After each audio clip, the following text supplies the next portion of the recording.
brave, we can play. This is a place we're all heard. You know the squad, we ain't never gonna stop. Just a fire to inspire, we know this is so we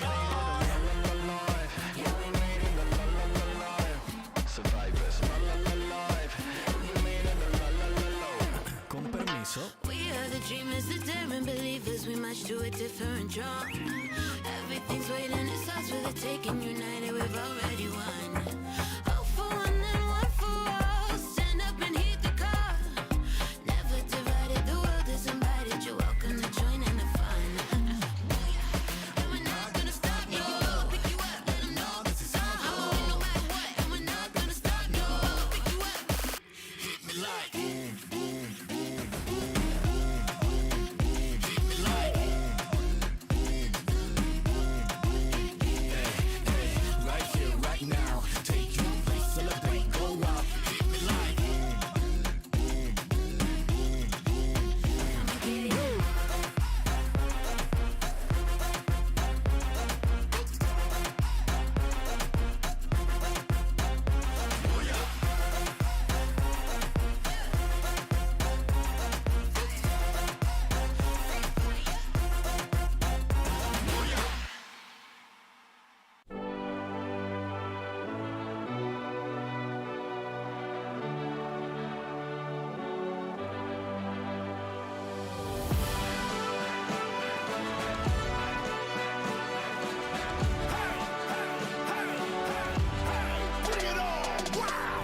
I never thought that one day I would get that kind of chance. There is no way that I will let it slip out of my hands. Staring at the ceiling fan, remembering the pain. There's so much I could lose now, but so much more to gain. Can't stop and won't stop the stakes at your height is more than a game. No sleeping or resting, believing this dream it will come true one day. We will be heroes. The moment has arrived. We fought the biggest battle of our lives. We will be heroes. The last ones to survive. We can't just stay until the end of time. Let the heroes arise. Never thought the day would come, our eyes would be on me.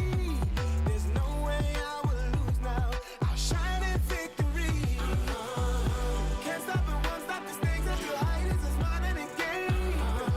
No sleeping or resting, believing this dream it will come to one day. We will be heroes. The moment has arrived. We fought the biggest battle of our lives. We will be heroes. The last ones to survive. We can't just stay until the end of time. Let the heroes arise. It's time to stand up now. Let the heroes arise. There's no stopping you right now. Let the heroes arise. There's only one way. Get it up. Let the heroes arise.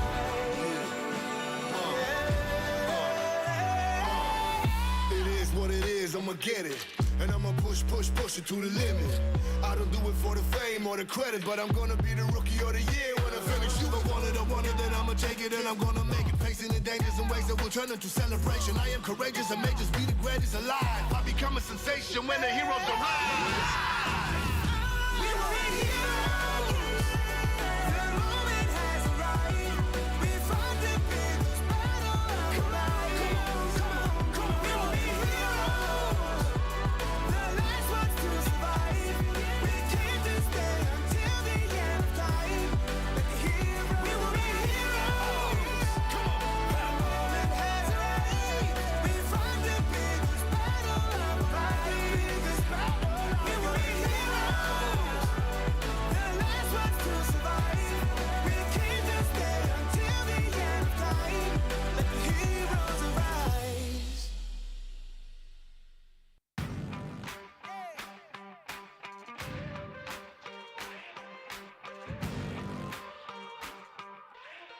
Time to level up and pay attention. Only the best can win, and I got a vision. I'm gonna be everything you said I couldn't be. I'm gonna leave my footprint, P.S. I know you see. I do believe that some things might be destiny. I do believe that I'm gonna give the best of me. I know you can't see, but I'll be on top. Team name tag on every spot. going in, all in. Everything on the line, everyone wants to shine. I'm going in, all in. I got my crew right behind, and we would die for the win. One time we gon' level all in. Two times we ain't gonna stop. Three times like a loaded and we're ready to hunt. Yeah, it's all said and done, you better run. In a battle, I'm sharp, I'm a rebel, I'm hunt, I'ma shoot the stars. Yeah, we're fighting for that one cause, one team, one dream, shoot the stars. In a battle, I'm sharp, I'm a rebel, I'm hunt, I'ma shoot the stars. Yeah, are you ready for the battle? You know we won't stop. All eyes on me, I smell the danger. Can't turn back now, I can't erase ya. Did they tell ya I'll be coming back? Stronger, faster, like a heart attack. I'm making known I'm the master. Think that boom boom need a blaster. What you looking at, huh? We coming for you in the masses. Front row passes, champions warm all access. In, all in, everything on the line, everyone wants to shine. I'm going in, all in. I got my crew right behind, and we would die for the win. One time we gon' level all in. Two times we ain't gonna stop. Three times like a loaded and we're ready to hunt. Yeah, it's all said and done, you better run. In a battle, I'm sharp, I'm a rebel, I'm hunt, I'ma shoot the stars. Yeah, we're fighting for that one cause, one team, one dream, shoot the stars. In a battle, I'm sharp, I'm a rebel, I'm hunt, I'ma shoot the stars. Yeah, are you ready for the battle? You know we won't stop.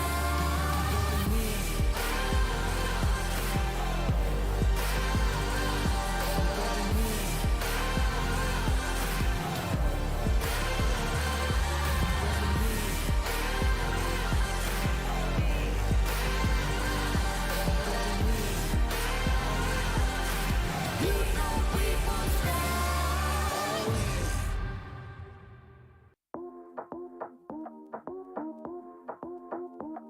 Hey. Okay. Hit me like boom, boom, boom, boom, boom, boom, boom. Hit me like boom, boom, boom, boom, boom. Turn it up, blast, full power. Focus on the top, get better by every hour. All of this fighting and fighting is heavy. Cutting back the fear like we a gang of machetes. Chop, chop. We see a challenge, we smile. We got confidence for miles. You know we battle in style. Booyah, let's crank up the top. Call me a dreamer, cause I'm a believer in doing the best. I never sleep, cause I don't need the rest. Nah, I know it seems easy, cause I got my team with me. We all together and we coming for that victory. Survivors. Hit me like boom, boom, boom, boom, boom, boom. Hit me like boom, boom, boom. Hey, right here, right now. Take you a place, celebrate, go out. Hit me like boom, boom, boom, boom, boom.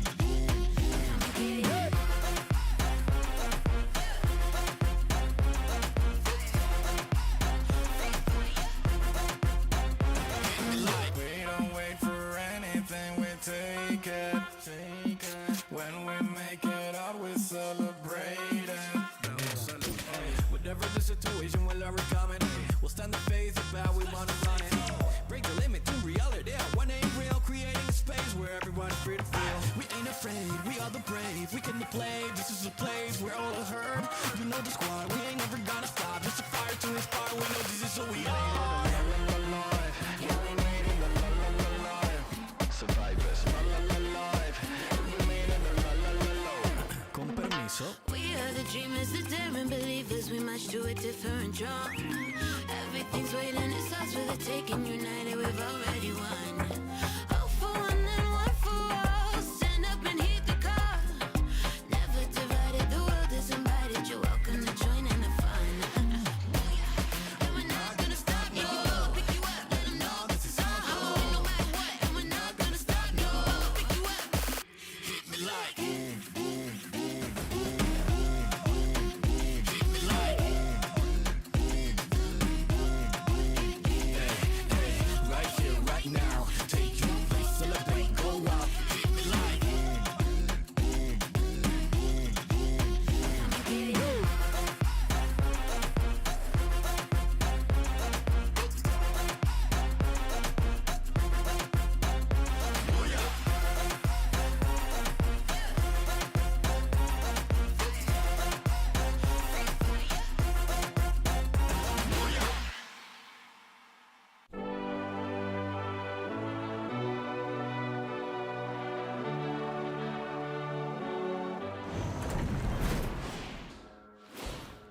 รู้ไหมว่ารสชาติที่ดีที่สุดในโลกคืออะไร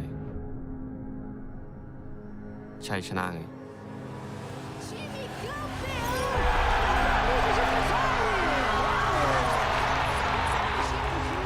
ชัยชนะคือรสชาติที่ดีที่สุดในโลก ถ้าเคยได้ลองชิมแล้ว เราก็อยากได้มันเพิ่ม เพราะเป็นความรู้สึกที่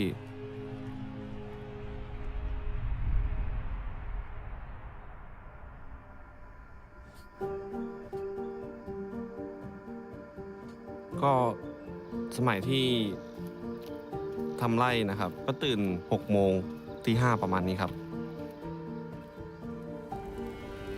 ก็เหนื่อยครับ ผมรู้สึกเหนื่อยมาก การทำไร่ทำสวนมันทำให้เหนื่อยทั้งกายและใจทั้งแดดร้อนจำได้ว่าโคตรเจ็บมาก ผมไม่เข้าใจว่าทำไมผมไม่เหมือนเด็กคนอื่น ที่แบบเขาสบายมีชีวิตที่ดีกว่า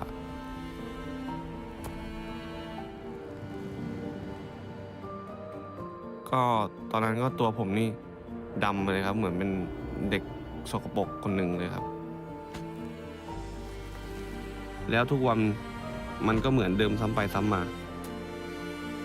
และมีวินัยมากขึ้น แต่ว่าเงินที่ได้จากทำไร่ทำสวนมันก็ไม่ได้มาก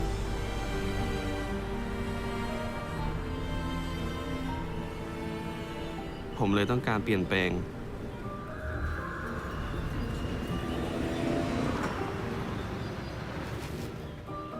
มีคนไม่มากที่เชื่อในความฝันที่จะเป็นนักเล่นเกมมืออาชีพ แต่ถ้าเรามีความฝันแล้วจงอย่าไปฟังเสียงของรอบข้าง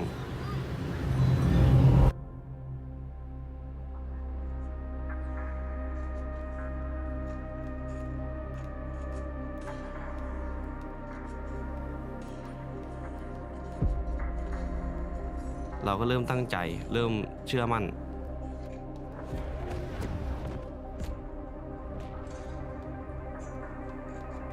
ผมเก่งในเกมฟรีไฟร์มากขึ้นเรื่อยๆ ทำให้มีคนเชื่อใจผม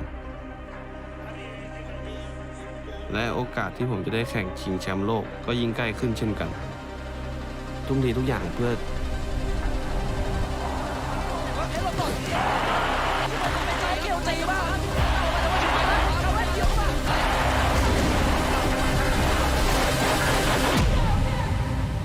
แต่ทันใดนั้นชีวิตผมก็เปลี่ยนไป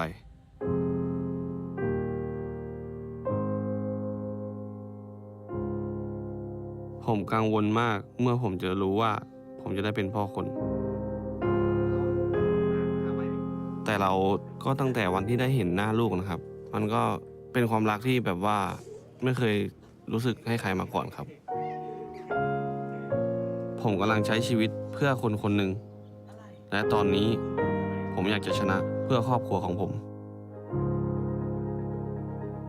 ผมเรียนรู้ที่จะรักครอบครัวของผม รักทีมของผม รักทุกคนที่สนับสนุนผม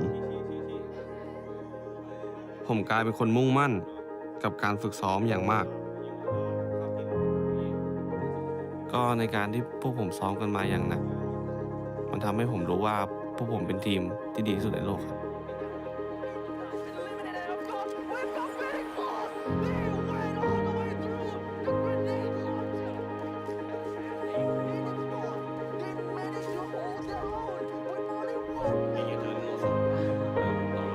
ด้วยแรงซัพพอร์ตจากทีมและครอบครัว พวกเราเลยทำได้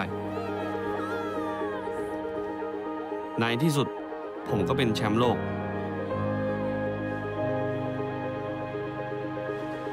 หลายคนสงสัยในตัวผมมาทั้งชีวิต แต่ผมไม่ยอมแพ้ เพื่อจะพิสูจน์ ถ้าอยากจะทำตามความฝัน เราก็ต้องทุ่มเทให้สุดตัวครับ เท่าที่เราจะทำได้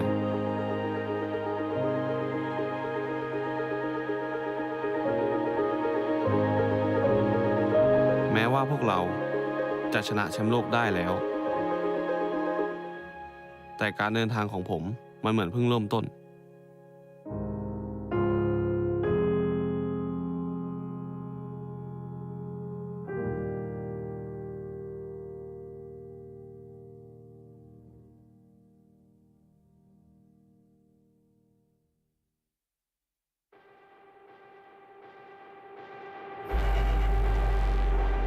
jogo não dava futuro. Tipo, minha mãe sempre falou que jogar não dava futuro. Dolorido por ali, olha o Cias. Granador novamente pra cima do Cias. E eu consegui provar o contrário pra ela. Muito bem jogado nesse instante. Teve um certo dia que eu tive uma conversa com ela e falei pra ela, eu vou querer seguir uma carreira profissional de jogo e a senhora sabe que eu sempre gostei de jogo e esse é meu sonho. Eu nunca me imaginei estar onde eu tô hoje.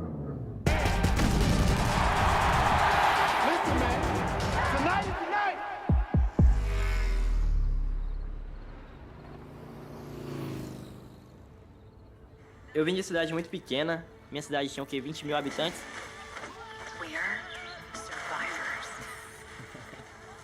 E ano passado, eu tomei uma decisão muito difícil, porque eu saí da minha casa, que eu moro no Ceará. Eu vim aqui pra São Paulo pra seguir minha vida como profissional. Mas foi algo muito... foi uma mudança muito radical pra mim. E uma pessoa que, tipo, realmente me ajudou foi o K9. Eu considero um pai pra mim. Foi ele que me deu minha primeira oportunidade. Sem ele, não teria ganhado nada disso. Tantas coisas aconteceram nessa temporada, tipo, nesse ano. Olha os prêmios que eu ganhei. Vou fazer uma recapitulada. Mais um colocado no chão. LBFF 4, fui campeão. LBFF 5, eu fui MVP. Fui o brabo da galera. Que eu fui atleta revelação da maior premiação brasileira daqui do esportes. Quando eu fui pra casa, depois do Mundial, eu fiz uma pausa e me deitei pra descansar. Eu acho que olhei pra minha casa assim, olhei pra minha rua, ouvi meus amigos passando e comecei a lembrar de tudo.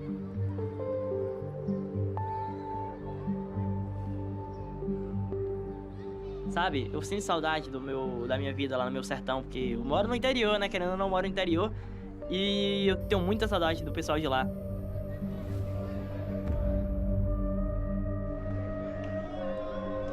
Uma coisa que minha mãe sempre disse é que eu tenho que manter minha essência.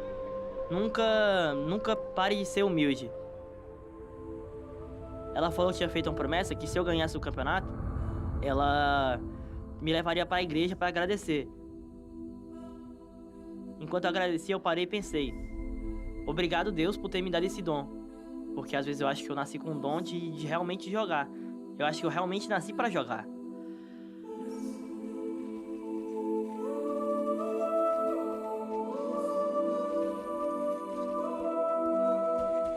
Ser jogador profissional sempre tem um preço, né? Que infelizmente é ficar longe da família. Eu era muito apegado à minha família, sabe? Mas sou muito grato por ter chegado aqui e por todos que me acompanharam até essa caminhada, tá ligado? Eu acho que sem essas pessoas eu não seria nada, sabe?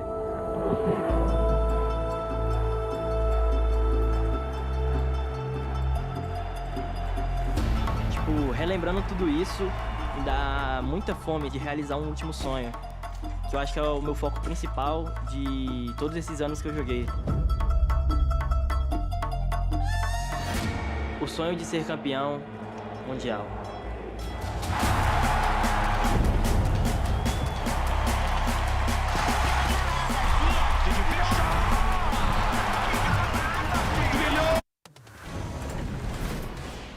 Alright, survivors, welcome to Free Fire World Series 2022 Sentosa. After a long weekend, we have went through the plains and now we are finally here to the grand finals. We are all stoked and ready to see what all of these teams are ready for. But before we even jump on to the whole narrative behind of us, we gotta talk about the play-ins team. I believe that the first thing that we gotta talk about is Echo Esports. Echo Esports was #1. This was a team that came in from the bottom all the way up. From the last World Series, they played in 14 different events. The most of any team in this Grand Finals right now. They won 7 of them. These are from Tier 4 to Tier 1 tournaments. This is a team that's ready. They've got a ton of experience, and it's all on the back of Duts. They were amazing in the play-ins, and they ended up being first because of that. But who came in second place? Well, when it comes down to second place, we gotta have to talk about Attack All Around, right? They have been doing things really amazingly so far, and they definitely did not disappoint us at all. When it comes down to last year's Free Fire World Series, well, their performance wasn't really that much on par, but before that World Series, they only had one major event to their name. Ever since they dropped out from that World Series event, they have competed for many other tournaments from that point on. They have been grinding and they have been doing whatever that they can. And today, here in the Free Fire World Series, they made it through the play-ins and now in the Grand Finals. And Vivocade was third place. This is a team from Liga Brasilia. They had to go all the way from the bottom, all the way just to get it into the Liga Brasilia finals. They ended up in 12th place. They barely snuck in. They got themselves into that Grand Finals. They ended up getting 3 booyahs, 2 booyahs in the very end, and they snuck into the play-ins. And in the play-ins, they got third place, proving that they actually belonged in the World Series. They're here and they're happy to be here, but let's talk about the 4th place team in V-Game.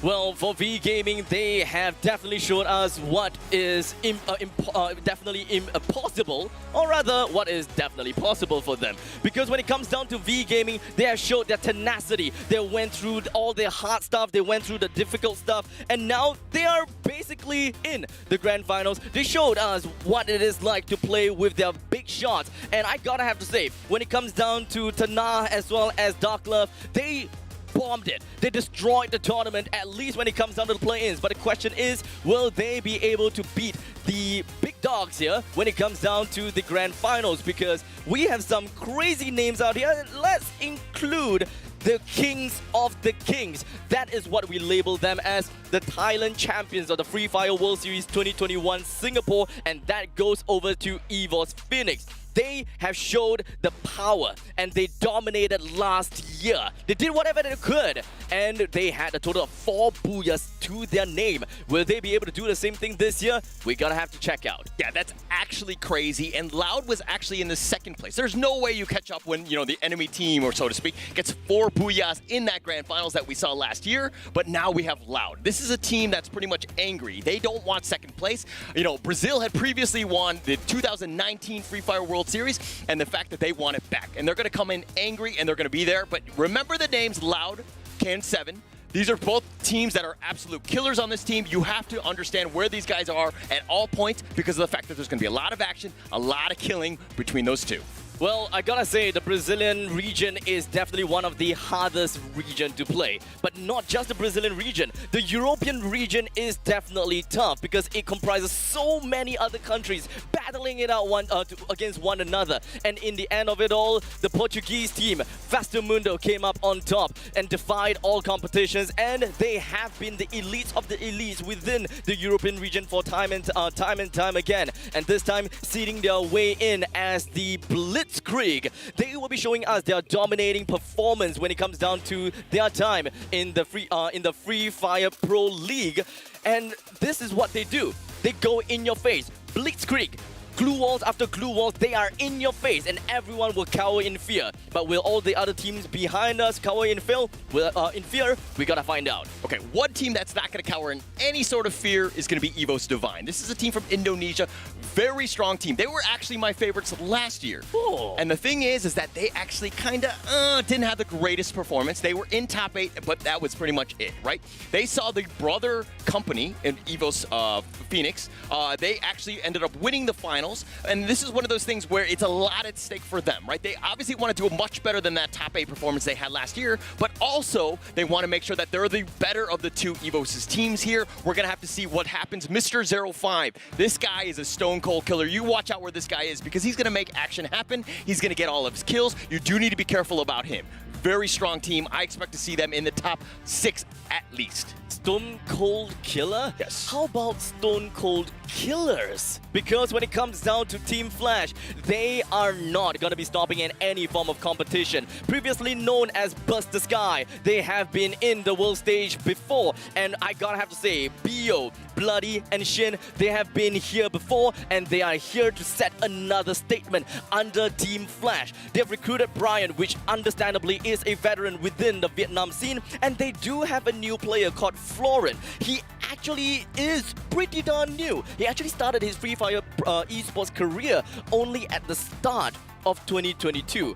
But don't count him out. He is one of the cold-blooded killers, as we can see. Okay, we have nothing but stone cold killers in this Free Fire World Series. Let's be honest. There's so Everyone many is of them. pretty much Everybody is right now. scary. Everybody is something that you don't want to deal with. Yes. And this is the top of the top, right? We have seen hundreds of teams make their way into the Free Fire World Series. Another one that survived was the LATAM winner, and this is going to be Mineros Esports. This is a team that had a little bit of change, right? They had two new people, Fede and Hota. Both of these guys went in, and they're kind of new to the Free Fire World Series stage, but they're here now. And Hota, my God, this guy is an assassin. This guy you got to watch out for. They're going to do very well. This is a team that went 11th place, got themselves into the finals, very similar to Vivocade. They're here now because of that, and they've got the #1 seed, and this is a team that you got to be careful. I really like Mineros Esports as my dark horse. Dark horse. Speaking of which, well, Mineros Esports may be the dark horse to you, but in my opinion, the truest dark horse gotta have to go to Farang Esports. I'm not gonna lie, when it comes down to the MCP Major Season 3, a lot of us, the Malaysians, the Filipinos, as well as the Cambodians, we all looked at Farang and we're just like, they got first place. That does not mean that they did poorly. They actually did so well because we did not see that coming at all. They are the teams that play in the shadows of the enemies. They made sure that they creep in. They do whatever that they can to make sure that they rise up slowly but consistently. And they made sure that they get the kills, the points, the placement points, whatever it is, while no one suspects them at all. The truest dark horse is definitely them, and they shine the brightest, well, ironically, in the shadows. Okay, now you're kind of like talking as if this team, Farang Esports, is a whole bunch of, Joe from you, right? They're a little bit of stalkers. They're kind of just hiding around. You got to be a little bit careful where these guys are. I'm a little hesitant about that. The reason why these guys were in the shadows, so to speak, is because in MCP, they had Blacklist International. Yes. Man, both very strong teams, and I thought that they were going to be the favorites. Even and they were Todak. going to be in, and Todak as well, right? But the thing is that they surpassed everything. It's any given, like Sunday, so to speak, in this one. In this case, it happens to be Saturday, but it's one of those things where anything can happen. It's a grand finals battle royale. It's 0-0. All the kills are going to be there. But let me talk about the last team. This is going to be the Mina, the qualifier. This is going to be Wask. This is a team that, again, you talk about the shadows. Things are kind of scary. We don't know too much about them. We haven't seen other than a couple VODs here and there in some of the tournament events. So this is a team that might surprise people. They are in the shadows. Watch out for Wask. Mr. Ali, that guy is a menace. Actually, you know what? It's not exactly Mr. Ali that is quite a menace because we are, at least for the side of Team Wask, none of them actually had experience when it comes down to the world stage, at least in the Free Fire World Series, right? But we cannot downplay them. Mr. Ali, Dowley, Abdul, Zizox, all of them were crazy. They knew exactly what they needed to do. Their chemistry is perfect. They know that they are really good at long-ranged battles. That is the most important thing. And when they go for long-range battles, they get someone knocked down. And when they have the numbers advantage, they rush in, kind of like a semi-blitzkrieg, like what Vastamundo does. Yeah, but okay, that playstyle kind of goes into the fact that you might be, I would say, dependent on the map. I mean, Kalahari is one of those things where you have that long-range opportunities, right? The engagement can be played. You can play it exactly how you want. And we're going to see all three, which I'm happy to see. We're going to be playing 6 maps. It's going to be kind of crazy here. But, I mean, I'm very excited to see how all the teams react to all the different maps. Well, this is the point in time whereby we have to sit tight and wait because we have quite a show for all of you guys at home, no matter where you are. So make sure you guys hang on tight, sit tight, because we have quite a lot of content for you, starting off with the trailer of the Free Fire World Series 2022 Sentosa.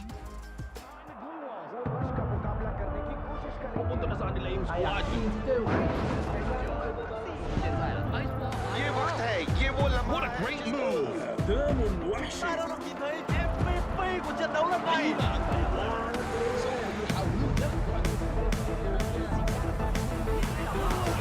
Shot was insane! Incrível! Esquadra eliminada.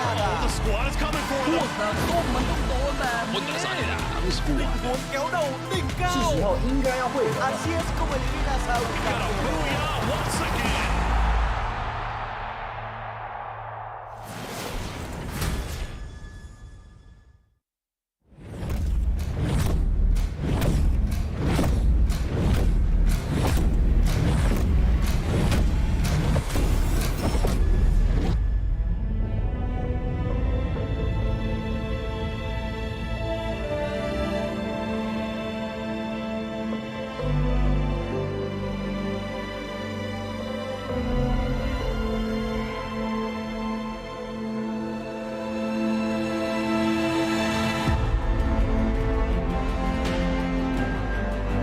Dare to be a hero. Hero बनने का साहस दिखाओ. Atrévete a ser un héroe.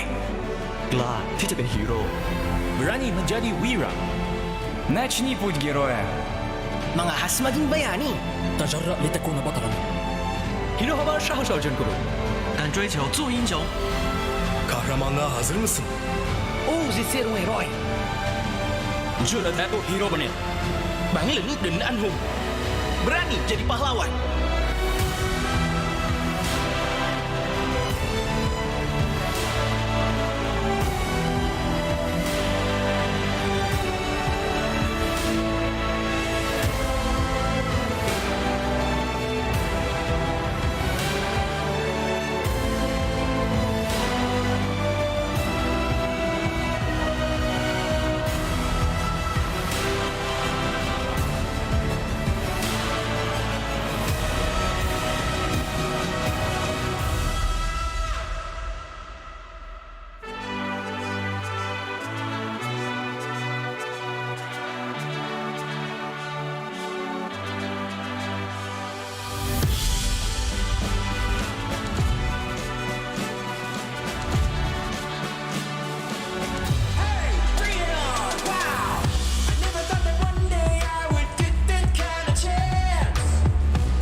push it to the limit.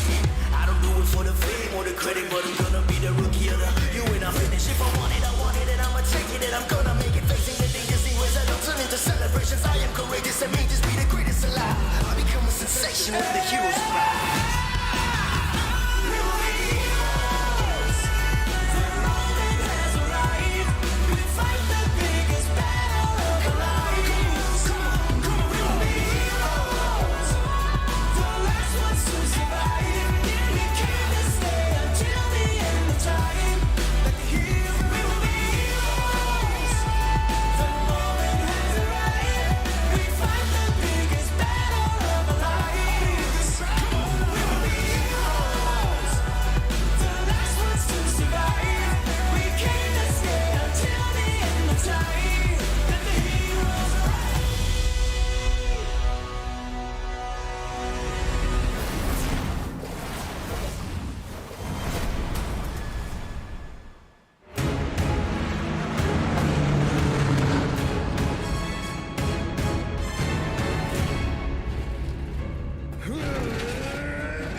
All right, ladies and gentlemen, a warm welcome to the Free Fire World Series 2022 Sentosa. I'm your host, Charmaine E, and boy, are we in for a fun time tonight. It's been a journey to get here, guys. Oh my gosh. I wish you could feel the adrenaline, you could feel the nerves, the joy, the excitement coming to you live from the Resorts World Sentosa here in Singapore. I'm Charmaine E, and I'm so happy to be your host today. And you know what? We had an amazing time leading up to this moment. We had 10 teams in the play-ins, 4 made it here today, 12 teams behind me here vying for that championship title. We have a prize pool of $2 million, and I am so excited to find out who is gonna be our MVP tonight. Who's gonna get the most points tonight? We've had cheers, we've got teams ready, everybody is ready, we're set, players are all set. It's gonna be an exciting time, a real thrilling final. Ladies and gentlemen, before we get to that championship title, before we get the battle started, let's check out this finals interview.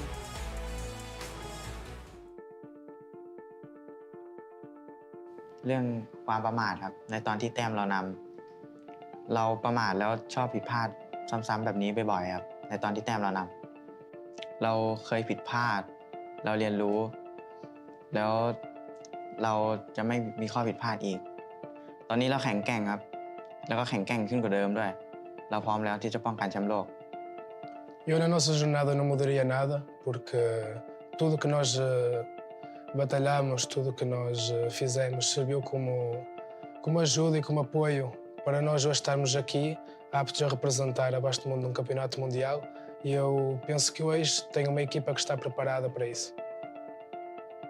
O que não nos fez desistir de lutar para a tão sonhada vaga para o campeonato mundial foi ser o nosso principal sonho e ao longo desse trajeto temos sempre grandes pessoas a nos apoiar, a nunca desistirem de nós e eu acho que o que nos deixa mais felizes e orgulhosos é realmente nós conseguimos, após a terceira vez campeões, conseguimos a tão sonhada vaga e conseguimos orgulhar os nossos fãs que nunca se nos deixaram à parte.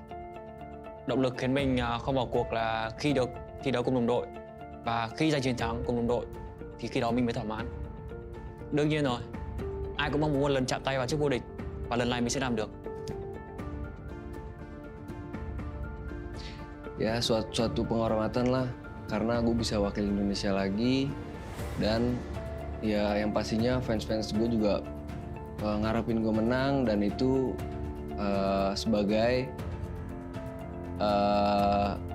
semangat gue di sini buat ngebuktiin kalau Indonesia bisa juara. Kalau dikasih satu hal yang buat dirubah untuk tim itu ya nggak ada sih semuanya masih sama.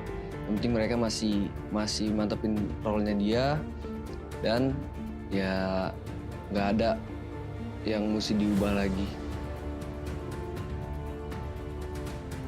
สิ่งที่ยากที่สุดสำหรับเราคือการรักษามาตรฐานของทีมเพื่อไม่ให้เราพลาดในการเข้ารอบครับถ้าอยากเปลี่ยนอะไรเหรอครับผมไม่อยากเปลี่ยนแล้วครับเพราะว่าทุกอย่างเราก็พร้อมทุกอย่างเราก็ดีหมดแล้วครับเราอยากไปเอาแชมป์โลกครับ O que eu espero para essa final de mundial é que nós saia campeão porque meu time está muito confiante a gente veio de ganhar o campeonato brasileiro e eu tô com a confiança lá em cima também e espero sair daqui campeão. É o que eu falo, mano, pros fãs da Loud aí, é que eu falo durante desde quando eu entrei na Loud, que eu vou jogar pela camisa, vou jogar dando meu sangue, dando a minha vida até o último momento. Até a última queda aí, que se existir chance, eu vou lutar dando a vida.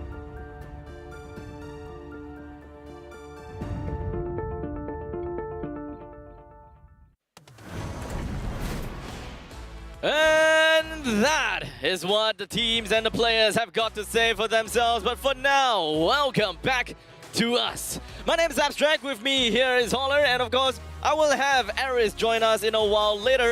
But all three of us will be your casters for today's games here in the Free Fire World Series 2022 Sentosa.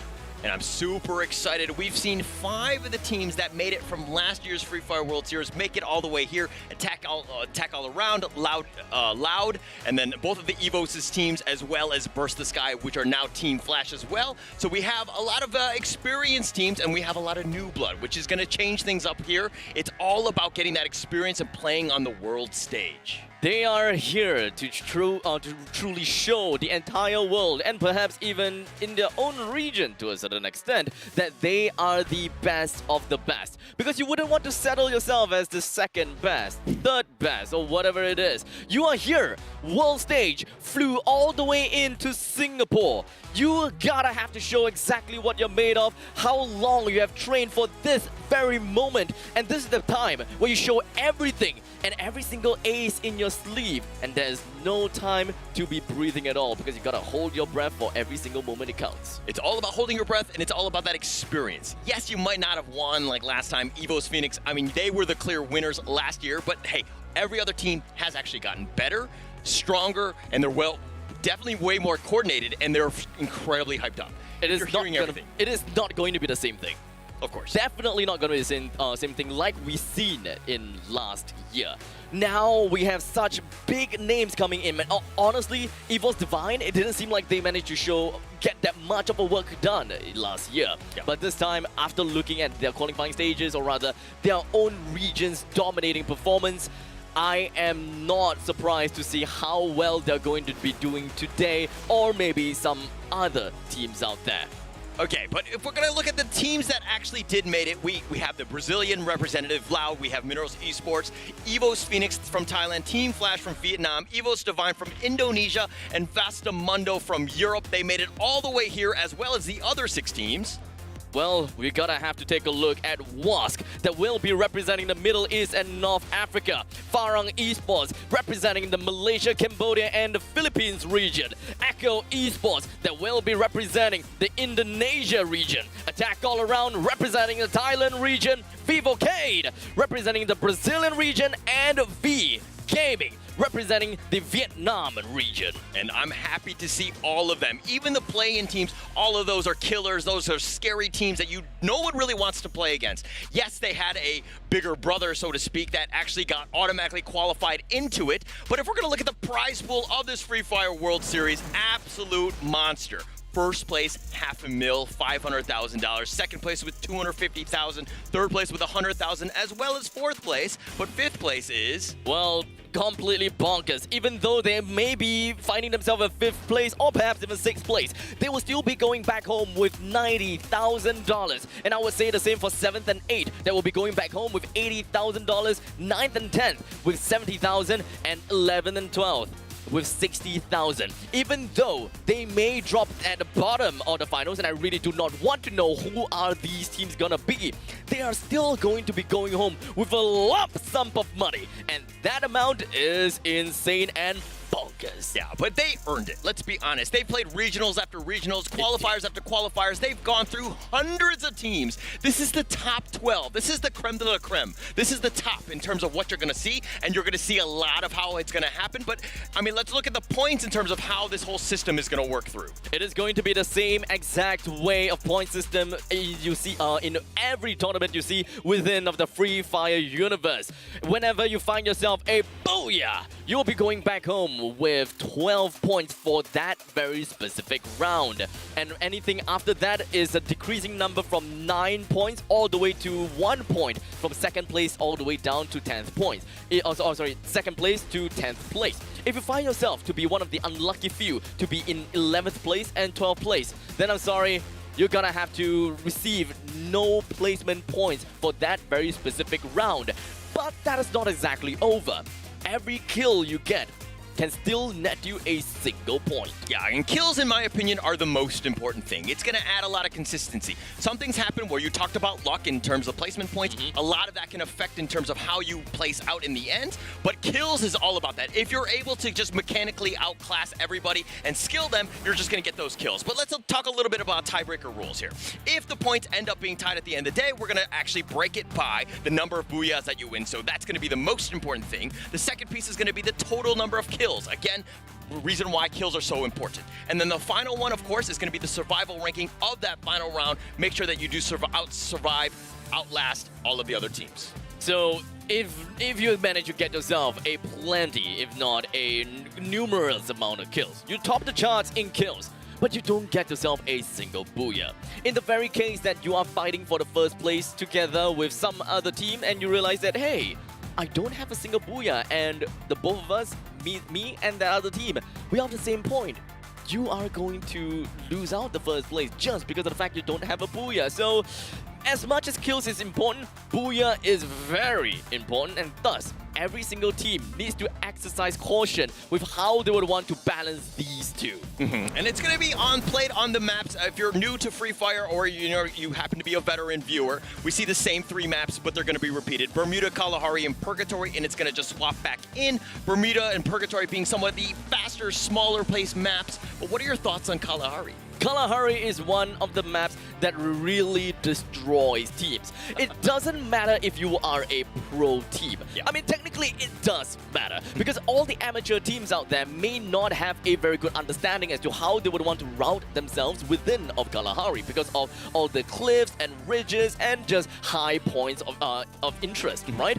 However, pro teams, they may know the maps inside and out, but whenever you tunnel vision into a specific fight, sometimes you wouldn't even know exactly where you are retreating to, and before you know it, you're back against the wall, or perhaps backed against a cliff. Yeah, that's going to be a terrible spot. But if we're going to talk about the maps here, in terms of Bermuda, Kalahari, Purgatory, just kind of starting things out. What is your strategy? Are you kind of playing a little bit slow, a little bit patient, to see what the other teams are doing, or are you just going to be straight out aggressive? At this point in time, it is really difficult for us, or even for me, be able to say anything about that because I don't think that any of these teams will be able to sit tight and play safe. Speaking of sitting, I'd like to give a huge shout out over to our official chat partner of the Free Fire World Series 2022 Sentosa, Secret Lab. If you want to play like a pro like all the other teams behind and, well, technically like us too, take a look at www.secretlab.co/2022 and look at their award-winning Secret Lab Titan Evo 2022. Very comfortable chair, and we're going to be happy to be just kind of coasting it. We're not playing any games, unfortunately, but I'm sure that we would do much better. But that said, let's talk a little bit more about getting started here, right? Games 1 through 3, very important. We saw in last year, Phoenix Force, Evo's Phoenix, they actually won the first 3. Is that going to happen again? Well, I gotta have to say that at this point in time, a lot of these teams are gonna seem to be very, very big monsters. But Team EVOS Phoenix, well, we're gonna put them aside first because Echo Esports, they are the biggest playable, or rather the biggest team that ever played in the Free Fire World Series 2022 play-ins. They are the first place winners of that play-ins, which is last week. Yeah, and it was pretty much on the back of Dutz. This is a guy that has won previously 4 Predator Awards, which Predator Awards are for the most amount of kills that you win in the league. That is actually crazy. And the fact that he had 13 kills, 5 of those happened to be by grenade. So not only is he a killer with guns, but he also uses a lot of utility. Definitely a grenadier, if I would say, or maybe even a bombardier. Now, we were talking about EVOS Phoenix previously. They are the kings of the kings. They are the team that really love to play in the high ground, and they know just how territorial they are. Whenever they find themselves in a spot where they can evaluate who are their immediate threat, do they have to deal with a certain team or do they not have to deal with a certain team? And most of the time, they often do. The latter is, or rather the former, always leads them to having a high amount of damage per game and even great amount of kills. And despite all of that aggression and territorial advantage, EVOS Phoenix always finds themselves with a high survival time, as you can see, 17 minutes on average. That is actually crazy. If you think about it, some teams definitely don't even hit that 17 part. But Dutz, again, I talked about this guy. He is the one with 4 Predator kills. This is the guy that, he's going to be cheering even on the screen right now because he knows how good he is. He's going to get all of the shots. Echo Esports, you got to be careful about him. I mean, his player stats are completely off the chain in the sense of, he's not only is he accurate, he does a lot of damage, but again, he also kind of supports the team by getting a decent number of assists with 1.5. Echo Esports is one of the teams that that will be representing Indonesia. They are a hungry team, and I will say that they will fire shots whenever they have a chance to. And looking at the fact that that Dutt's accuracy at 16.8, despite all the flurry of lead that he's throwing to his opponents, I gotta have to say I am very impressed. All right, but Hota here, this is from Minerals Esports. This is another guy that's he's kind of new to Free Fire World Series. He hasn't had a whole lot of action, but I mean, this is one of those guys where, you know, he was just a stone cold killer. He did a ton of damage. He just rushes at you. This is only his second, you know, season in the FFL, but he had 28 kills in the league finals. 10 more kills than the second place guy. I mean, look at this guy's accuracy, 28% almost. I mean, his kills are 2.8 a game. Like, what else can you say about Hota? There's really nothing much, I would say, because you pretty much summed it up pretty darn nicely. Minerals Esports knew what they want to do, and Hota being the MVP, I think he had like, what, 28 kills in FFL Latam, right? So, I don't think that all the teams out there will look at him and say, Yeah, nobody's going to do that. Everybody wants a piece of this guy because they were going to get into that. But let's look at the head-to-head. This is kind of cheeky in the sense that you have Evos Phoenix, last year's winner, #1, versus Loud, who was in second place, lost 21. Both of these guys, they do not want to be dealing with each other. It's going to be very interesting for the viewers and for us to watch these guys go head-to-head. These two teams are the teams that have showed a lot of promise from last year all the way until this year, be it their own regional finals. And looking at them going head-to-head, the Cruz, he's been showing that he is right, well, technically off the charts, because I would say that the chart is probably broken right now. Because his amount of kills, his headshots and everything else just kind of seems like the chart can't hold it in anymore. But you know what? Speaking of unable to hold it in, I can't hold it in anymore. I just want to see game #1. Yeah, it's about to start. All of these players are just kind of warming up, making sure that they're good. And this is going to be an interesting experience because, you know, you're on stage with people. A lot of things have changed. Obviously, we've gone through the pandemic. Everyone's wearing their mask and they're being very safe and, you know, making sure that they have the social distancing. But this is the time where literally you can hear the guy when they're cheering, and you will hear some of the teams out there. Yes. It's going to be super loud and it's going to get into you. Are you going to be the aggressor in terms of volume and communication? How's that going to play one? Well, when it comes down to playing on the LAN setting, whenever you can shout, you go for the shouts. You can either increase the morale within your team. There could be also a small little possibility that you will be able to tilt some other teams on the other side of the map. I feel like if I were playing, I would be that guy. I might not be that great at the game, but I would just yell at other people and just tilt everyone else. I would definitely have some fun with it. Yeah, I mean, you just does seem like the kind of guy, right? Just shout around, despite if whether you are the one that died or not. Doesn't matter. Just have fun. Yeah. Free Fire. This is how we come up to be. We started Free Fire just to have fun, and now we are here in the Free Fire World Series 2022 Sentosa with game #1 coming up soon. Everyone here that's watching at home, it is time for you to bear witness. Game #1 here in Bermuda. Bermuda starting it off strong. This is the one that we all love. It's the feel-out process. How are you going to do it? But the thing is that, hey, there's only 6 matches. There's not a lot of time. Some of the other regionals, they play up to 9, maybe even 12 finals games. So it's going to be very high impact. Making sure that you get those points early is going to be super key, especially for some of these teams. A lot of these teams may want to change a little bit of the directional placing and of course where do they usually drop. But with this playing path, it starts off at 12 o'clock, ending off at 6 o'clock. There could be changes. Echo Esports usually head their way over to Bullseye. Yes, indeed they will. Vastamundo finds themselves in Graveyard most of the time as well. It kind of seems like they are going to be sticking to it. There are going to be some couple other teams that usually, well, they are going to places that they don't usually go. But here inside of Mill, it kind of seems as though Farang is being invaded by Team Flash, because Team Flash, they usually head over to Shipyard. Yeah, they're going to start, you know, maybe they change things up a little bit. They have scrimmed against some of the other teams, so things might be a little bit different. But look at what Team Flash is doing. They know that another team is there. Farang Esports are like, oh, wait, hold up. It's the first match. We do not want to get eliminated 12th and come home with 0 placement points. And so we're just going to play it safe. We want to make sure that let the other team, maybe they step out, maybe they make a mistake early, but Team Flash definitely want to ensure that, hey, they represent Vietnam. This is not going to be a fun thing for BO at all. because right off the bat, the first person that he finds is going to be K17 popping right behind of him. Bio gives the information over to the rest of the team from the side of Team Flash, but unfortunately, I don't think that this is going to be helping out too much because K1, he does have what he had, and he managed to bring down his opponents with his MAC-10 almost immediately, with Team Flash in a really unfortunate situation. Lost. He finds himself at the top of this ridge, right by Mill, southern of Team Flash. They brought 2-person down to death already, and this is just a 2-man invasion by Loud. Yeah, Loud is in a great spot. It's all about the high ground here, and Team Flash are running for their life, and it looks like Team Flash is going to be the first one eliminated. Alta lost, and it just seems like to be in a bad situation. You do not want to be there against Loud. This is just a 2-man invasion coming from Loud. This is just how crazy Loud can be, representing the Brazilian region.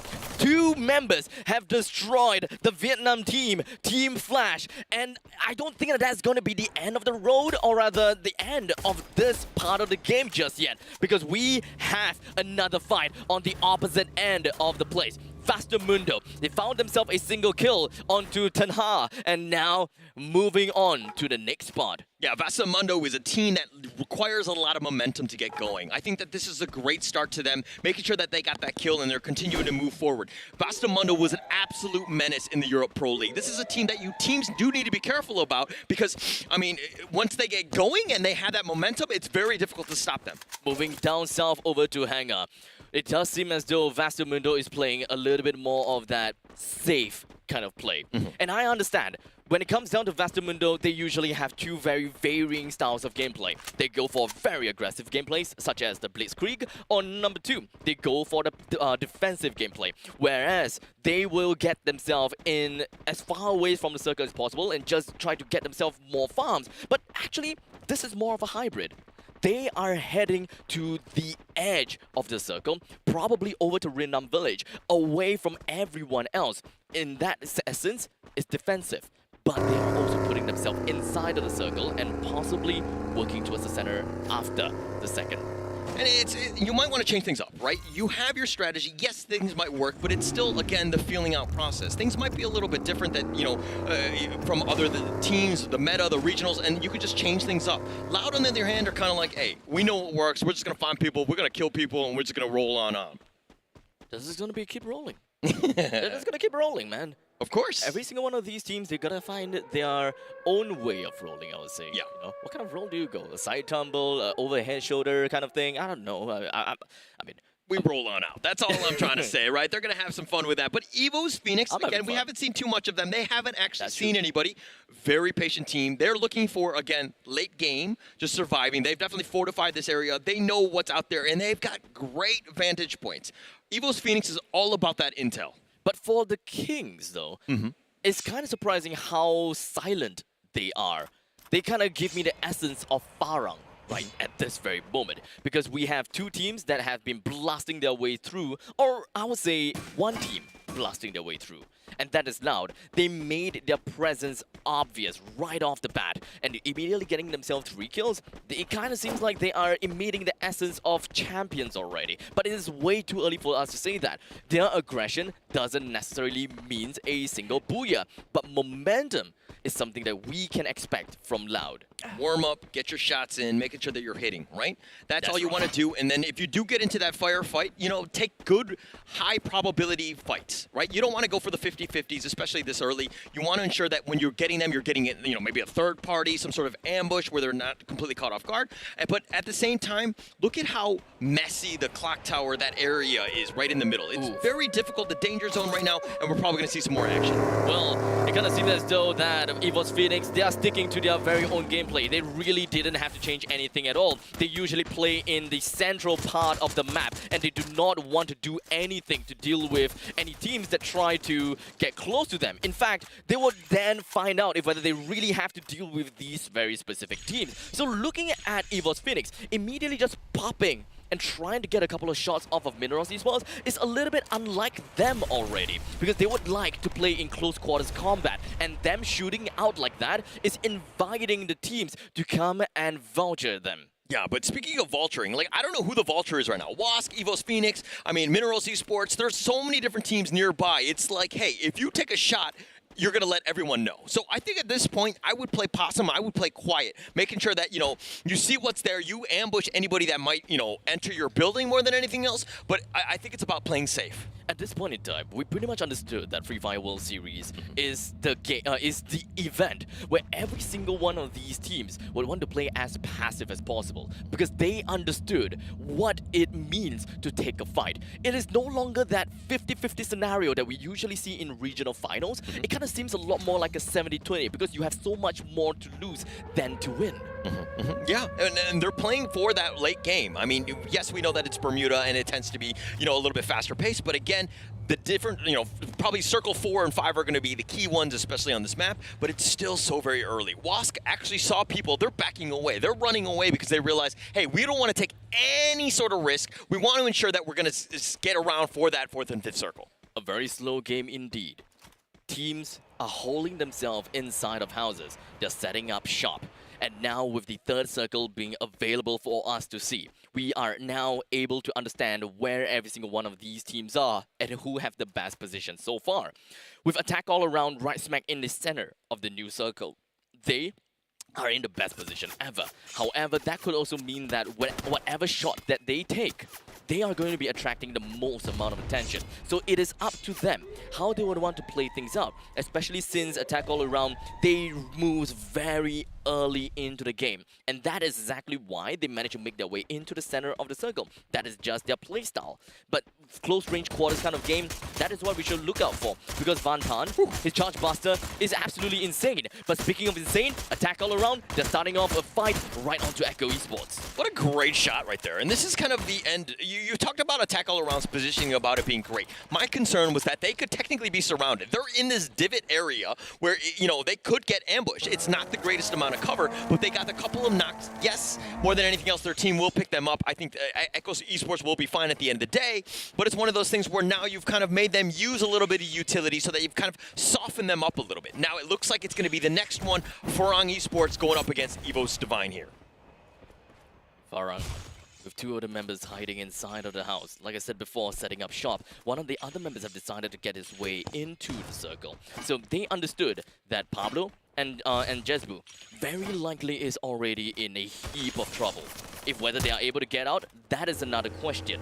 But as long as one person is not within the same vicinity, they have a chance to get themselves back into the game if the 2 person that I mentioned is dead by the hands of Evos Divine. And this is not going to be an easy take for Farang. It is not going to be easy for Evos Divine as well, because Loud, they just came right behind of Evos Divine, and Sam 13 is not exactly in a very good spot at all. That was a very interesting play by Loud. They were all the way in the storm, all the way on the east. They were just waiting it out, realizing that the first circle did no damage. They had their vehicles, and they were actually just staying put.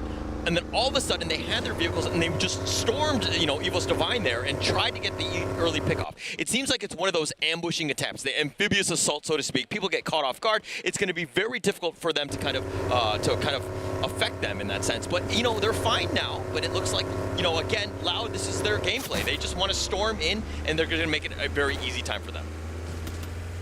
In the meantime, Loud, they have made their way into the heart of Clock Tower. Flying by and driving by a numerous amount of teams. They have been making so much sound. They don't even have Afterburner, and to be honest, I'm surprised that they are doing exactly what I'm seeing right now. Too many eyes is going to be in the heart of the Clock Tower, and Minerals Esports as well as Loud, they are the one that may be in a heap of trouble based on what I'm seeing here. Okay, you played it patiently, and now this is the problem. You have too many players, too many teams that were in this vicinity. This is going to be a very messy fight. Farang gets the revive up here, but Loud, let's see what happens. Can Noda actually get the kill? He does. And it does like that. He did manage to put a glue wall almost immediately right as after he saw one person getting himself right out of the doorway. But he's going to be fine for now. He hits himself up to the 2nd floor. He finds Hoda. He tries to get a shot, but unfortunately wasn't able to do quite that because Hoda, he is going to be on the side. Brings him down almost immediately. But Noda, he found himself back on his feet because his friend is just around the area with 4 kills. No, make that 5 kills to the side of Loud at this moment in time. They are going to be working their way through inside of this house. How far are they going to go? That is the question. But now Cluoso, he found himself already taken out along with the rest of his teams. Attack All Around are going to see this. They hear things. They know things are going on. Wask is going to be in position. Attack All Around have been the trolls under that bridge the entire time. They've been waiting for a moment like this. They want teams to team the third party each other. Vivocade and Wask are in a bit of a skirmish. Triple A is looking to just maybe get the flank, kind of find something, but they're playing it super safe. They don't want to give up anything.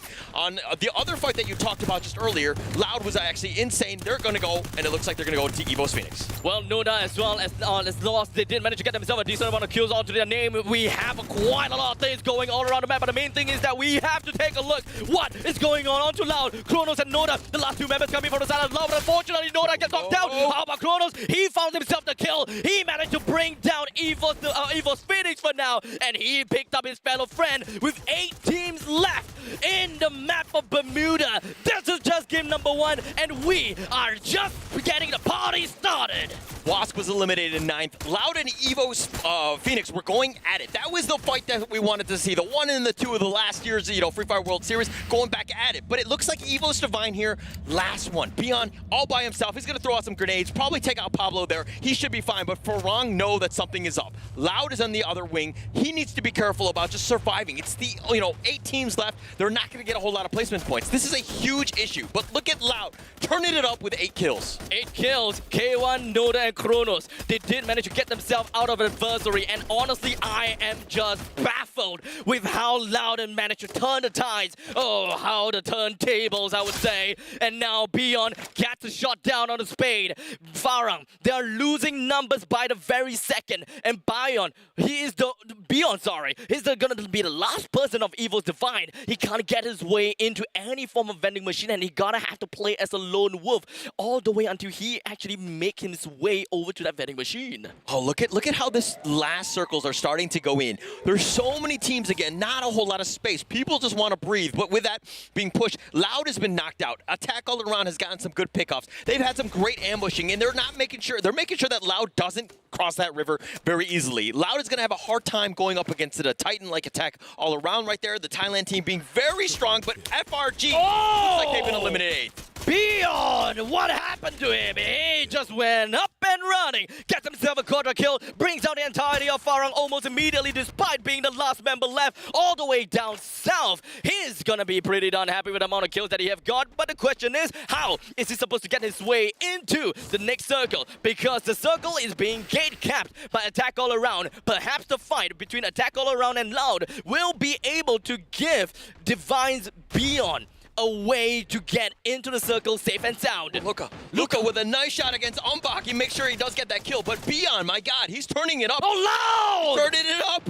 Loud is already out of the game, and now we have 6 teams left available. EVOS Divine, Attack All Around, Echo Esports, Vivocade, as well as Vastamundo. EVOS Divine just found themselves out of the game as well, thanks to the hands of Hoi Song. With the Charge Buster, they did exactly what they needed to do. The new circle has just popped down south. V Gaming is pretty darn close to the circle. Vastamundo, the Blitzkrieg! That is what I'm talking about! The Blitzkrieg is eventually just going to be making their way over to Echo Esports. They are starting and they are understanding what exactly is going on from the side of Vastamundo. With 2 members from the side of Vastamundo taken down, they are immediately going to be shut down. Echo Esports. Oh my gosh, the dots, the duel, everything that you wanted. Vastamundo just trying to go in, but hey, sometimes it's too aggressive. You get caught out, and it looks like Echo Esports and V Gaming are going to skirmish here.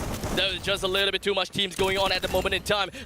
Tanya, he finds himself right in the face of Koja because of the Charge Buster. He found himself taken down almost immediately. V Gaming doing a really good job as Van Tan gets himself a kill down on Dead God. Another players are now fighting themselves in the pack of the heat, unable to get themselves out of this unfortunate scenario. Attack All Around is going to be the main team that finds themselves in the central circle, the best position possible. That ambush.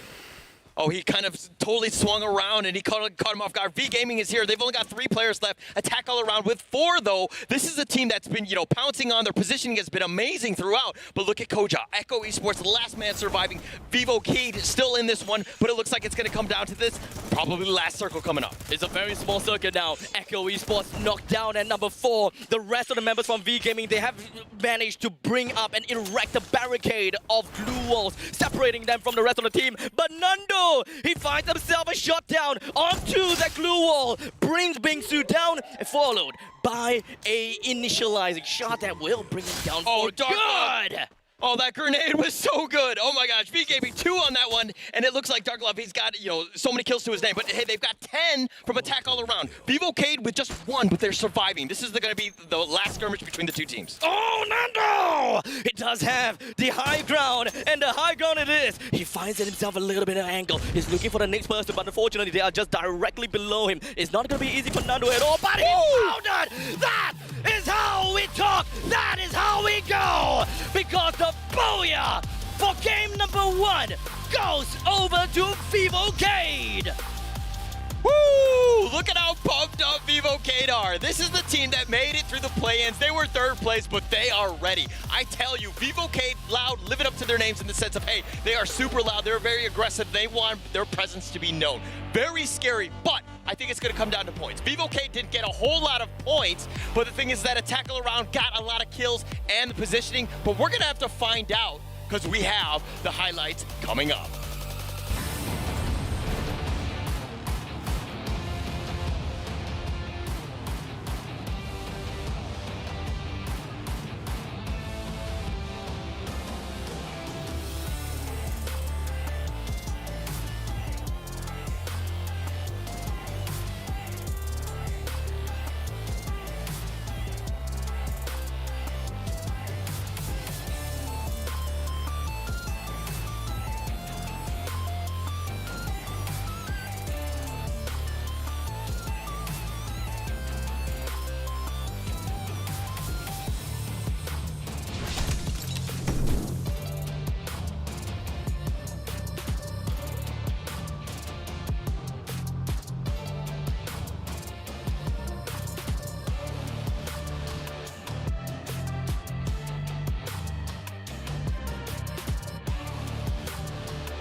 The entirety of game number 1 was a mess. It's a chaos. It's a pandemonium. But in the end of it all, we have but one team that succumbed to the top, and that is Vivocade getting themselves the booyah. Vivocade, playing team, Attack All Around, playing team, top 2 in this one. Attack All Around, you talked about their great positioning, and it was completely on point. They had vision of everybody. They were able to make some nice pickoffs.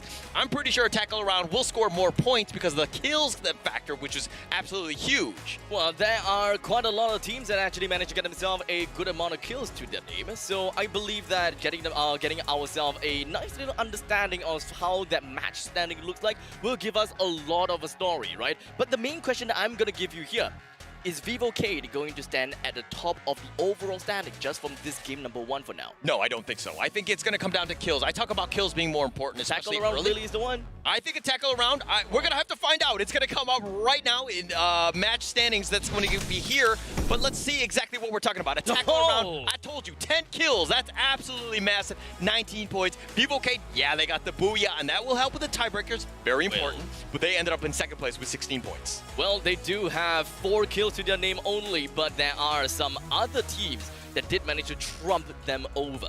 And that is going to be V Gaming with a total of 16 points, Loud with 12 points, and both of which have a total of 8 kills to their name. From this point on, they have got a respectable amount of points, with Evos Divine with 10, Echo Esports with 10, Vasta Mundo with 9, Farang with 6, Evos Phoenix with 4, and Wask with 2. And unfortunately, Minerals Esports and Team Flash, they have took their exit in game number 1 a little bit too prematurely. Evos Phoenix, last year winner, they're in 9th place with only 4 points. This is a little unfortunate for them, but they're realizing, hey, this game is completely different. The teams are actually ready.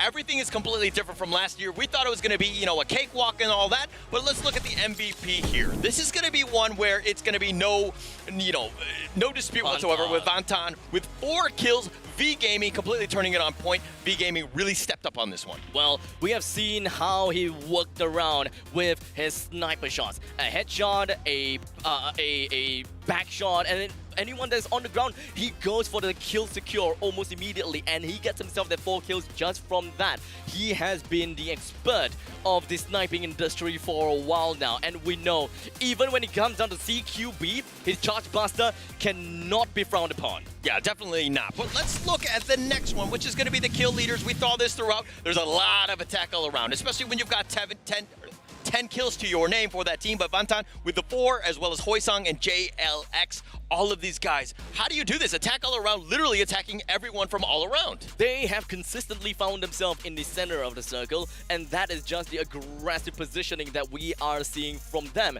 They are impressive with what they have done, and I gotta have to say, they are bold to do exactly that. And the key players-wise, I think that they are bold and just an example to a lot of these teams as well, with Hoysong, 2 headshot kills, Tanya, 8 glue walls destroyed with his Riptide Rhythm, and let's not forget about Vantan, lots of distance traveled, I gotta have to say, Koja, Kronos.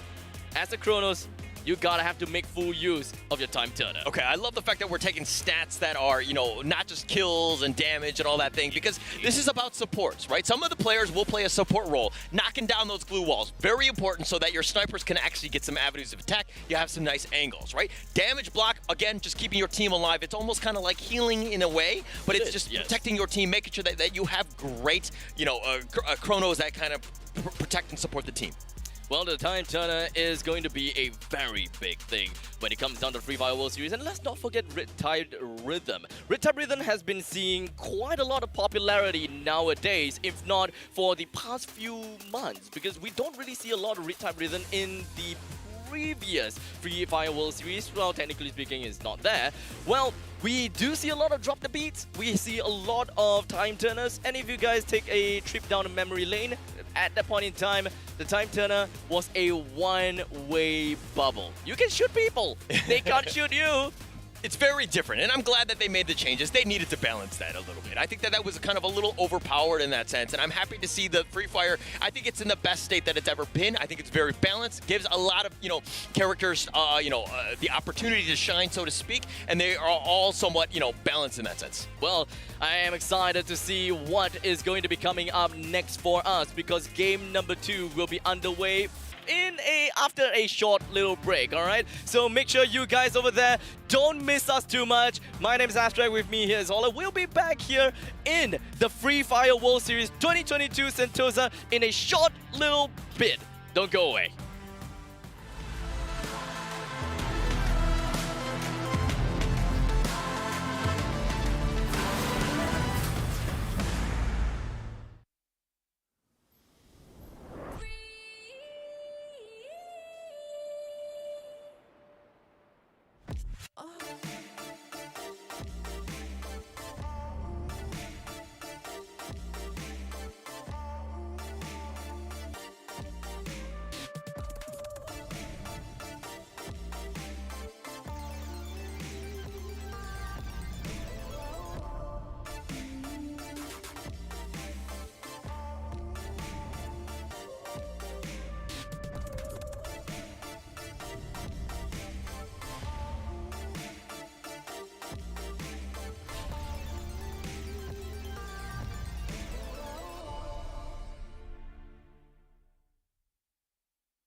A vitória seria tão importante para mim e para o meu time, por conta que a gente colocou na cabeça um sonho e a gente quer lutar por ele.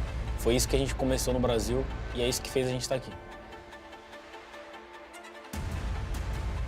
Se eu for campeão do Free Fire World Series, isso afetaria na minha carreira, na forma da minha família, na forma do meu time. Acho que é um dos nossos sonhos, então a gente vai correr atrás. E eu tenho certeza que isso é só o começo. A gente vai batalhar para estar aqui mais vezes.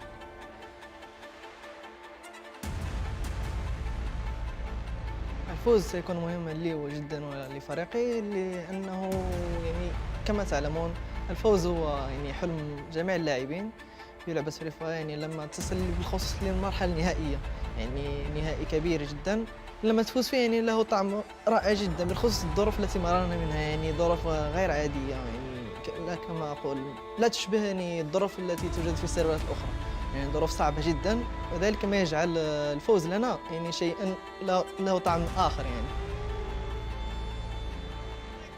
Cũng có vẻ như sẽ không chạy nổi và đó là Skyler. Wow, Skyler mang đi. Anh hùng là những người vượt qua được những khó khăn và trở thành người mạnh mẽ hơn. Chúng mình sẽ chứng minh rằng những người hùng trong chúng mình sẽ thức tỉnh và làm cho người hâm mộ Việt Nam tự hào.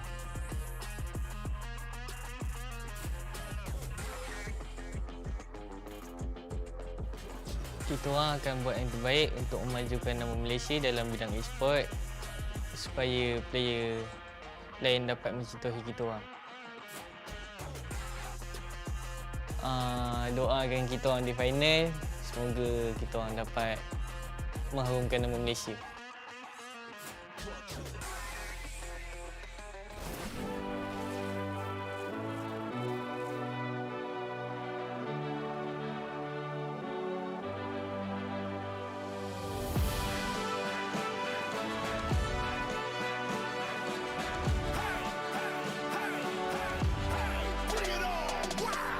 I never thought that one day I would get that kind of chance.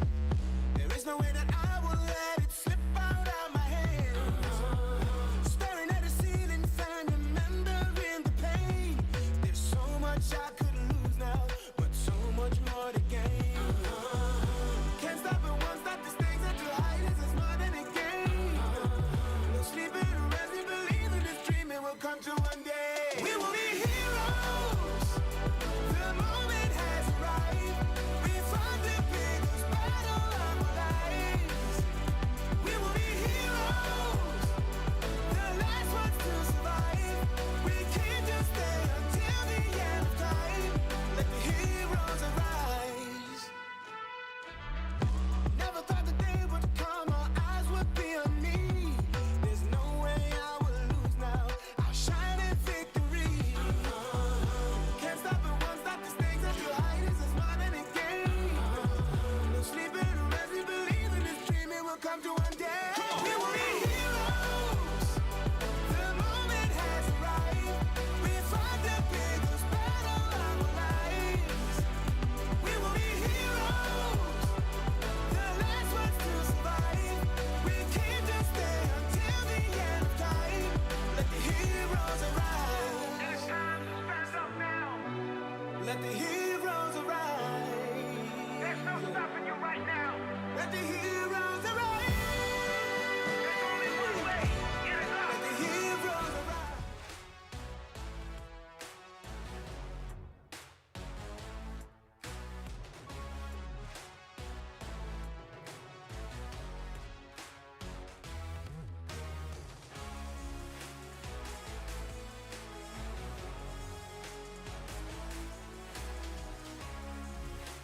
Alright, survivors, welcome back to the Free Fire World Series 2022 Sentosa. Game number 1 concluded, and now we are gonna be moving into game number 2 here in Kalahari. Yeah, and Kalahari is going to change everything. We saw the first one, teams are playing a little bit more timid. Are they going to continue to do that play style, especially on a bigger map like Kalahari? Everything is at stake. You do not want to be caught left behind, especially in the early stages of this Free Fire World Series. But hey, let me talk about Loud here. They actually ended up in 4th place. They got a decent number of points on the back of 8 kills. Yes, you only got 4 placement points, but they did very well, and they are in there. Very well played by Loud. Definitely well played indeed. But speaking of well played, I gotta have to say, well played!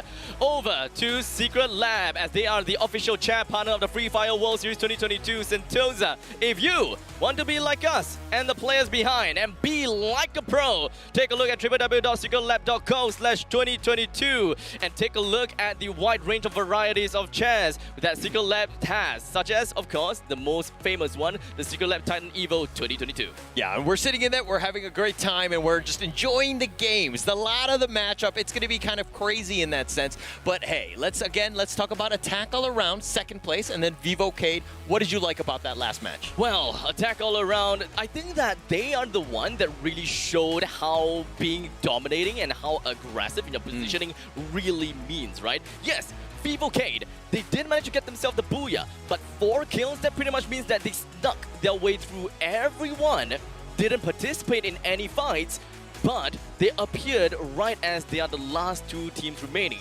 It is and it could be a solution to get yourself the crown and the victory, but if there's any other teams that went bonkers, like what Loud as well as Attack All Around technically did, the amount of kills is just going to rack up, and there could be one point in time that they get the Booyah, and, well, Vivocade might not get a chance for that passive gameplay. Yeah, definitely not going to happen again. But Attack All Around, let me give props to where props are due. This is a team that last year they ended up at 17th place. They were stuck in the play-ins. They didn't actually even make it to the playoffs, the grand finals. They didn't even make it there, and I'm sure that hurt them more than anything else. This year, they're very well prepared. We've noticed that even in last week's play-in, this is a team that finds that perfect sweet spot in terms of the map. They know where the other teams are going to go, and they're ensured that, hey, they have great lines of vision. They ensure that they get, the avenues of attack are all there. This is a very well-prepared Attack All Around team.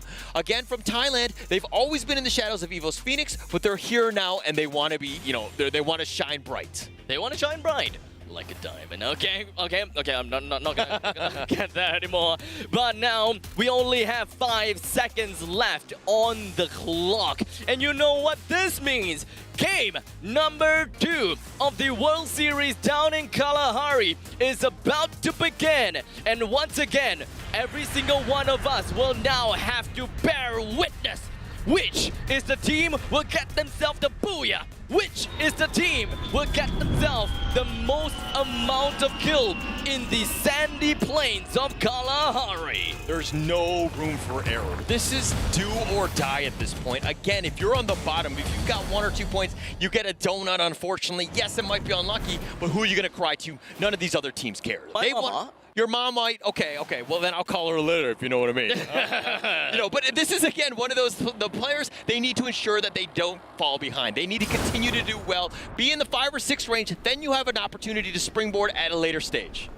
Well, now we are going to be looking at the flight path, but unfortunately, we are not going to even have any time for that, because now, right off the bat, Attack All Around find themselves right on top of the sub. It is going to be a 1-for-1 trade between Attack All Around as well as Echo Esports, but unfortunately, Echo Esports is going to be the one to find themselves in a very unfortunate spot. Kuroro weaving in and out of the time turner, but unfortunately not quite enough to get himself right out of all of the danger. I believe that 3 members from the side of Echo Esports is already down. I'm not too sure. But JLX, he found himself picked right back up. Kuroro, slightly the same. We have the entirety of Attack All Around still being safe and sound. But for the side of Echo Esports, all they can do right now is to go for the revives. Yeah, Attack All Around going up against the other play-in champions of Echo Esports. That was a super dangerous one for both teams. High risk. There was so much at stake right now because, again, Attack All Around had great momentum from the last one, and getting knocked out early, that would have been disastrous. They survive. They made sure that they have an opportunity, especially in this pivotal match, too, and they've got 3 kills to the name, all on the back of Kuroro. Echo Esports is not entirely a very flashy team, and I am surprised that they found themselves in such a situation in the sub. They are the team, yes, technically not flashy, but they will fire shots whenever they can. We saw the stats onto Duts, and we knew just how much damage that he can deal. His accuracy, 16% if I remember correctly. That is the kind of guy that you would not want to face off against with, because as long as you show your head, boom, shakalaka. You might just go down. Yeah, Duts there with 13 kills in last week's play, and 5 of those with grenades. But in match 1, he actually killed himself with a grenade. So I don't know if that one counts for the stat. That's probably something that he wants to take back. But a little unfortunate by Duts, but they're in a little bit better position. I mean, in the sense that they have 1 remaining player. Hopefully they can revive the team. They got to give themselves a chance. Duts is out right now. I don't know who's left on Echo Esports, but I'm very worried for this team. I believe that for the side of Echo Esports, we have 3 of the members now available. Kiba as well as Koja, they are down onto the Mammoth, while Ombak, he is right onto the western part of Mammoth. They just came back, so they wouldn't have a lot of utilities. They wouldn't even have any form of itemizations that would allow them to play any more aggressively. So back onto the track of not being flashy. They need all of the utilities that they can get. And that's, well, what can I say? They all four of the members from Echo Esports is now back alive, but it kind of seems as though they are itching for a fight. And on to Team Flash, that is. Yeah, this is one where it's back, you know, they're back to full strength. This is the revive system, but look at that. You know, they've all been revived before. They're pretty much zombies at this stage, and it's like, how much more can you commit to this one? Yes, we're at maximum. We did see a couple kills here and there, but this is the revive system. Everyone is back in the action. Kalahari, yo, slow it down. We got plenty of time. There's so much open space. Just find that open area. Make sure that you're not, you know, taking any sort of risk right now, and make sure that you at least get to the second circle. Well, inside of Kalahari, I believe that most of these teams may have gotten themselves out of their normal place, I would say, because one of the teams that I gotta look out for is Farang. They usually find themselves within a refinery, but they also understood that Minerals Esports always had themselves over the refinery, so they decided to change a little bit. They head over to the blue zone. They went over to Council Hall, which no one does go to, and now they've decided to go south, down into confinement. And technically speaking, they should know to expect Echo Esports or perhaps even V Gaming. And in this very case, they may just very much see V Gaming. Yeah, V Gaming and Frog Esports, they saw each other. You could hear them. They're like, oh, watch out, watch out, watch out, watch out. Hold up. Let's get the glue walls on. Let's get behind cover. But it looks like there's going to be a little bit of action here. Dark Love, you are a little bit too slow on the double barrel. This allowed Pablo as well as Spade to come in as a duo to bring him down almost immediately. I believe that Spade has already found where Valentine is, because all the way at the top of this tower, he's got himself the sniper, waiting for the eventual popping off to the head. I believe they saw it. Oh, what a shot. That was an amazing headshot by Spade right there. This guy's an absolute, you know, destroyer. Look at that thing. He's got so much range, so much, you know, vision. I mean, the fact that he could just pick that guy off the tower, very well played by Spade. I expect to see more of this. Farang Esports was that dark horse. You talked about you liking them and you want to see more from the MCP region. This is a team that, again, surprised a lot of different players and the teams in MCP. There were other favorites, but Farang Esports came out on top. Right now, V Gaming, they found themselves with too little amount of numbers to their name, and they decided to head down south from confinement into Santa Catarina, and they actually found a small little, well, fragment of Vastamundo. Vastamundo decided to shoot right back at them. It's not going to be enough to bring them down just yet, but that's pretty much going to be a warning shot from Vastamundo saying, hey, don't come any closer. Speaking of which, Attack All Around seems to be doing the same thing, except for the fact that they are shooting in a fight for honor and points. Yeah, honor and points, but Attack All Around and Vivocade, both of these teams top two in the last one. I don't know if they want to continue. It looks like they're kind of just back off here. Just play it safe. Again, only two kills have happened in this one. It's 6 minutes in. It's still very, very early. Foki's like, I'm going to get out of dodge. Jumps himself on the Akira bike. It's on fire now. Karora's there's like, all right, we're all out of here. We're just going to run to safety. The rest of the members from inside of Attack All Around, or at least two of them, have fled away from Vivocade. I don't think that is exactly the right word, actually.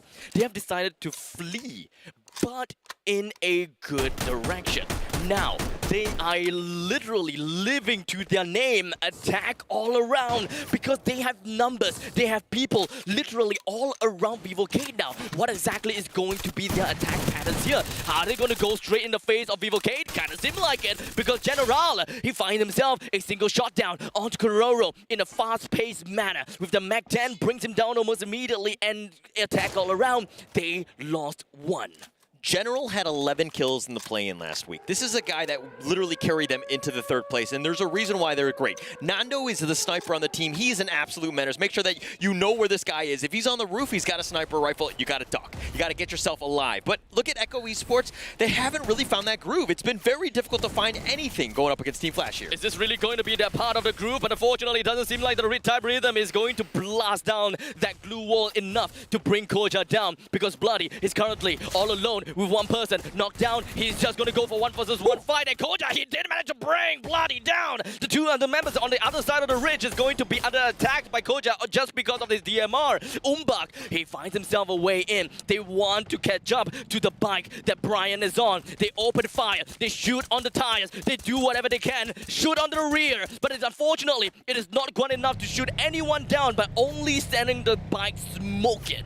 Shin is literally on fire. They're getting the hell out of Dodge. They're going to find a place, hopefully just revive the team. They need to keep themselves alive and in this game. But Vastamundo playing a little bit safe, right? This is I think the style that we saw in the Euro Pro League. They tend to just pick their battles. They try to see what's out there. But, you know, Vastamundo here going to be lucky with this crate here. They'll happily take that one up. But, you know, in terms of Vastamundo, is this something that we want to see more of? Do we want to see them be more aggressive? Honestly, I'm happy with just putting them, having them in the circle. Because normally, if they would want to play at the edge of the circle, that pretty much just suggests that they want to look for utilities, and they will only want to look out for a fight at the very end.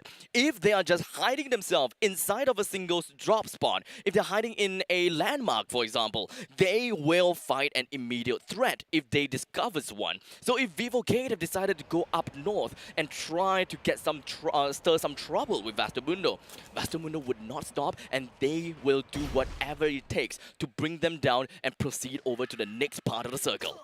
And they'll keep themselves alive. Darklove has been knocked here. Pinsu gets a nice headshot onto Spade, and it looks like they're just going to trade shots here. V Gaming are going neck and neck with Farang Esports, but he's been knocked down. Spade, I don't think he's got a chance. The Penguin's like, I don't have any bandages. I don't know what to do. I don't have a, I'm not a doctor. I mean, he can just kind of lay flat on the on the bullet spot, and he'll be like, "Look, you're not bleeding." But Spade, he's still bleeding out. I don't think that any one of the members from the side of Farang does have a grappling hook on them to actually save Spade at this point in time. But you know what what do they have? M79, and that is going to be the grenade launcher. And I believe and I hope that Jambal will be able to lay one down on his adversary. Yeah, it's going to be very close here. For Spade, looks like he's going to bleed out. No real chance. And this is my problem, right? With some of the teams is that they're too spread out. They're not able to support one another. If action happens, if he gets knocked, what are you going to do? Right? You don't have the grappling hook to come and save him. You have no real chance to really just help your team. This is one of those things where if you're looking at what Loud does, look at how close they are. They're almost on top of each other. They're holding hands, making sure that they're making their presence known just by sticking together. Okay, so now with the new circle that's going to be popped close to the center, but it's just down southwest a little bit. So none of these teams are actually inside of the circle at the moment as we speak. It requires a little bit of movement coming in from some of these teams in order to put themselves in a really good spot. But speaking of good spot, Jonah, he found himself a single knockdown with a grenade, and that is going to give them a numbers advantage as they move on to try to get a fight against Echo Esports. The Cruz, he managed to juke his way through. Make sure that he does not get the CQB combat against Echo Esports. Moshi coming in from the sides. Real flank. Doesn't seem like things are going to be well with Duds. Hides himself inside a container. Finds himself still knocked down by Jonah with a massive burst of damage. And now it's just going to be left with Koja, the last member remaining coming from the side of Echo Esports. And the only thing that he can do right now is make a run for it. All right, Evos Phoenix, Evos Divine were almost kind of helping each other. They were going for the same target there in Echo Esports. Dutz was kind of left behind. He didn't really have much of a chance. But hey, look at how crazy this World Series is. 12 teams left at 11 minutes. This is all the teams are just looking to survive. But there's so much action that's going on. They're making sure that they're not getting third party. VGM is on the run from Farang Esports. Do they get the knock? Well, they gotta have to get a knock and get the hell out of there as soon as they can, because the Storm is slowly going to be constricting these teams. They have to run away soon before they find themselves in the middle of the Storm. As they get the grenade launchers down onto Bingsu, brings him down, and Jambles gets himself a kill just like that and allows them to move right on onto the next zone. Loud is going up against Minerals Esports. They're going to look to just get this flank. The glue walls have been put up, but Minerals Esports hiding in that tent. I know Con7 is going to look to just go for this last. Actually, he's going to go super aggressive into this tent, and he just unloads lead.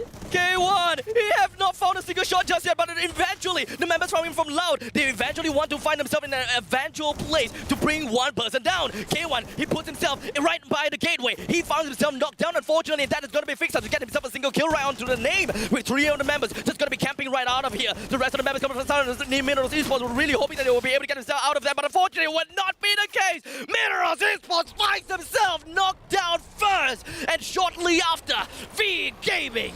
Loud was completely clinical on that one. They made sure that they bashed through the glue wall. They got it, but they got eliminated there. Oh, Evo's Phoenix coming out of the blue, and it just takes him out. They got knocked out 10th. This is a travesty for Loud. And now Vastamundo, they have understood their assignment here. With a lot of teams that has already been knocked down, they know that they are one of the 9 teams available. 28 members left. They are still full of ammo, still full of utilities, and they are just excited to see what is available. The Arena blast off down onto the glue walls. They did manage to put a decent amount of damage down onto them. Another one on the Riptide Arena, leaving Finn gonna be the last number 11. Doesn't seem like the rest of the Sao Pablo and Farrokh Esports is able to do anything right now. Too bad indeed. That is gonna be Farrokh knocked down. Yeah, Vastamundo right there, shooting fish in a barrel right there, just giving no chance. There was no cover, nowhere to run, and Vastamundo were like, hey, this is the easiest shot in the world. I'll just happily take all of that. And they do collect 2, but Team Flash now eliminated 9th. Pretty bad for them. There's still one member from the side of Farrokh, but I can't spot where he is yet. Perhaps in a while later, we'll be able to see where exactly he is. Wask, they have been quiet. They have been living in the shadows, and I don't think that they have done anything at all just yet. Mr. Ali knocked down and executed almost immediately. Beyond was hoping to get himself into the next part of the circle, but unfortunately, Wask is just around the area, and so is Vastamundo. And Vastamundo gets himself a 3 headshot thanks to Luca. Amount of kills are just pouring right in with Vastamundo in the northeastern part, Wask in the northern part, but attack all around as well as Echo Esports are in the center. This point in time, anything could happen. Oh, Vastamundo, they smell blood. They know that they've all been knocked. They're going to run right into Wask. They want to clean up all the kills because they know that they're just easy prey. But Vastamundo have done a great job of altering kills, ensuring that they're in the right position. This is perfectly the way you want to play as Vastamundo. This is going to be the blitzkrieg coming out from Vastamundo. They're not going to be letting the members from the side of Wask take a second to breathe. But I believe that they know that they don't have a lot of glue walls left. So not exactly a blitzkrieg, I would say. They would just take a couple of shots, then glue wall, shots, then glue wall, and just like that, Vivocade finds themselves eliminated for now. But how about Wask? Not exactly over just yet. Dowley, last man, Wask, 5th place. Vastamundo, 9 kills, 2 have been knocked. They'll easily pick that up. But Evo's Phoenix back to last year's Free Fire World Series win form with 12 kills. An absolute monster. Echo Esports now limited down to 3 teams. The war on different fronts. We are expecting and we are seeing a lot of different kinds of fights. And now the ties, they are going to be fighting against one another. Attack all around. One of the members left inside of this house. And it doesn't seem like he's spotted just yet. All right, no matter what happens, no matter which team wins, Thailand wins at the end of the day, especially with 2 teams left in the top 3. They're going to get some massive points. Attack all around haven't got as too many kills. They started off, getting a couple in the beginning, but they've been largely quiet since. Vastamundo's still alive. Are they going to do this, especially with one person knocked down in Luca? Well, it is a knockdown, not exactly a delete just yet. Wait, 2 of the members from the side of Vastamundo is actually knocked down, but it doesn't matter because they still have 3 members left going on around. Evo's Phoenix, total of 14 kills. The Cruz moves on, gets himself a shot down on the Blazer 10. He's going to be down and dusted. The rest of the members from the side of Evo Phoenix just going to be making full use of the numbers advantage to eventually move down on to Luca, brings him down with a grenade. And Nunes behind the tree. He's going to be completely backed up against the wall. Vastamundo finds himself knocked right down at 3rd place. And Kororo has been hiding himself on the 2nd floor for the longest time ever. And they are leaving him for the last to kill.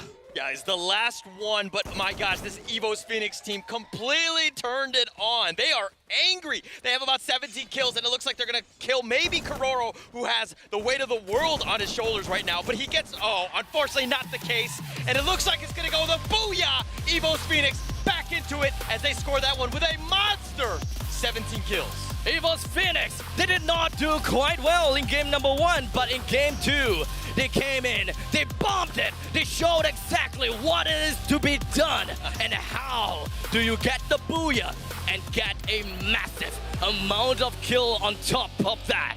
Wow, the first game, they really struggled. I think they were in 9th, but the fact is they came back storming. But let's find out exactly what happened in the highlights coming up right now.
Phoenix.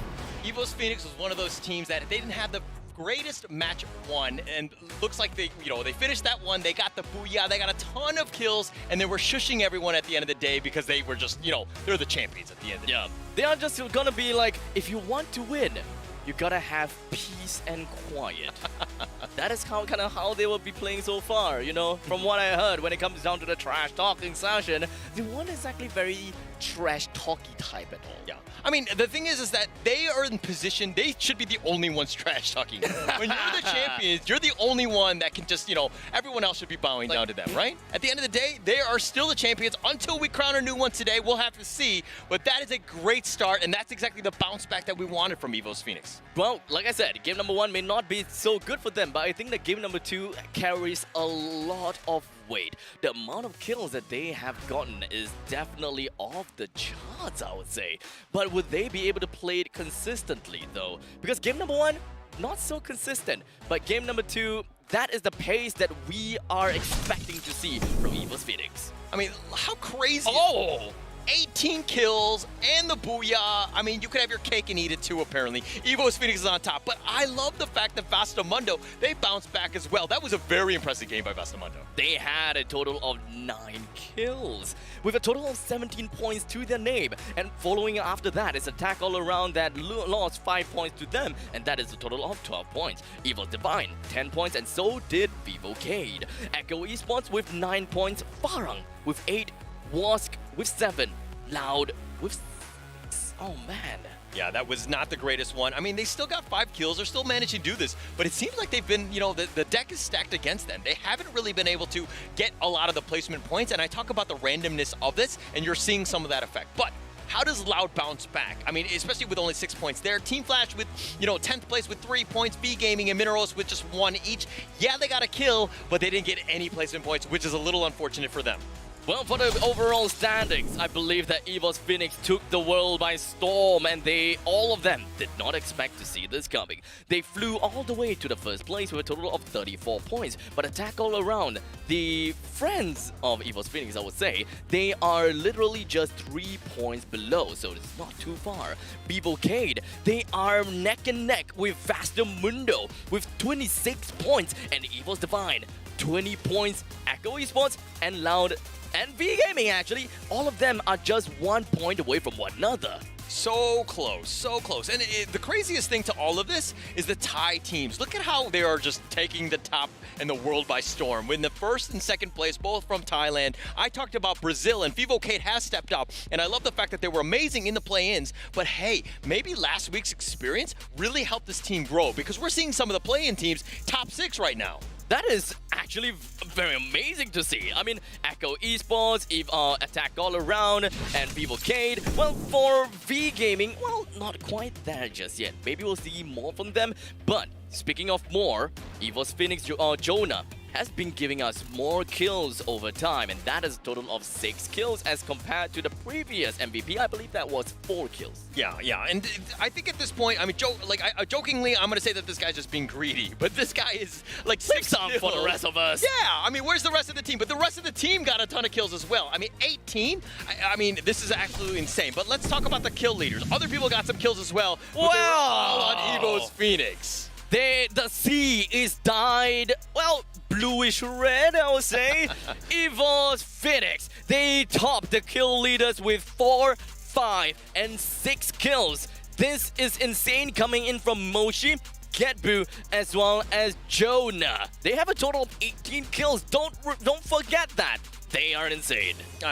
Really crazy. I mean, this is going to be one of those things. I expect to see more of them in the key players as well, because it looks like, okay, it's going to be Pablo with 3 rescues. Some, the pickups are very important. Dead God, he was a glue wall destroyed with 8. I'm sure he would rather have those as kills, but hey, knocking down glue walls, very important for the team. Genball from Farang Esports used 19 glue walls. We saw a lot of action from Farang Esports. This is a team that was in a ton of skirmishes. Unfortunately, they didn't get too many kills and points, but they did, they were definitely highlight level of play, I would say. But General, damage blocked, 1,073, pretty massive by General himself.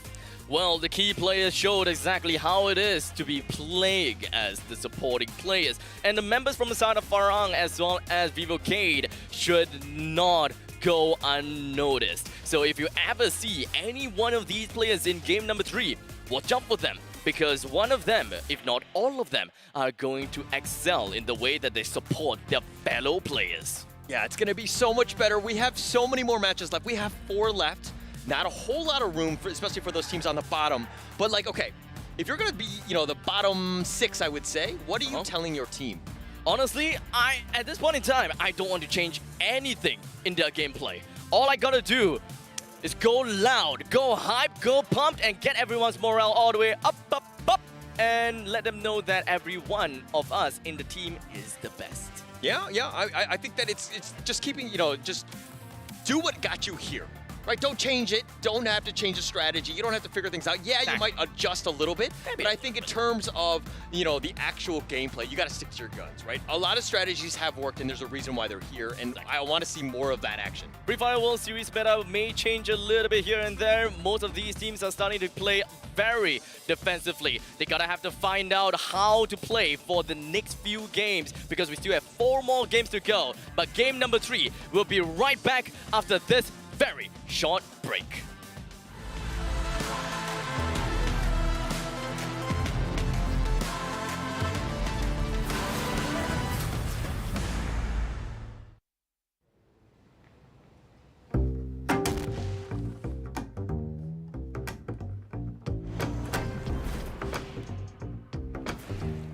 احنا واسك ما كيهمناش جميع الفرق اللي كاينين هنا بالخصوص فينيكس فورس ثم البطل العام اللي فات وهذا العام جينا باش ناخذوا البطوله منكم นายไม่ต้องพูดเยอะหรอกนายให้ผลงานพูดแทนดีกว่า Hey, lu mau ngalahin Phoenix? Kan masih di Divine. Eu não tô ligando que vocês, os amigos da Phoenix Force, estão mais uma final de Mundial. E não vai ter sorte pra eles e vocês são fracos, então vamos amassar vocês. E vamos ser campeão porque o nível de vocês é muito abaixo do Brasil. คิดว่าผมกากเหรอทำไมปีที่แล้วได้ที่2อ่ะปีนี้ที่2เหมือนเดิมมั้ง Oh, tem calma. Este ano para ti resta o terceiro lugar, porque nós vamos ficar em primeiro. Hey, Evox Divine, phong độ các bạn thật là ổn định đấy. Thành tích quốc tế liên tục giảm qua các mùa. Cố gắng phát huy nhá. Ya terserah sih lu mau apa, intinya gue bakal buktiin nanti di final. Tunggu aja. Aku rasa tim kau biasa-biasa je. And cakap kat Brian jangan jadi support kalau beban. Brian là hỗ trợ. Nhưng mà số kêu nó kiếm được trong trận chung kết sẽ nhiều hơn bạn đấy. Nanti kita tengok dalam game. Tim kau ke tim aku yang kuat. Vamos, Farang. Ustedes ni siquiera tienen el nivel para estar en esta mesa junto a los mejores del mundo. Ese tal Pablo no pudo ni conseguir 20 kills en la final. Vocês querem falar de kill? Vocês estão na nossa mira. E a gente nunca erra. ไปถามใครใครก็รู้ว่าฟินิกซ์ดีที่สุด هاد المره ما غتنوضوش من الرماد ديالكم حيت اللي غنديو هاد البطوله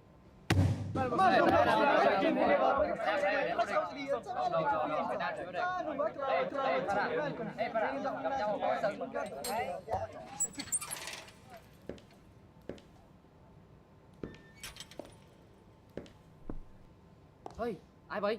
ما عرفتش شكون هادو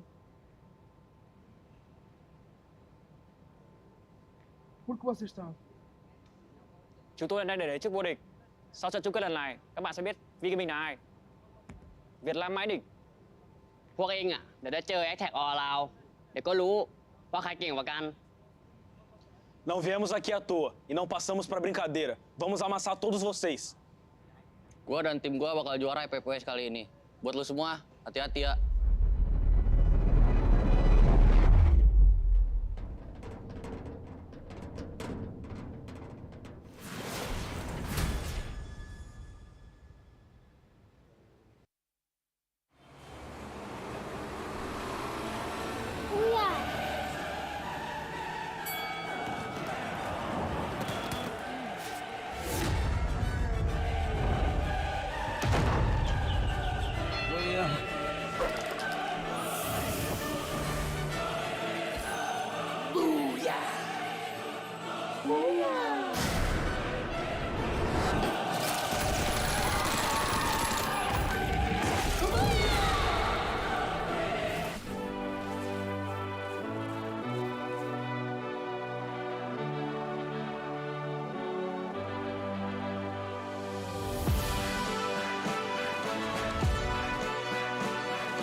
come to one day. We will be heroes.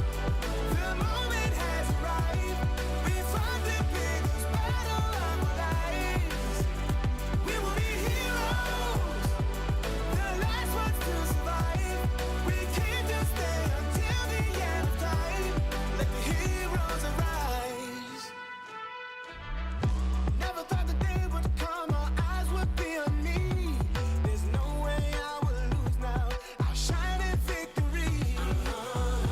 Can't stop it, won't stop the stakes until highness is mine and again.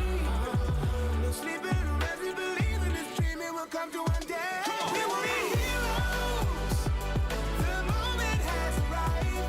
We fought the biggest battle of our lives. We will be heroes. The last ones to survive. We can't just stay until the end of time. Let the heroes arise. It's time to stand up now. Let the heroes arise. There's no stopping you right now. Let the heroes arise. There's only one way. Get it up. Let the heroes arise.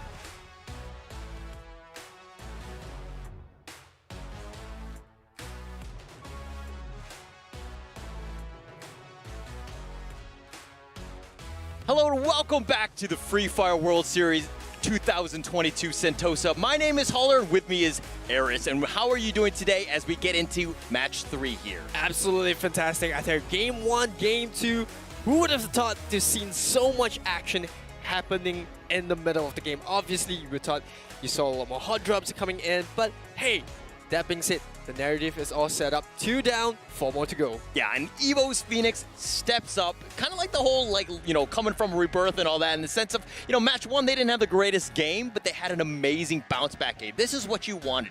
You could see how much confidence, how much anger, I would say, and how much preparation they had as they're back here, because they were ready for this one. They came back storming with 18 kills and that booyah. Yeah, I mean, they had a lot of fights happening as well, but talking about fights, let's take a look at our official gaming chair sponsor, and that's none other than Secret Lab. It's going to be the official chair partner of the Free Fire World Series. It's secretlab.co/2022. We're in the Titan Evo. Make sure that you do get, a chance to at least sit in it, because it's super comfortable. It will help you game, and of course, all of the Free Fire players are sitting in the chair as well. Yeah, absolutely. So if you want to game like a pro, get yourself one of these sweet gaming chairs. And that being said, let's take a look at, who you think will be heading into the favorites for third game. Okay, every time I put out a favorite, I become vulnerable, right? And I feel bad because I feel like I'm putting too much pressure, or I'm cursing them or something of that sort, because,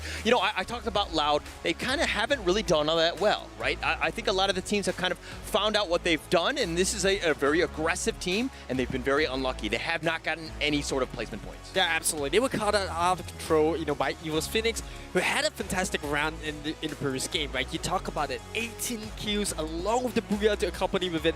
Even Triple A, who were really strong in, just holding their fort, they had to, kind of just turtle up and make sure that the last remaining player, which was Kororo, had to pull out the turtle strike just to get second placement in terms of points.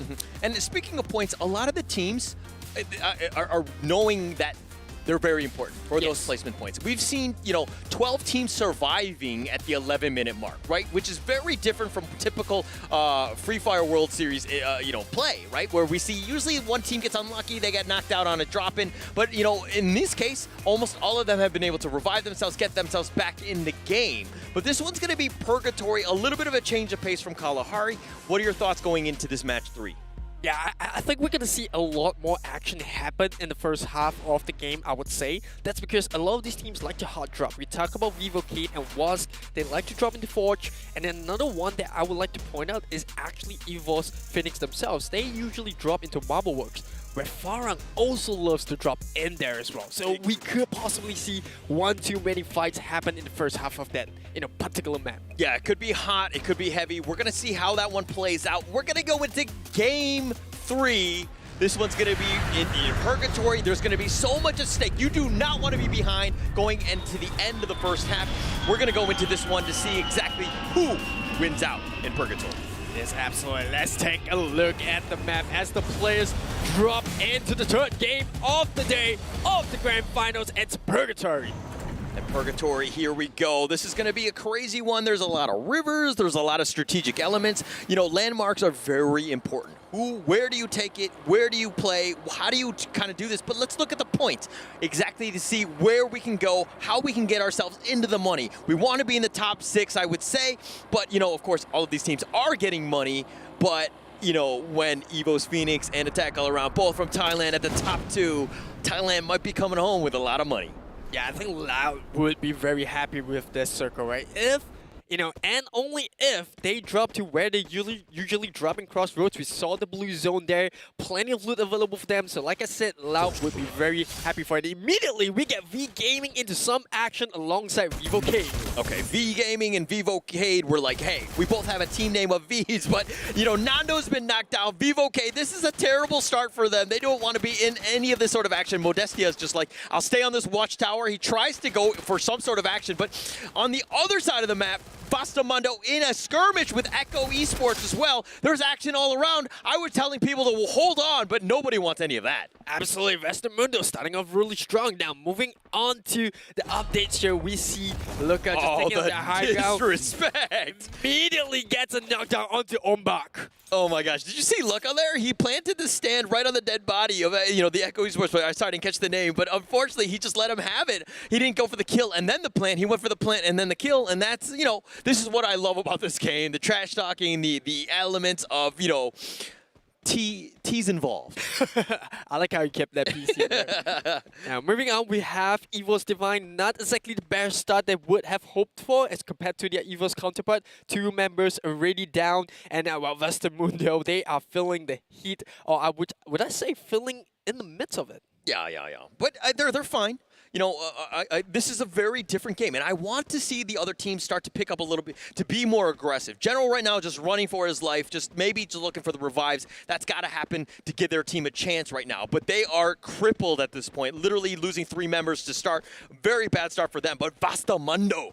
Wow, this is a team that's really stepped up. They're on top right now. I mean, yes, it's a little early, but they've got 3 kills. Yeah, this is the best start that you can hope for, right? Dropping the central, getting 3 kills, like you said, on the edge of the circle where they usually love to play, or at least in the first half before going aggressive. And with the circle update, you know, you see the usual teams that drop into the middle of it all with Team Flash, as well as Attack All Around, just making themselves really comfortable at Brasilia, which I think is, you know, it's as central as you can get in Purgatory. No, it's the most important part, because if you end up being, you know, on the western island or the southern island, and then all of a sudden the circle happens to be on the other side, you are totally screwed. You have to swim across the river, and you just become literally fish in a barrel, so to speak, for any of those teams. Attack All Around, they've been very strategic. Almost every single map, they tend to be in this central location. It's perfect for their playstyle because they like to let the other teams go to them. And it's very consistent to how they actually play in the planes. We saw that coming out, that habit, the ability to just control the fight. And even then, we saw in Game 2 when they were playing in Kalahari,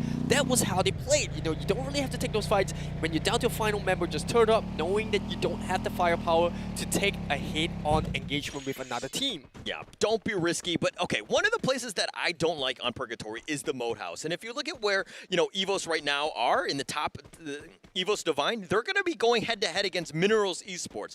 I don't think that that's a skirmish that people expected. Moat House is one of those types where I literally have a moat in a house, and yet you're coming towards me and crossing the river. Very dangerous spots. Jota right there. Hota getting shot out right now by Beyond. Yeah, Jota had to find that out the hard way, and Beyond, like you said, getting those free taps. And here comes the rest of Minerals Esports just piling on, but Beyond holding his ground right there, and he's doing a fantastic job at it as well. He might just get a second kill, not exactly in his favor there. Fixer's gonna get the knockdown. Yeah, though it was a 1-for-1 action, and they're going to continue on. Who pulls out so far? Minerals Esports has done quite well thus far, and it looks like they're going to pick up the rest of the team. This is a massive win for the Latam team of Minerals Esports. They got 4 to their name. Hota, the MVP on their team, the latest acquisition. Yes, they've only played 2 years in the Free Fire Pro League, but my God, this guy's a monster. If anybody's looking to get into Free Fire, understand how this guy plays, because he's just going to help you improve, because he's just so mechanically sound. Everything that he's doing, you need to do as well. Yeah, that was a perfect combination of using the time turner as well as the glue walls to just close up the gap.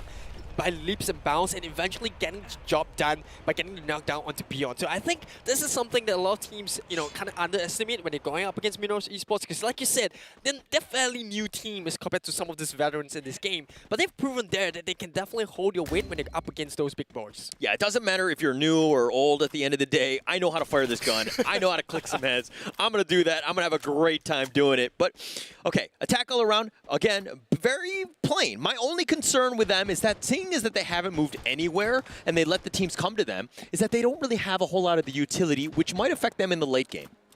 Yeah, it's all about resource management right here. And now about attack all around once again, finding themselves in the middle of it all. We talk about Team Flash not too far away. They haven't had the best start coming into today's games in the grand finals, but can they actually get some points off the Thai team here? Need points. Need points. All the other teams are like, just please find a Thai team. Please take them out because we need to ensure that, hey, a friend of a friend. Enemy of my enemy is my friend, right? I think that's how the saying goes. And at the end of the day, if you stop the Thai teams, it's going to really help the rest of the teams in the Free Fire Pro League, or in the Free Fire World Series. Or you could go super aggressive and just say that everyone is my enemy. No, it is a legit. You don't have a lot of friends, do you? Yeah, I don't. Okay, all right. They're frenemies? Are they? What side are they on? I guess in the case for attack all around, everyone's the enemy. Kinda, you saw them play that in the first 2 games. They don't care which team you are. As long as you're coming up against the high ground, our ground, we're gonna take you out. Yeah. And they need to ensure that anybody that walks by pays the toll. Right? You have to be that troll under the bridge. You have to ensure that anybody that walks by is making sure that, hey, this is a scary team. You got to be careful of all the different angles that they have, and they're going to be safe. But they're right in the smack dab middle, right? If you're looking at some of the other teams, look at Loud in the Northwest. Hasn't really been able to find anything. But look, Team Flash looking to find something. Yeah, they got the first knockdown. They do lose Bloody in the midst of it all, but that is a small price to pay as they take over some control from attack all around. We do have members in the vicinity. Danger Zone now going to be pushing them away. Shin dropping down the first. The shotgun to the back of the head of Folky as he tries to make an escape, but only finds himself dead. Okay, Folky. I mean, if you're going to shoot the guy, maybe you shoot him in the face, not in the back, huh? No respect. No respect. That's just disrespectful, right? You take whatever points you can get. Yeah, no, actually, I would shoot the guy in the knee first, and then I would then, just plant the stand, and then, okay, there's a reason why I'm not in the Pro League or in the Free Fire World Series. Yeah, I'll be calling you a BM out for that. But now, taking a look at the update right here, Minoros Esports, obviously at the top of the table, 4 members still alive, 4 kills in the back. V Gaming not too far off with 3 kills of their own. Yeah, and Team Flash doing pretty well. This is the bounce back game that we wanted from the old Burst the Sky team. They have a lot of experience coming in, playing in the last year's Free Fire World Series. I expect to see more. I wanted them to do more, especially since they were the top team in Vietnam. Vietnam, very strong region. V Gaming as well. There's a reason why there's 2 teams out of 12 in the entire world playing in the Free Fire World Series, but they haven't really had a whole lot of success thus far today. Yeah, hopefully they will have their fortunes turned as we do get the Circle update closing in. Brazil is still in it. I think this is really good for some of these teams that have already crossed the bridge. Mainly EVOS, rather both EVOS teams do like to take a little bit of the slow approach at the start, but now we're starting to see teams from the bottom end. Westermundo taking a fight against Wox as well as V Gaming. Yeah, and okay, if we see what's happening, V Gaming is just going to have to just buckle himself in right now, keep those glue walls alive, at least for now, but I don't know where the support is. Wosk is getting shot at, and it looks like V Gaming are kind of just a bit of a skirmish, and Nunes from Vastamundo have actually third-partied, and they're at the right time at the right place. Yeah, Vastamundo is the masters of this. They love this third-party fights, and they're finding themselves ripping the rewards. They get a couple of free knockdowns there. Wosk gonna fire some back as own. Blazzario gonna be the first one out. Already the Blazer 10's gonna be first one out. Wosk, just trying to buy time, trying to close up the gap, trying to cross that river, and Vastamundo not letting up this fight. Yeah, not giving him any space to go. There was the bridge, there was that river. This is the problem with Purgatory. You have to make sure that you're in the right spot. You do not want to be going from open areas to try to find some cover at that point. At that point, it's way too late, and Vastamundo are on the run. Look, we see him running down the riverbank, and he doesn't want any part of, Echo Esports at that time, but Farong, right nearby. I don't know if this is going to be a great stop for it, but Farong gets a nice shot onto Koja. Yeah, just taking the time right here, and Farang, you know, they had a better second game as compared to the first. I think they want to ride on this momentum. And Kojo, what are you doing? He tries to scout around, and Too Bad just gets a free knockdown here, but he's in a lot of trouble. But the rocket launcher buys him up, and Spade comes to his rescue as well. Now Echo Esports, they are punished for this push. And here comes Jambao trying to get the job done onto the last member. Dutt trying his best, but Echo Esports gets blasted in their face. Echo Esports out. This is the #1 play-in team. They were doing so well up until that part. That seemed like a little suspect play where he was driving around on the bike. I don't know what he was doing. I think he was doing donuts or something. I don't know. But he was just like, hey, look at my bike. But then he just got shot off it. And Echo Esports pays with their life. They're down with as the 11th team, but 10 teams left. There's still plenty of time for these other ones to make a move. Loud, on the other hand, kind of quiet. They need to be more aggressive. They're playing it incorrectly. They're behind. They need those kills now. Yeah, we saw that in Game 1 in Bermuda, where they rotated really slow, and this is very unlike Loud. You know, the Loud that we knew from last year's Free Fire World Series, they were aggressive, they went for kills, they were decisive, they got lots of frags, but this time around, seems like this switch up in play not really suiting themselves. It's awkward, right? You're playing on the main stage, there's a lot of eyeballs watching you. You have teams that you've never played against.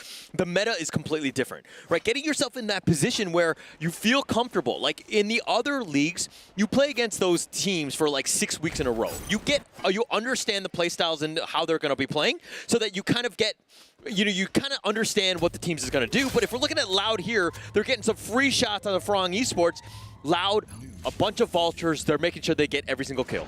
Yeah, and similar to how Bermuda was played out, Farang and Loud, they rotate slowly here. Farang on the receiving end of Loud's rough, and now heading into the southern end of Circle, Westermundo, going up against members of WASC, who are doing a fine job of getting those free shots from the top. But Mr. Ali just unfortunately gets knocked down from Crusher, who's at the bottom of the river, getting those, pretty free shots towards his direction. Okay, Mr. Ali was the MVP on WASC, and it seemed super awkward because the rest of the team was getting shot at, and they're continuing to get shot at by Vastamundo here. Crusher just completely on point. Nice knock there, and it looks like he's going to be the last one, and they get the other one, and they clean up WASC. Vastamundo is on a roll with 8 kills to their name.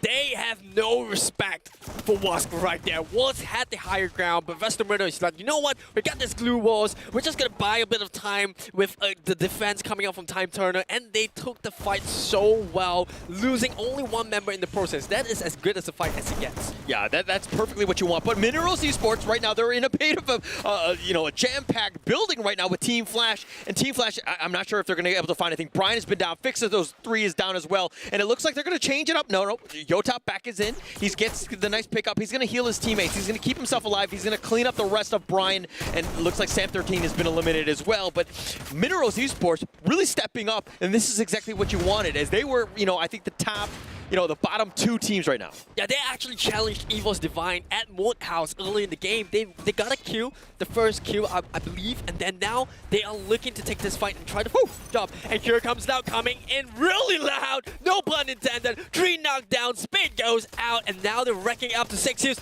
About scratch that. They take out Farang, who bows out in 9th place. Oh, Loud. See, they're so good with their ambushes. They catch a team out, wide out in the open. Farang Esports is like, whoa, what was that? He gets knocked, and then all of a sudden the rest of the team is eliminated. Team Flash has been eliminated now as well. Minerals Esports with 8 kills to their name. Again, both of these teams really needed to step up as they're looking to just close out the first half with Game 3. Yeah, Latam teams, they are here, and they are here to stay. They did so well in that fight, and now that leaves EVOS Divine with the remaining member in Beyond, who, ironically was the member to first go down at Moat House. And now, looking at the update, Circle closing into this area where there's not too much covers on.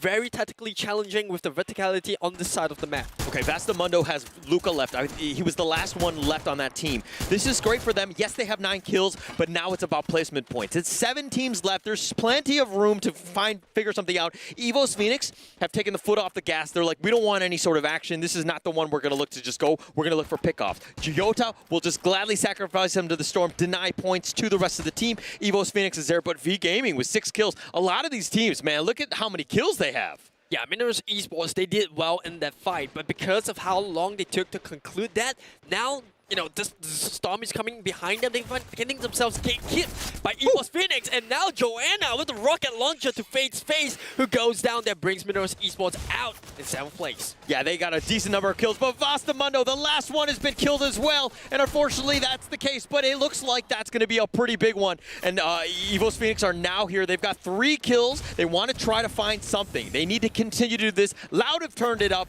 and they are the kill leader. There's for a reason, but Jonah says hello as he tried to enter the building. He gets knocked right there. Jonah will happily take that. Yeah, the rocket launcher meta coming to play right now. Jonah isn't stopping. Lost 21 gets knocked down, and I think K17, can he actually buy his team out? He gets a reply, but K17's caught out right outside the zone, as Jonah has no mercy for them, racking up to 5 kills. Loud now in a lot of trouble, but they have 9 kills on the board. Kronos, the last member standing. Stay alive, my friend. You need the placement points. You've gotten the kills. Great. You're down to the last man. Don't take any sort of risk. Make sure that you have a chance here. Louder down to the last member. Kronos has to play smart. He has to play quietly, but he's been eliminated. EVOS Phoenix comes from behind. Make sure that he cleans it up. They've got 7 kills, and they're like, happily take that one. But AAA, they're trying to do what they can. I think they were 4 strong at this point, but there's 8 players left, 3 teams left, 7 players. And now V Gaming in the perfect spot because there's no more revival zones, no more vending machines. So that puts V Gaming against AAA. Whoever wins this fight, I think is looking to be fair to get the booyah. But, I don't want to invoke any strikers curse here. As V Gaming, well, they've got the knockdown, and now it's down to the final 2. EVOS Phoenix, perfect position. They played that one incredibly smart. Yes, there's only 2 members of them, but V Gaming have 3. This is going to be down to the last 5 players. Oh, Jonah runs right by him, gets the key, knocks down Dark Love. He gives himself a chance. Bintu and Ventan, how are they going to play this? Do they want to res him? Is it going to come down to that? Ventan, he's going to have to heal. Bintu's still alive. Dark Love is just more scouting more than anything else. They haven't given anything out, and it looks like they're going to continue to just kind of keep him from afar. This is when you wish that you had Riptide Rhythm. You bring down the glue walls, you can finish off the queue. But now EVOS Phoenix is gonna take this one slow. Moshi and Binsu buying time as they wait for the circle to start to close in. They're just separated by just one single fence. Yeah, no real chance. I don't think you want to take this, especially with the numbers. But Jonah, I mean, yes, he's being supported, but Moshi's got to do everything. Oh, he tries to cover out. He does get knocked here, and it looks like Moshi's going to be the last one alive. And can he get the shot? He does get 1 shot. That's going to be 1 knock. Dark Love is still alive. He's going to try to be 1 versus 1. And there you go. EVOS Phoenix take that one out, proving again why this is the championship team. They are so strong. Outgoing against a 2 versus 3, and they pull this one out. They looked untouchable at this point in time. They had the odds against their favorites. It was a 2v3, but look at how Joanna bought so much time with the rocket launcher, finding knocks after knocks. V Gaming were left with a very tough question to ask. Do you revive your teammate, or do you try to take this fight head on? Yeah, that was it's a question, a situation I don't want to be in. It's one of the craziest things, but EVOS Phoenix proving to be why they're one of the top teams, and they're going to continue to be with 2 booyahs in a row. But let's check the highlights.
Boy, oh boy, EVOS Phoenix rises from the ashes right there. Just when it looked like the odds were stacked against their favors, the rocket launchers come in to help Joanna find that booyah.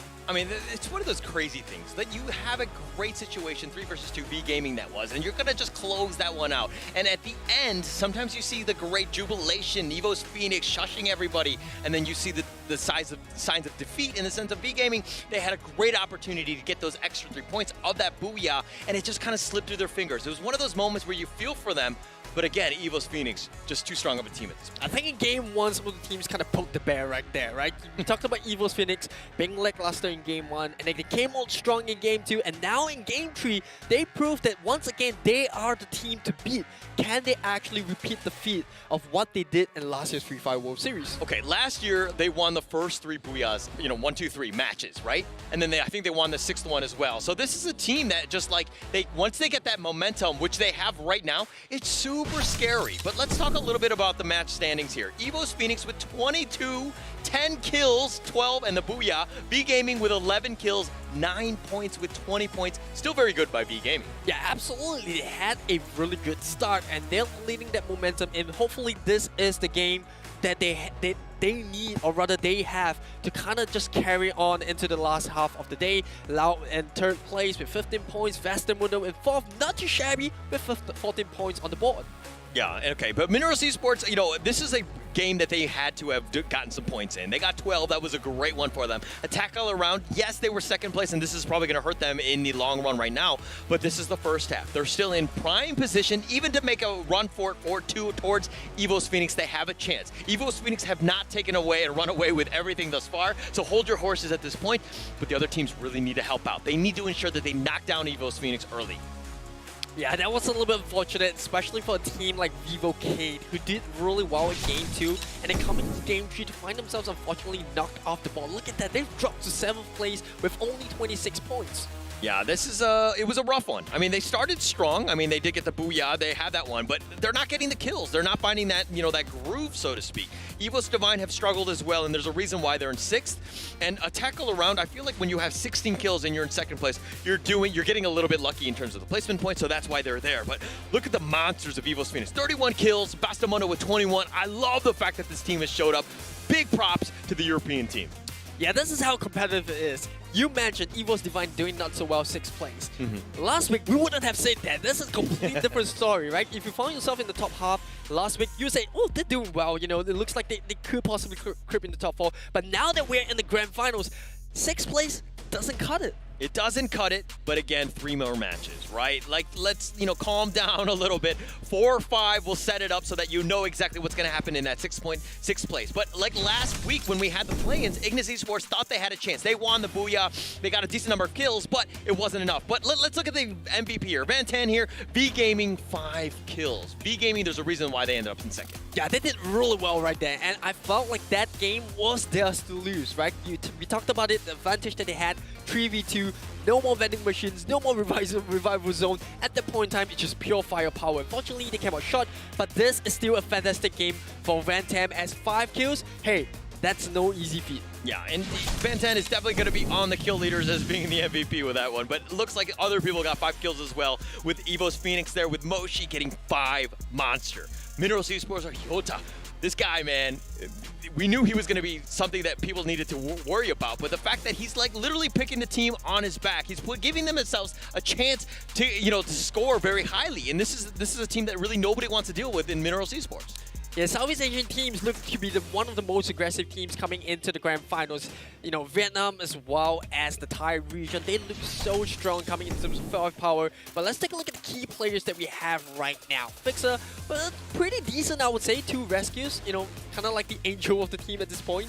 Yeah. You need somebody that's like that in terms of the support, making sure that they do that. But Van10, not only is he getting kills, but he's also destroying glue walls. He's doing a great job with that. But V Gaming, Binsu as well, glue walls used, very good support usage, making sure that his team is safe. And now, while Echo Esports Duts, this is a guy that gets a lot of kills. He's won, 4 Predator awards himself, but getting chrono damage blocks, kind of not the stat that you really want. Well, it could be a good thing if you're translating it into booyahs, but unfortunately for Duts, at this point, well, blocking damage but not dishing it out is, like we said, is just not cutting it. And I think this is something that Echo Esports need to quickly rectify if they want to put themselves a fighting chance of least fighting into the top half of the table. Yeah, and here's the issue with some of the teams, is that when you have that all-star, like the Hota, the Tuts, all of these guys, don't get me wrong, the other players are very strong on the team, right? But the thing is that there are situations where you're putting too much pressure for them to do it. If he gets knocked out early, what are you going to do, right? You haven't been able to support that team properly, and it seems like we're seeing some of the faults of these teams, right? Are we looking for more well-balanced teams like EVO's Phoenix, which almost anyone can just pop off at any moment? Or do you want that super all-star, that Michael Jordan who can carry the entire team? At this point, I think, you know, you kind of don't get a choice to choose, but if you had a choice, I'm pretty sure it would be a lot of chance. And now we are down to the final 3 games. Well, what are your thoughts, you know, moving into the 4th one? Okay, well, we've seen, it's been the EVO's Phoenix story thus far in matches 2 and 3, right? This is one of those things where, you know, I'm worried because I like things to be close. I want to give the dark horses a chance. You know, the 5 or the 6, I want them to actually step up. It's going to be one of those moments that can happen. The second half is going to be very interesting to see who really wants it, who's going to step up, but we're going to find out right after this break.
In a dog-eat-dog world, you can't trust anyone. Only your gun can show you the way to survive. In a world where everything has changed, I fight for myself. The techies are no longer a small gang in Greasa.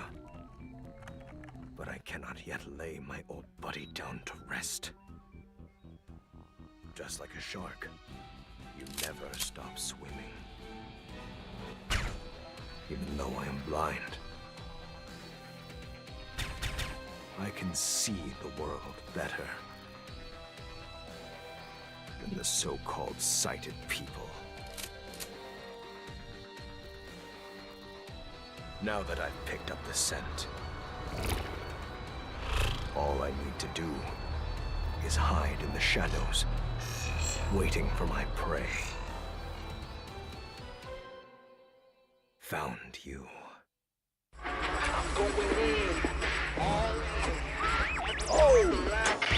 Hello, survivors. The battle is starting. Here are the teams y'all are gonna see in the play-in.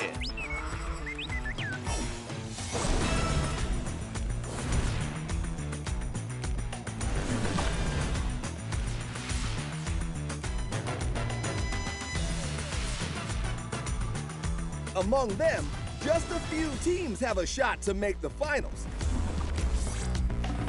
Let's see which teams will earn their seats in the finals.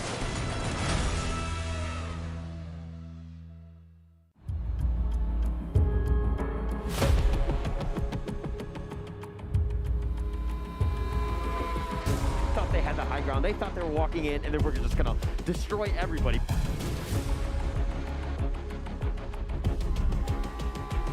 Knocked down as well, they managed to hold their own with only one member left.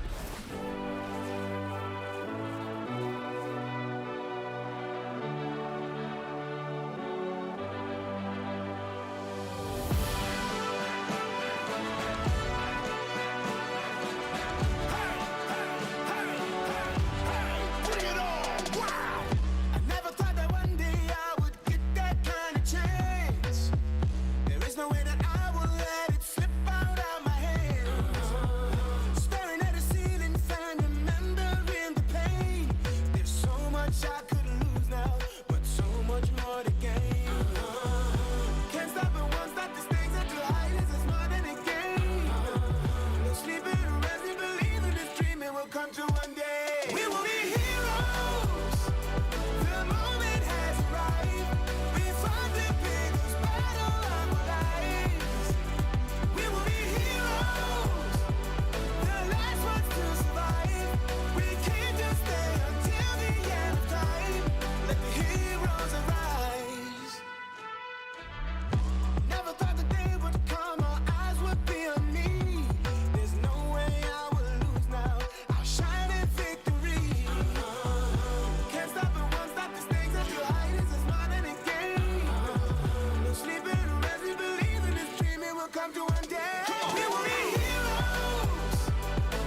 Let the heroes arise.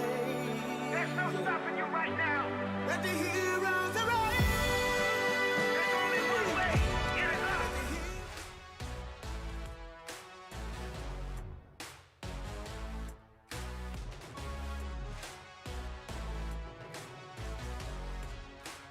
Three games down, 3 more to go, and we are jumping back into Bermuda once again. My name is Aris, casting inside me, and it's going to be none other than Howler. But what a day this has been! It's been so close for all of these teams here at Free Fire World Series 2022 Sentosa. This is pretty much it. There's 3 more matches. There's no more room for error. We're going to find out who really wants it in this next game. If you might be mathematically eliminated going into 5th and 6th, which is super depressing, but it might happen for some of those bottom-dwelling teams. Right now, it's about all of the other teams. Who can step up? Who can take out the team from EVOS Phoenix, from the Thailand team? It's going to be super important. Yeah, I think this is, something that the teams will be paying attention to closely, and something that we also have to pay attention to is none other than Secret Lab, our official gaming chair partner of the Free Fire World Series 2022 Sentosa. Yeah, secretlab.co/2022. Make sure that you get the Titan Evo chair. It's going to be great for you. All of the players, of course, using that. And we're going to go into match 4. Very important here. Ensuring that you get your points, you get your kills, you get your placement, you ensure that you do all the things right, but sometimes you just get unlucky, and it's just really unfortunate for you. Yeah, it's all about consistency right here. And I think one of the teams that is doing that really well is Attack All Around. Yeah, not the best game in Game 3, but I think if they can keep up the performances of what they did in Game 1, Game 2, keep the strategy going of just controlling the circle, take fights when teams are coming in really late, make sure that they gatekeep and hopefully they do get some free points. I think they'll do well. But now, coming back into Bermuda, this is one of the teams that does really well, Attack All Around, very consistent. Another team to look out for as well is Vivo K. They came in 2nd in terms of total number of points, but they were the team to actually get the booyah. Okay, well, I totally agree with all those statements, but Free Fire is a game of momentum. We're seeing a lot of the teams that, like, the Minerals Esports, the V Gaming, the EVOS Phoenixes, they're finding ways to get those kills, right? Loud has kind of done that as well, but they haven't scored as many points. Right now, you need to ensure that you continue on the streak. Hopefully you get lucky. You need to ensure that when you're getting into the, the later stages of the game, you don't want to get third party. We're seeing too much action where you're taking too much risk and you're getting punished for it. Yeah, there's no more warm-up, no more second chances as they dive into the last rotation of the map. You've done this the first time, the second and third time round. Now is where the teams, or rather the hungriest teams, will start to shine. And I think, like you mentioned, EVOS Phoenix is one of the teams that, none of the teams seem to have an answer for them as of now. All right, I asked Abstract this question last time. Okay, you're on the bottom looking up. What do you tell your team to ensure that they have a better performance this game? I think to just kind of begin that motivational speech, you begin by saying, okay, look, we have nothing to lose right now. We're looking from the bottom. Hopefully at the end of it all, I can say we are here. Okay. Yeah, I mean, it's a pretty massive step up. Every single 2 places or so is going to get you more money, right? You want to ensure that you have an opportunity to get the lion's share of this $2 million USD prize pool, which is actually crazy if you think about it, right? This is life-changing money. First place is going to get you $500,000. I mean, if you had $500,000, what are you spending it on? I would be doing a crazy ton of unresponsible monetary decisions, but hopefully the teams will not be doing that as we jump into game number 4. None other than the OG of all maps, Bermuda. We're back to where it started. It's going to be there. It's going to be game 1 all over again in that sense. But hopefully teams have kind of figured out what they did wrong. I mean, it looks like the drop is going to happen here. The teams don't are going to see what they can do. But this is one of those moments where, again, teams are still, they know what they do. They know where they're dropping. But, I don't know what else to say at this point. Oh, yeah, obviously. And you look at the scoreboards right now, EVOS Phoenix still at the top. Teams are starting to drop down right now. I think this, this flight path is pretty central as it can get, coming from the east all the way to the western. And we do see teams dropping really early. Vivo K looks like they're dropping into the same zone as they were in the first map of Bermuda, right down in the middle of the strip. Okay. All right, you know, we're going to see the drop here. Evos Phoenix is there. Wask, oh, I love this costume, by the way. Okay, when in doubt, you just change costumes, all right? That helps you a lot. You got to confuse the opponents. Okay, now I'm a dinosaur. Now I'm a lion. What are you going to do? All right, Team Loud here immediately taking a fortunate hit from Mr. Ali. Well, he was angry in game 2 where he got knocked out, but here is coming for revenge. Loud and clear, message received. Yes, and that's what you want to do. Baby steps, right? You might be behind, but you got to get that single kill. You win that team fight. You win that 50-50. Give yourself a chance to be like, hey, there's a reason why we're the top 12 teams in the world, right? We're here for a reason, and we're going to make sure our name is heard. Now, dropping straight down into Clock Tower, it's none other than Evolve Phoenix, who's standing at the top of the leaderboard alongside against Mineros Esports, who did really well in game 2. You know, don't get me wrong, but this is a different ball game. We're talking about Evolve Phoenix. Okay, last game, what they did was they actually played it a little bit, you know, patiently. They didn't take any sort of risk. They were looking for placement points, understanding that they have a monster lead right now. They're going to probably continue to do that. They're going to vulture as many kills as they can. Now, some of the other bottom-dwelling teams, I hate to use that term, but it's unfortunately the state of the game for them. Those are the teams that really need to step up. They need to be aggressive. They need to ensure that you take a little bit more risk so you can get more kills, because you need all of the points that you can get at this stage. Yeah, unfortunately for Loud, they're once again, you know, not the best start for them. Evolve Divine doing real well, you know, just swarming the teams. I like how Evolve Divine takes this fight, right? The fact that they dropped the Sentosa and, you know, maybe Lady Luck shining on them as well. Circle closing in onto the southern eastern part, which means Evolve Divine have all the time in the world to just kind of loot and then not pressured into rotating in where, you know, teams on the other side of the main island could be just, you know, gatekeeping them. Yeah, look, I love Loud. I was talking, about the pregame about the fact that they were one of my favorites going into this one. It seems like they've been really unlucky, but hey, this is the 4th match. If you have 4 matches in a row and you're being very unlucky, it's actually you, not me at this stage, right? You seem to be making mistakes. You seem to be getting into the hot drop spots where you're taking a lot of unnecessary risk. Well, on the flip side of the coin, this just means that every single team out there is stepping up their game, right? It's no more just testing grounds.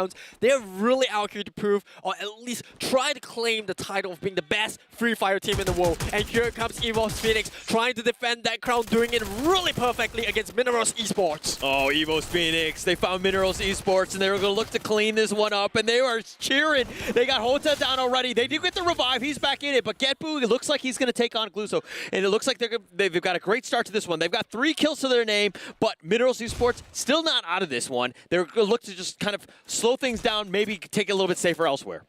Yeah, I love this coming from Evolve Phoenix. The fact that they like to drop where, you know, revival zones are means that the moment they lose the early fight, they can quickly get their teams up and running and try to take a second, third, fourth, you know, refrags. And this is important because you get the kill stays and converts into points, and if you can do that consistently in the early game, that sets it up really, really well in terms of, you know, momentum and also taking into the final stages of this particular map. And it looks like Mineros Esports are almost back to full right now, which is actually huge for them. Crusher is going to be revived as well.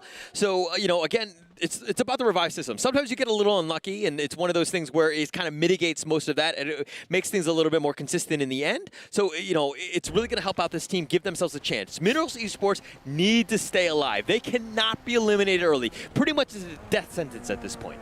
Yeah, and well, now currently on the map, this is what I love about Attack all around. The moment the circle update comes in, they get on their bikes, literal bikes, all vehicles, depending on how you look at it, immediately travels into the second center of the zone. This is what they're known for. This is the way they played in planes, and this is how they're going to play it. They're not pressured by the fact that they're not getting booyahs. They say, you know what, we're just going to play in our most comfortable style. This is the style that we are known for, that we're most comfortable in. This is how we're going to get the points. We're going to do it my way or the highway. Okay, you know that Attack all around, you know these guys are, you know, rich. The reason being is that they have cars and they can afford gas.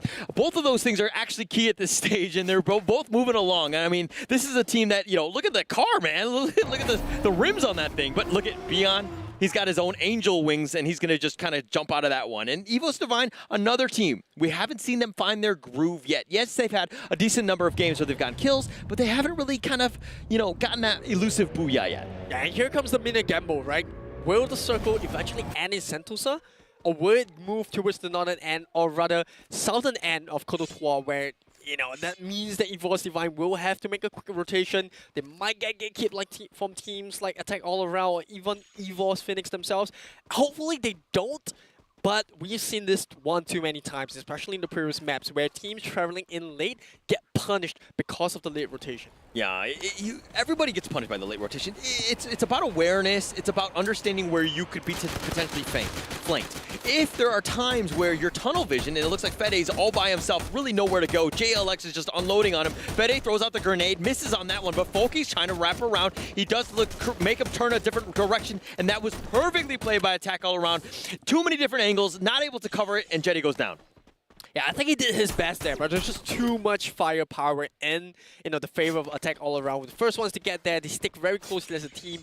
This is the style, the Thai way, and, you know, it's proven to be quite successful in the previous games. But now, a little bit of an update. EVOS Phoenix still late into Circle. Same goes for teams like Loud, where they're coming in from the factory, and we do see, you know, a little bit of an airdrop. Nice looking scenery there. Hopefully the teams do get to enjoy the view, but, you know, no time to enjoy as we head into the very second Circle. Okay, it looked like Hoysung was going to go grab that crate up. It looks like he was going to be there. But Minerals Esports, they had early skirmishes. They're down to 3 players. All of them have been zombified. They are back, and they need to make something happen. Yes, there's only one player that's technically been killed, but it's on your team. And Minerals Esports haven't found that kill yet. They haven't found that groove. They haven't been able to find anything other than, you know, a couple deaths on their side.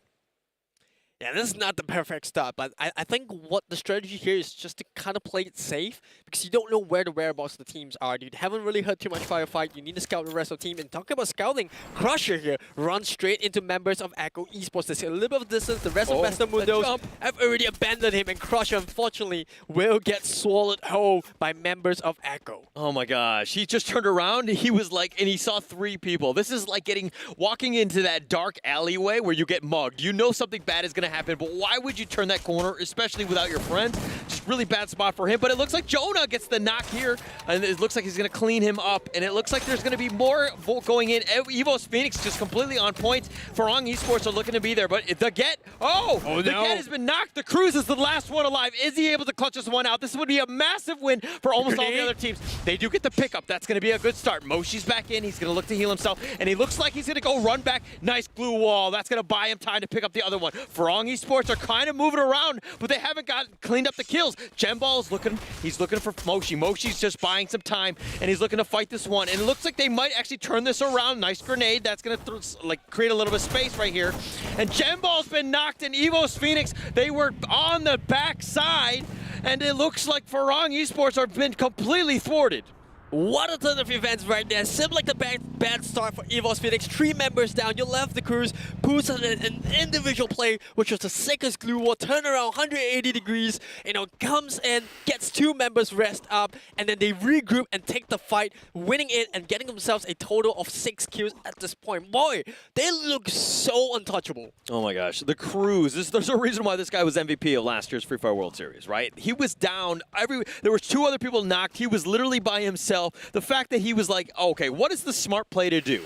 He throws up the glue walls, realizes that they're too far to actually make a play. He gets the nice little pickup. They just completely outplayed them. It was like 200 IQ in that sense of, you know, just understanding the state of the game and what you needed to do. EVOS Phoenix continuing to roll. Now they want to go for Fed. He sees the gun. They get the knock, at least on that one. The Get with a pistol knocks him down. That's doing it in style.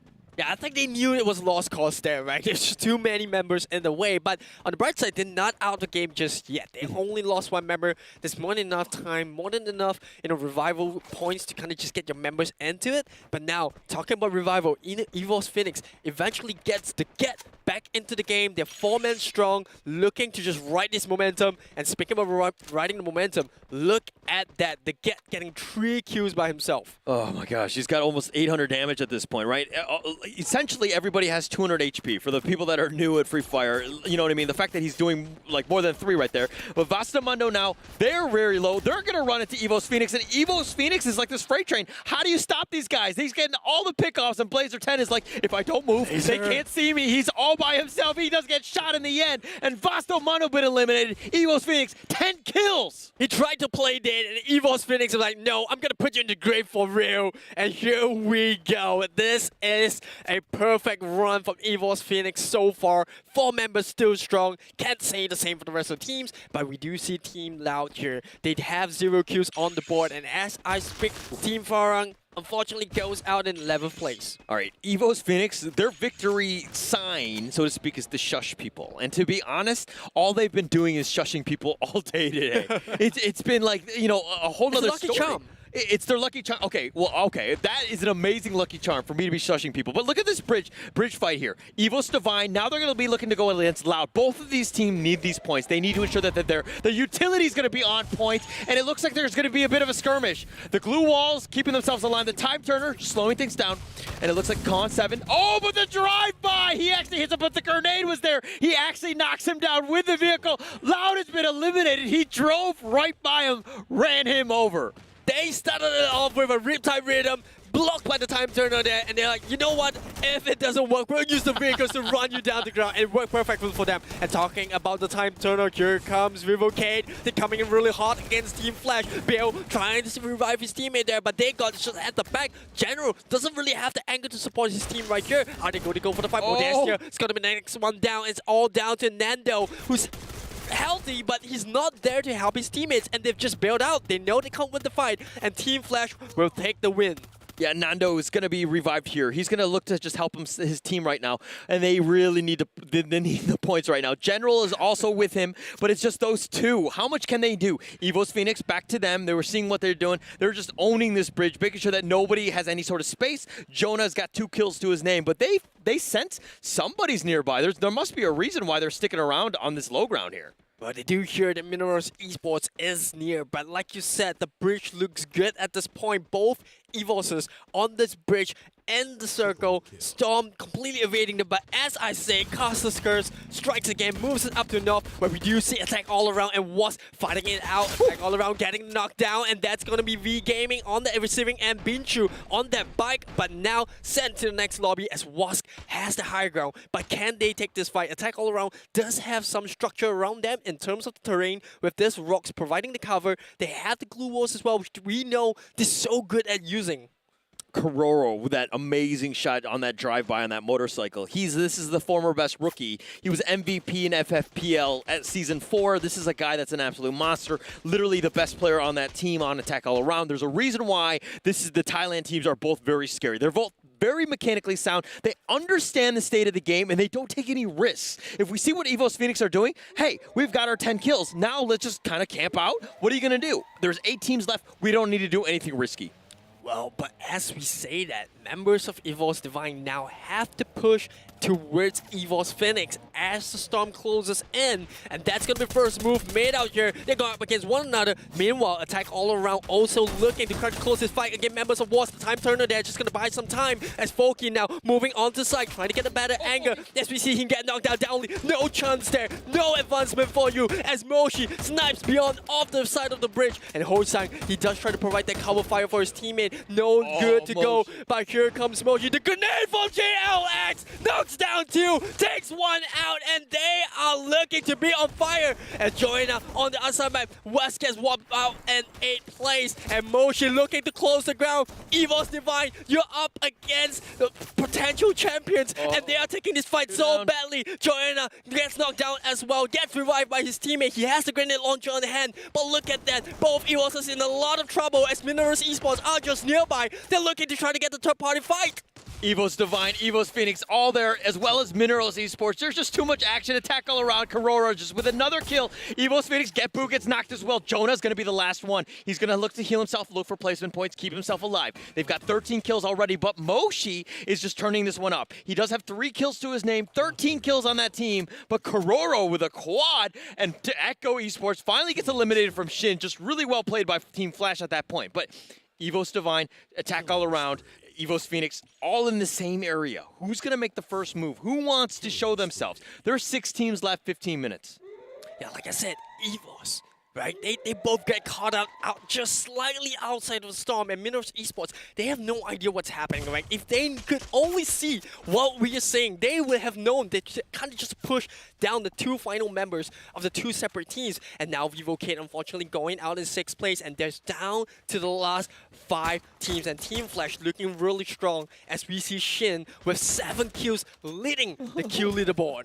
That's so crazy. 2,300 damage. Shin, this guy's an absolute monster, right? Like that is somebody nobody wants to mess around with. But Attack All Around, 11 kills. This is the team that's managing to find it, right? JLX with that amazing grenade on Wasp completely blows out that team fight. They give themselves a chance, and Evos Phoenix has been eliminated. Huge win for Attack All Around as they look to clean up Minerals Esports on this side. And now it's down to the final 3 teams. Team Flash with 10 kills of their own in Bermuda. And here comes the grenade, and he will get it built with the knockdown on Quizzo. And then there were 2. Attack All Around. Can they go up against the Vietnamese team? It's down to the final circle here. They're pushing it in. The Time Turner as well as the Glue Walls trying to block out those damage coming into Team Flash grenade. And they actually do have the advantage. But now, look at this. JLX coming in from the side. Kororo tries to advance, but gets immediately shut down by Brian, who has the support of JLX. And now it's down to a 2v1. Team Flash was on the bottom. They were literally the 12th place, but this is a monster game for them. This is something that they needed to have. But Brian is going to be one of the only ones surviving right now against AAA, and it looks like AAA want to go for this, and they go directly toward it. Attack All Around, make sure that they get it, and they do it in style. They get that booyah. Attack All Around gets the booyah. Individual plays throughout, and eventually getting the secured booyah against Team Flash. Boy, this has been a ride for the Thai team. We talked about their playstyle, how different they are as compared to the rest of the teams who were so aggressive. But here, like you say, don't count them out just yet. Yeah, but let's check out the highlights of that game. That was going to be match 4 in Bermuda. Let's see what happened in that game.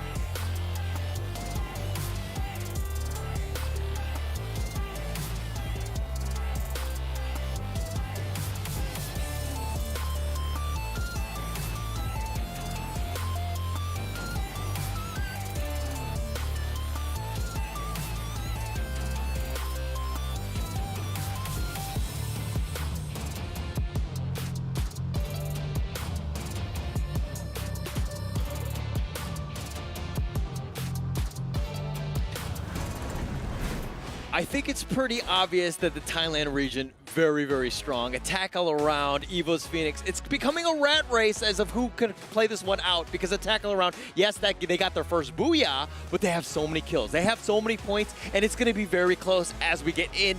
It's going to be a rat race to the end. Yeah, you and Abstract asked for action, and you are getting it here firsthand at Free Fire World Series 2022 in Sentosa. Boy, oh boy, that final circle. I have never seen a better play coming out from the abilities of characters that we're using, right? The ability to just block grenades coming out with the Time Turner, you know, using the Glue Walls, and we saw a good individual play coming out from some of the members of Evos Phoenix as well. Unfortunately, that was just not enough. Yo, it was definitely not enough at that point, but I think they got ambushed. They didn't actually see that side, and they did get picked off in the end, and they're going to go back into the replay and check that one out, because I think that, you know, Evos Phoenix, they realized that, hey, they had like 13 kills to their name. They were on a roll, but it was just a matter of just kind of finishing it out, make sure that you had that placement. You didn't have enough strength to ensure that you finish the strong and get that booyah. And here we go, game 4. At the end of it all, it looks like Attack All Around do get 26 points with that booyah, as well as 14 kills. Coming up in the second is Team Flash with 12 kills, bringing it up to a total of 21 points. Evos Phoenix as well as Evos Divine getting 20 and 12 kills respectively. Unfortunately for them, they could have done better if not for the fact that they took one another out, which leaves Minerals Esports in 5th place with 8 points, Echo in 6th with 6 points. Yeah, and Vivocade kind of on the bottom with 6, Wasp with 5, V-Gaming with 2, Farang Esports with just 1, and Loud with 1, and Vastamundo with 0. And one thing's about super important in Free Fire is to be consistent. We're seeing some of these teams, yeah, they have an amazing team. Vivocade actually had a booyah, but the thing is that other times they've kind of been lackluster. They haven't been able to play things out. if you're looking at what we're looking at the top, Team Flash was on the bottom. They've made themselves back into the second rank on this one with 21 points. Absolutely massive for them. This is going to be a big bump up and something that they really needed going into the second half. And now looking at the updates for now, overall standings, look at that. EVOS Phoenix, despite bowing out slightly earlier than they would have liked to, they still are at the top with 76 points. However, Attack All Around now starting to creep up very closely behind them with 68 points of their own. Yeah, tie teams versus everyone else, right? Bastamundo is 40. They had a donut of a game last one. And the fact that, V Gaming is right behind as well as EVOS Divine with just 1 point behind and 39 points. But Loud is somehow in the top 6 through all of this. Vivocade as well with 32. I mean, it's just pretty much kind of in that middle tier area versus the tie teams, which seem to be on a whole nother level. And unfortunately for the teams at the bottom, it is going to be Team Flash, despite getting close to Booyah and match number 4, still finding themselves in 8th place with 30 points. Agro Esports in 9th with 25. Farang in 10th place with 23. Minerals Esports in 11th with 21 points. And eventually completing the table, Wask at the bottom of it all with 17 points. Yeah, it's definitely not over right now. But let's check out the MVP at this stage. I think that was a monster game from Shin. He just had 7 kills. I think it was close to 2,500 damage in that one. I mean, once he died, though, Team Flash kind of just like crumbled, right? They need a lot more games from this. I don't know if he's going to be able to repeat 7 kills in a game. That's almost like unheard of. But it's one of those things where we need the rest of Team Flash, the Vietnamese team, to really step up. We want to see more from this team, and we want to see them have a better chance because they have a potential to be in the top 6. Yeah, they have excellent snipers, and unfortunately that did not convert into the Booyah. But looking at the kill leaderboards, obviously you raved so much about Shin, but it is Attack All Around show, as standing on the podium surrounding Shin is JLX and Kororo with 6 and 5 kills respectively. Attack All Around, they're 8 points behind EVOS Phoenix. That's crazy, considering the fact that EVOS Phoenix had those monster games with those Booyahs. You think that those guys have kind of ranked away and that they run away with it and they really didn't have a chance. But let's look at the key players of that last one. That was going to be match 4 still. Very important to ensure that we're, Mr. 05, he had 2 vehicle kills, pretty huge in that sense of just nobody driving by. He's going to be that the toll gate security guard, so to speak. But BO with 8 Skylar glue walls destroyed, ABAX with 16 glue walls used, very important. And Brian, of course, with the 2,400 damage, which is actually pretty crazy for Chrono. Yeah, all these stats looking very impressive, but it's not only about the stats, it's about how you convert all these important numbers into the one that matters the most, and that is the total number of points that you have as of now. And like we said, EVOS Phoenix, yes, they had a rough game in Game 1 as well as Game 4, but the consistency as well as the fact that they got a Booyah with a high amount of kills in Game 2 still puts them at the top, but not in comfortable position though. As we talk about Attack All Around, it can't count that out there just yet. Okay, well, for the record, you kind of sounded like my dad in the sense that you were like, oh yeah, all of these stats don't really matter. All that matters are kills and placement points, right? There are more things to life than just getting that straight A on, in math and English. Sorry about that, Dad. That was a very personal attack right there. But it's one of those things where you need to ensure that everything kind of helps out the team, right? You put your team in a position to win, and they have a great chance to pull out the victory. Yeah, I think it's really about momentum right now. We talk about how important it was for players to kind of just carry on that momentum, and you can definitely feel it, right? Teams are starting to have the consistency in the playstyle, and one of the 2 teams as Attack All Around as well as EVOS Phoenix, who are at the top, and there is still quite a bit of a gap for other teams to actually catch up. Is there enough time though? Because we are just down to our final 2 maps. Yeah, it's going to be down to the final 2 maps, and it looks like it's going to be Abstract's going to be coming in. He's going to be finishing it off with Eris, and they're going to take you to the last 2 matches, and it's going to be phenomenal finish. Who's going to want it? It's going to be the tie teams. It's going to be the other ones. There's going to be so much action. We need to see who really is going to step up. Is it going to be one of the other teams? Who can play spoiler? Who can ensure that they're there? We're going to find out with match 5. That one's going to be coming up right now.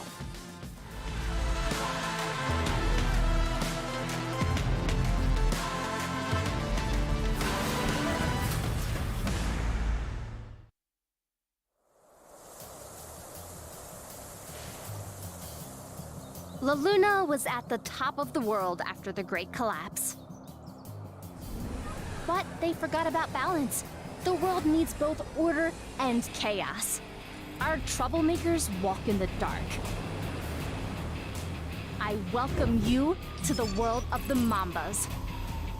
We may be hiding in the shadows, but we're painting the world back into color.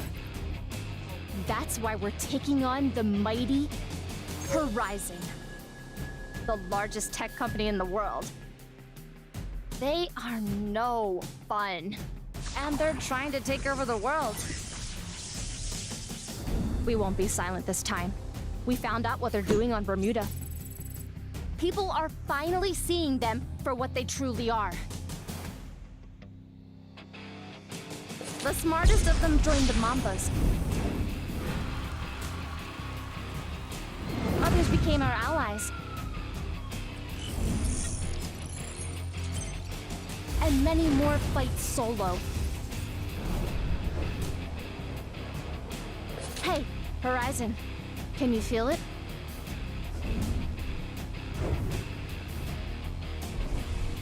We're coming for you.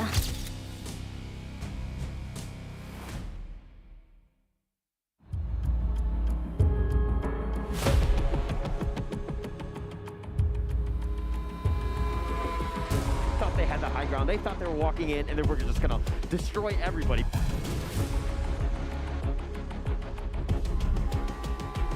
Knocked down as well. They managed to hold their own with only one member left.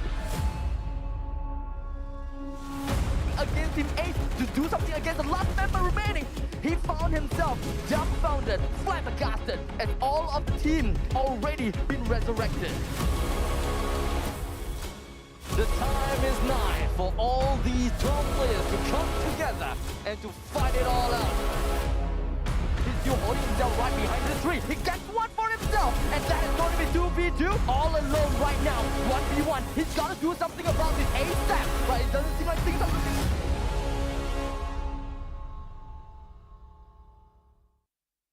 Wanna watch a movie? Can't make it. Hey, go shopping. Not available. Why is everyone so busy?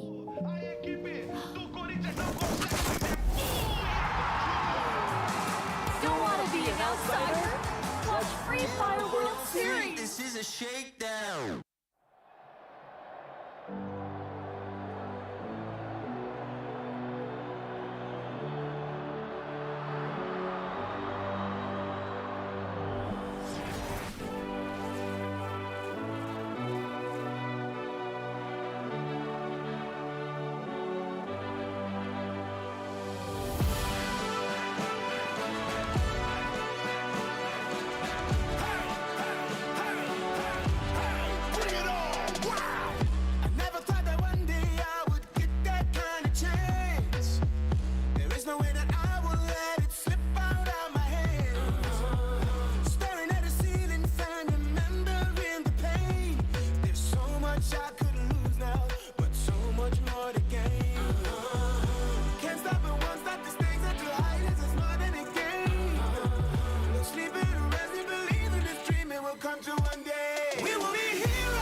Let the heroes arise. There's no stopping you right now. Let the heroes arise.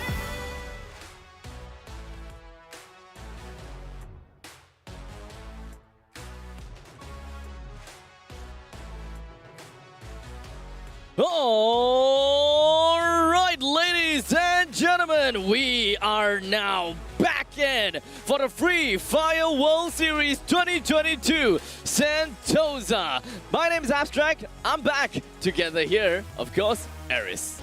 Yes, it has been a fantastic day so far. A lot of kills, a lot of fantastic team duos, and hopefully the teams are enjoying it as well. I'm pretty sure some definitely enjoying it a little bit too much more than the others. Well, the competition has been tough so far, but when it comes down to the Thailand teams, it kind of seems as though it's not as tough for them. Well, obviously a lot of hard work put up all the way by the teams up to this moment, and I gotta say, it's paid off for some of the Thai teams. Well, it definitely paid off. But speaking of paid off, I'm pretty sure that Secret Lab, they definitely paid off when it comes down to making sure that their Secret Lab Titan Evo 2022 is just making everything work out. Because if you want to sit like a pro, if you want the players to sit like a pro, well, definitely make the chair, and this is what we have got. Of course, they are the official gaming chair partner, so Secret Lab, thank you so much.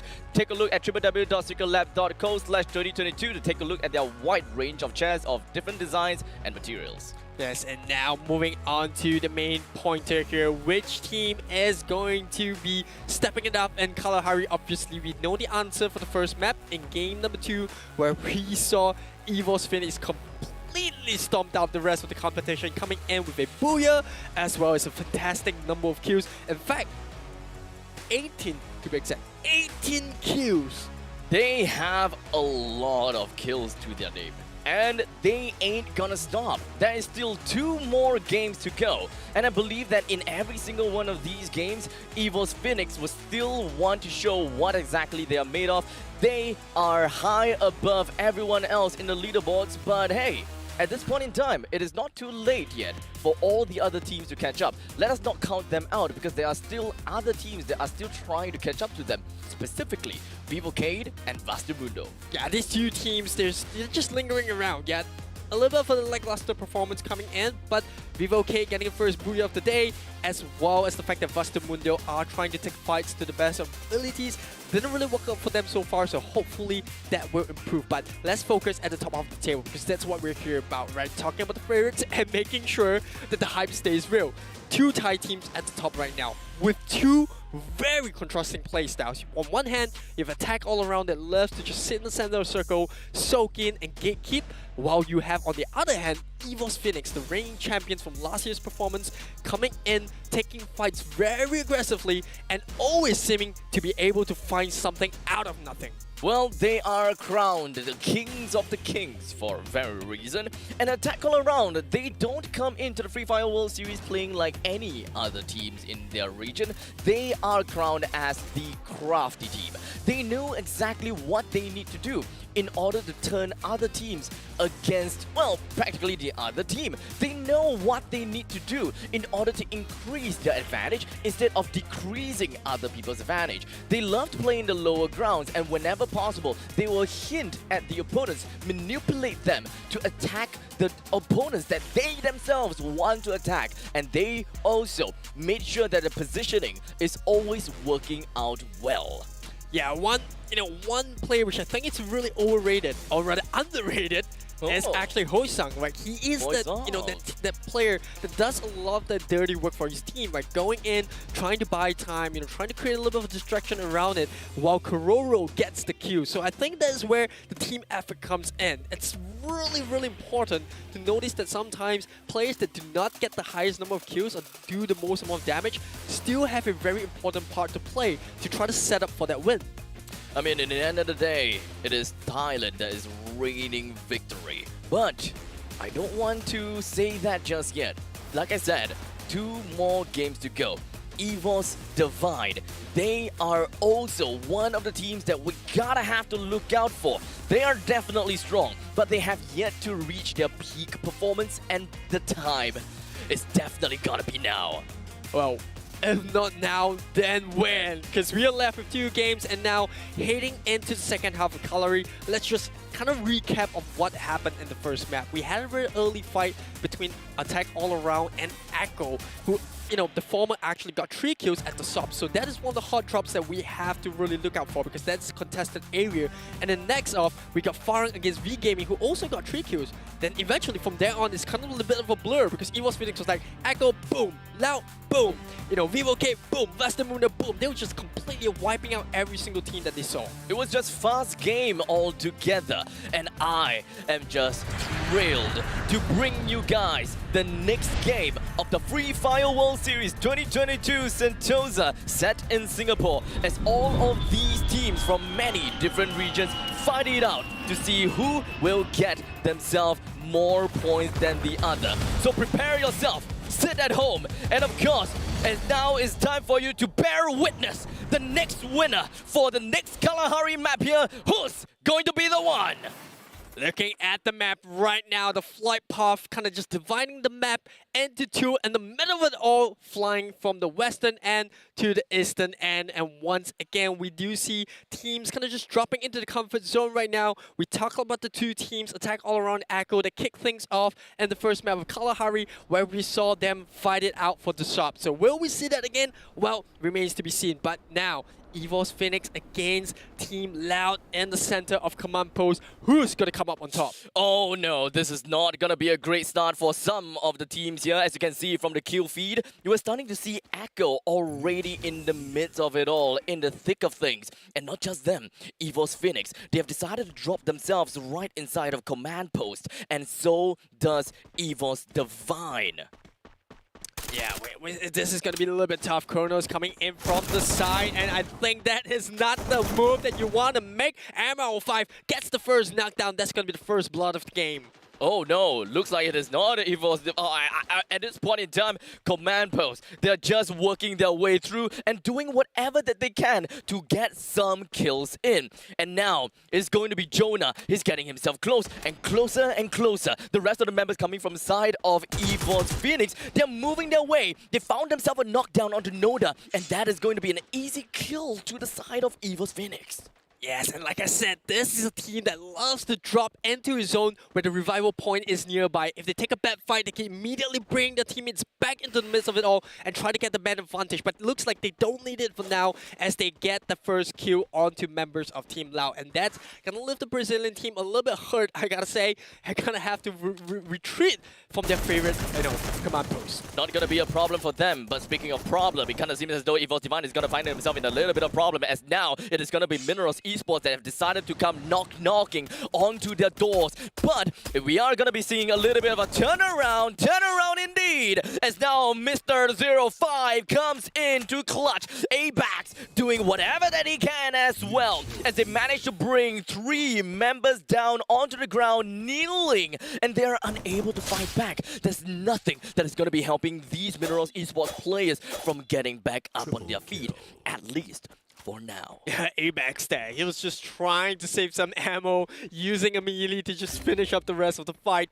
But that being said, they are down but not out as we move into this phase of the circle, which I think is very critical, right? It's about making a decision of where you want to set up posts. Where do you want to make it a town? And as we say that, a lot of fights across the rest of the map, as well as revivals coming in from teams that kind of got taken out early. But we still have all 12 teams surviving here in command post. We do see the Cruz, who loves to take the high ground and just try to be that eagle eye for his team. Try to scout out the surrounding to see which teams could be nearby and how they can approach the fight. EVOS Phoenix, they are setting up shop inside of command post. No one is gonna get close to them at this point in time. Every single one of these teams that decided to get themselves into command post decides to just run away, do what they can, and just stay alive. As you can see, the members from Vivocade, they probably have understood the statement, the mission, and that is to be staying alive. They are already inside of this current circle, so there's no reason for them to start a fight, especially since they are already at the top of the leaderboards. They can look up for more fights in a while later. Yeah, Westermundo finding them very comfortable in Santa Catarina, which we saw them do the same in the previous Kalahari map. And we're starting to see Farang make the first aggressive transition from the first phase of the circle. They're traveling now down to confinement, where we do see fights rarely happen around there. So, I think that's going to be the case for a while as Attack All Around once again dropping straight into the center circle, which is their comfort zone. Like I said, very contrasting playstyles between the two Thai teams, but both playstyles seemingly to work out for both.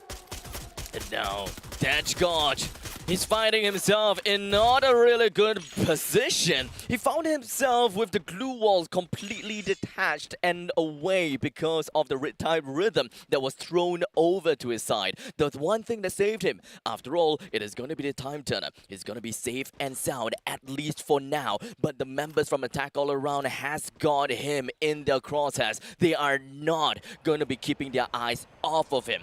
Even if the crosshairs is not in there, it is going to be the third-person point of view to help them get that information.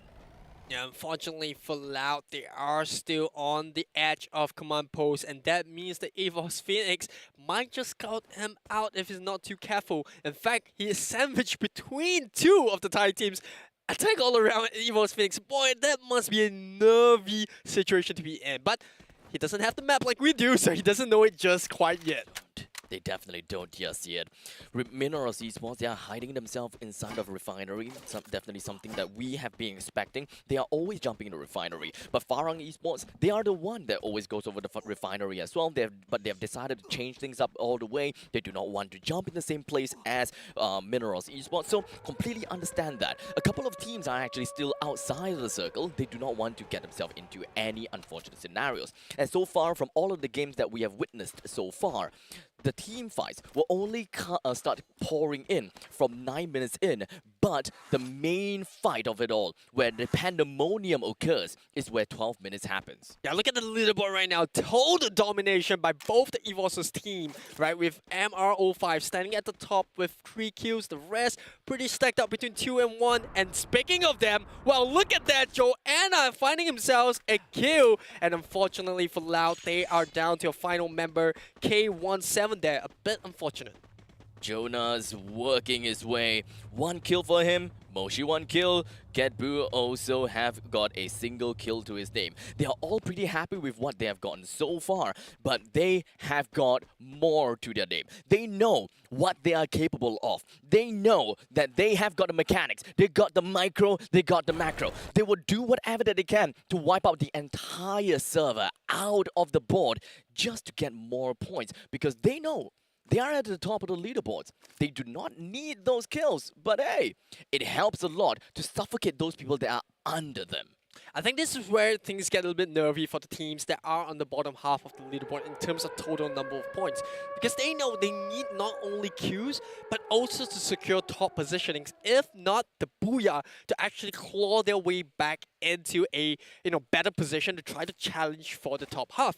So I think this is where we could see things get a bit grindy, teams kind of just waiting it out, not take unnecessary fights, and we're starting to see that from teams on the bottom half. Like we said, Loud, unfortunately, not the perfect performance now. You got Echo Esports, who were coming in hot in the plains, but not so hot into these games. Well, eventually, the next circle will be the end of some of these teams here. Is it going to be Echo? Is it going to be Loud, or is it going to be Team Flash? Because right now, we've got most of these teams that is actually outside of the circle. They will eventually want to make their way into the circle. But speaking of in the circle, Attack All Around doing exactly what we have seen all time. They're always finding themselves in the center of the circle. They don't give a single care in the world as to where they are. They will just make their way right through the center. It's an aggressive, it's a bold play. But it works, because no one is gatekeeping them. No one is stopping them at all. Yeah, the only team that's really close to the position right now is Wask. We know, yes, they have the potential to take team fights, but they've been losing quite a bit as well. Talking about team fights, Echo in one of their own. Is it really going to be the time for us to witness a team fight here? It could very much be. The flash freeze just going to be popped right onto Umbak. But General, he decided to go for a pincer with a grenade right behind of him. Brings him down almost immediately. But then it's going to be the time turner coming from the side of the Vivo Gate members. The rest of them floated right out. They tried to go for the chase. They're racing after the rest of the members from the side of Echo, and it doesn't seem like things are going to be working so well for them. As such, Echo Esports finds himself eliminated at game number 5. as Vivocade, they are not stopping at all because they are just breaking through like an Olympic diver. Perfecto coming out from Vivocade. That was as clean as a team fight as you would hope for from, you know, a really good team that takes fights just like them. They were lackluster in the first half. Yes, they did get one booyah, but they're stepping it up now in Kalahari. And looking at the kill leaderboards, it's 4-4. Tied number of kills between Vivocade and EVOS Divine. And I gotta say, Vivocade, they are a team that you can't count out just yet. The fact that they managed to get one booyah means they have the potential to just kind of repeat that feat.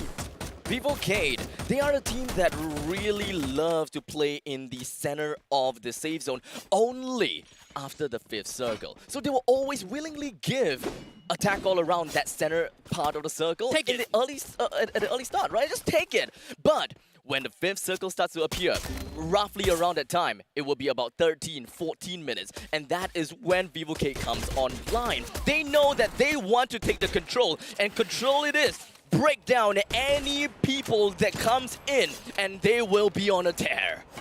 Circle update right now, moving into Santa Catarina, who attack all around now, reaping the benefits of moving in early. Now teams like Team Flash, Wasp, who are now cut out of the rotation, means they have to fight this tough battle against the Thai team. And, well, I can't count with how many fingers, I gotta say, but less than 5 times that I've seen the team manage to take a fight to attack all around and manage to win it. So, can someone break that track record? I don't think so. I just don't see it. They're just so strong at holding the ground. They are strong. They will always find themselves in unfortunate situations because they have involved themselves in a fight. And then they just can't get themselves out of that right after that. So this is all about vouchering. This comes down to third party. They need to understand if whether they can take the fight or not. But they are EVOS Divine after all. They understand what are their immediate threats. They will deal with it a while later if they feel that, yeah, now is not the perfect time. But ultimately, you're only limited to an amount of information that is available over to you. So given that situation, if I feel that it's right, I'll go for it. Anything after that, it's just unfortunate. And now Vivo, a rather Team Flash in a bit of attack as Minerals Esports, they want this up for themselves. Time attack around all of these places. Bright in the midst of it. Oh, Olympic being missed. Jota with that shotgun. And not only that, swapping on the submachine gun as well, getting 2 knocks for himself. And Team Fed tries to show a grenade. Is it good enough? Yes, it knocks down Brian right there. Can Minerals Esports clean up the rest of the fight as Team Flash are down to the final member and they're trying to close into this hut. It doesn't seem like things are going to be working very well for both sides, though. They have managed to suffer quite a bit of casualty. Hoda, he finds himself Sliver, and it doesn't seem like he will be able to work quite well. He's currently in a critical state. How about Fede? He's still shooting right down on the glue walls. Shin, in between of it all, he's currently unable to do anything. He's being comfortable inside of the glue wall, but the rest of the members coming from the side of Minerals Esports, they're probably going to be running on the mission like a man possessed. But will that actually be possible? The amount of glue walls, just way too much. How about Riptide Rhythm? Unavailable! So the only way that they will be able to do anything at this point in time is just going to be working his way. But Shin, he took the small little opportunity. He found himself a shot down onto Hoda, brings him down almost immediately, gets himself in the medkit up, and he's going to be staying alive in the final part in that team fight. 1 versus 1, the last remainder of that encounter. Yeah, Fade here, unfortunately, odds initially in his team's favor, but Minerals Esports, they got taken out in a flash, no pun intended, by Team Flash themselves. Yes, that was good.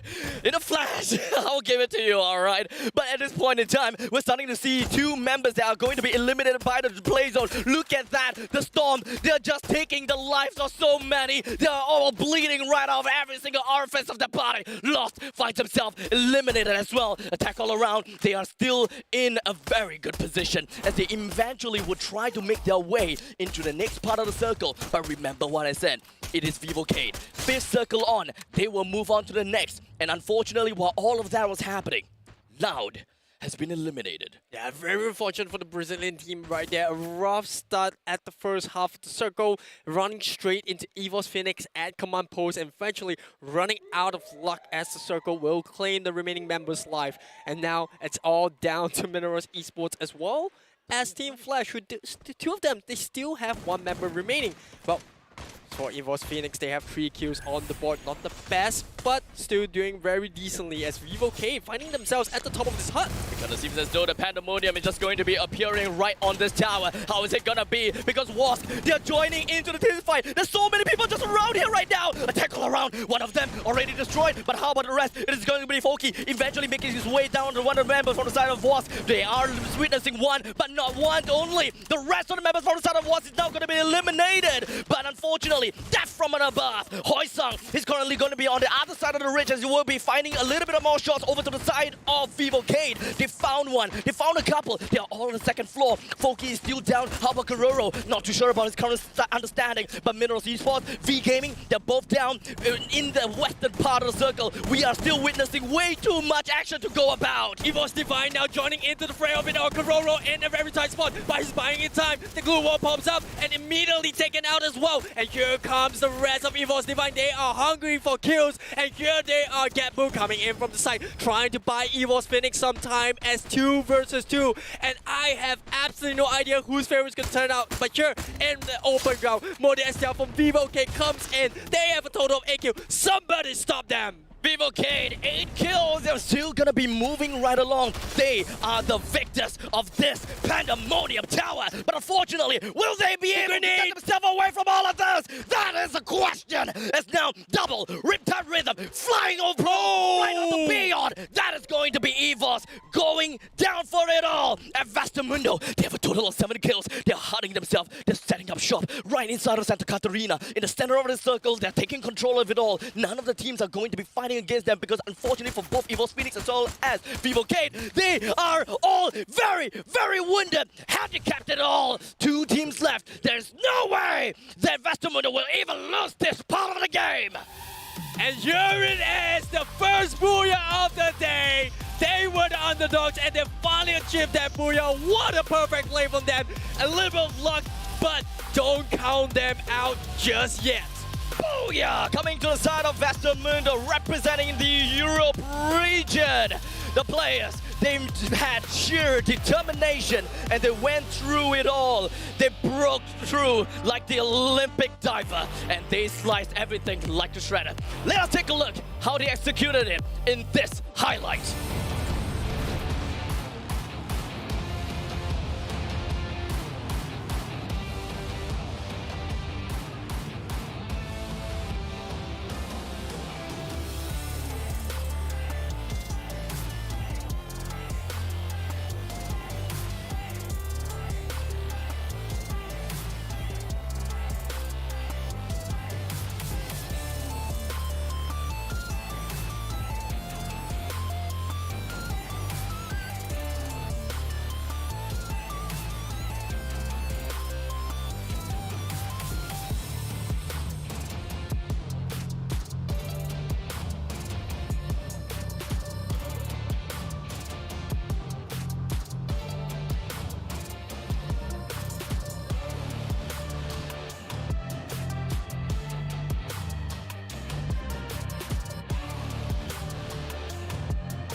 Game number 5 concluded with a booyah! Going over the side to the European region, Vastamundo. They conquered it all, and after 4 games, they finally found themselves with the booyah that they've been vying to have. Their dominant gameplay for Game 1 to Game 4, well, it has been consistent to a certain extent. They found themselves in 3rd place after Game number 3. I gotta say, they are looking pretty darn good, especially after getting this booyah.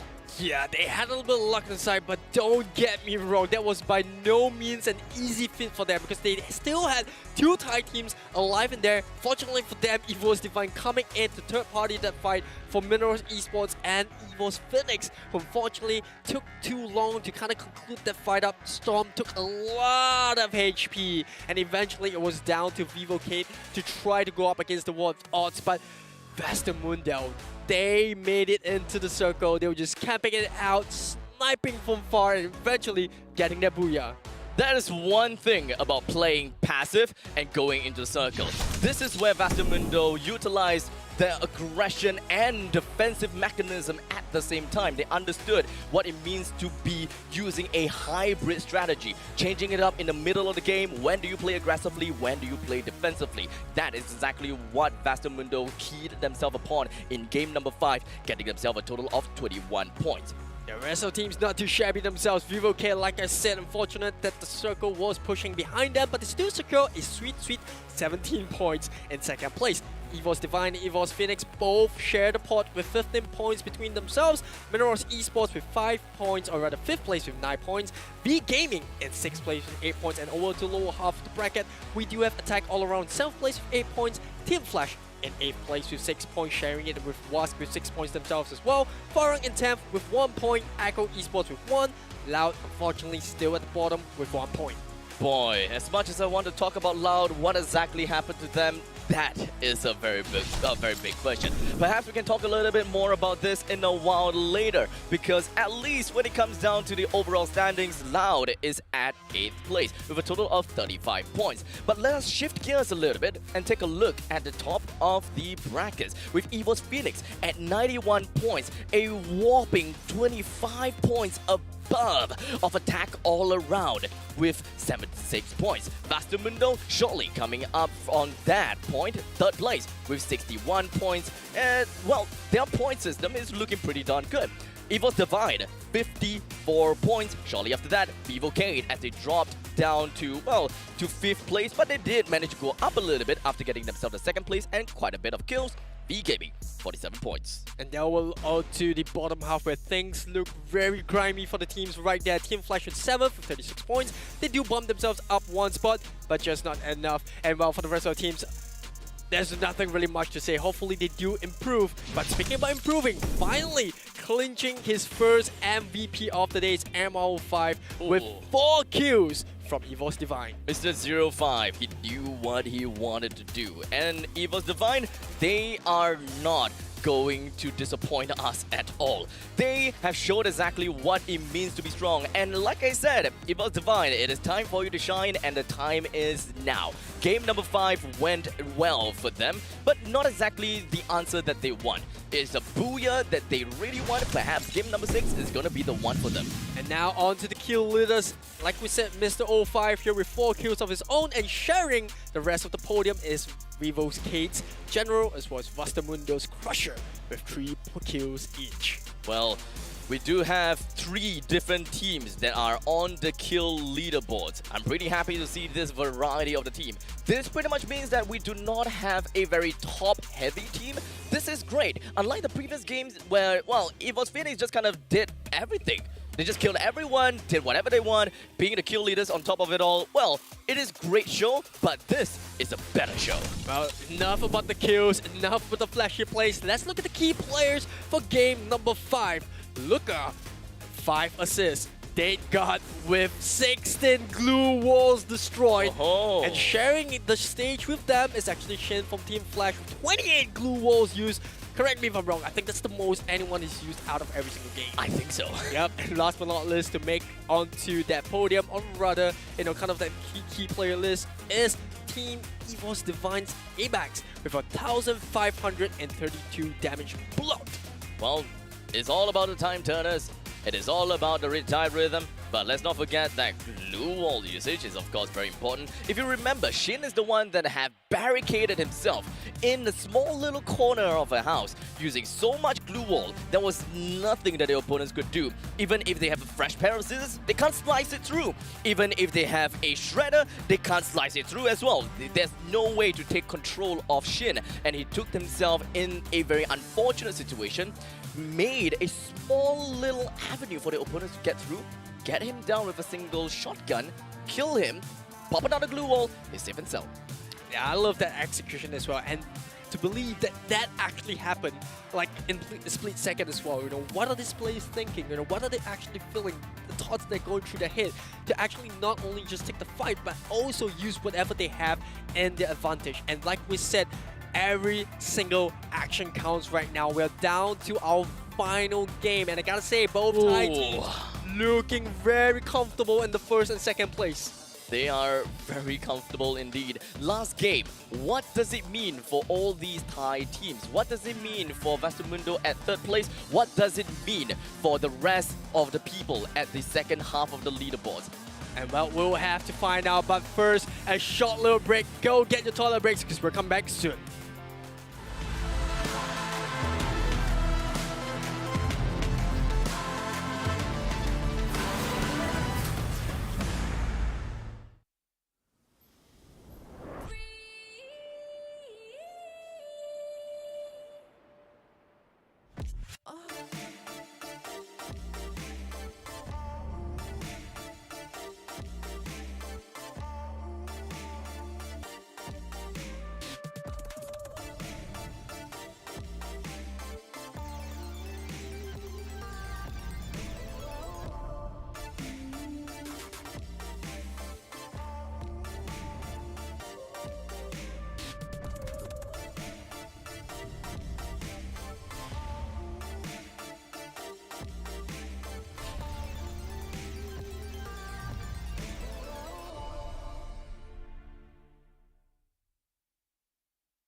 Never thought that one day I would get that kind of chance.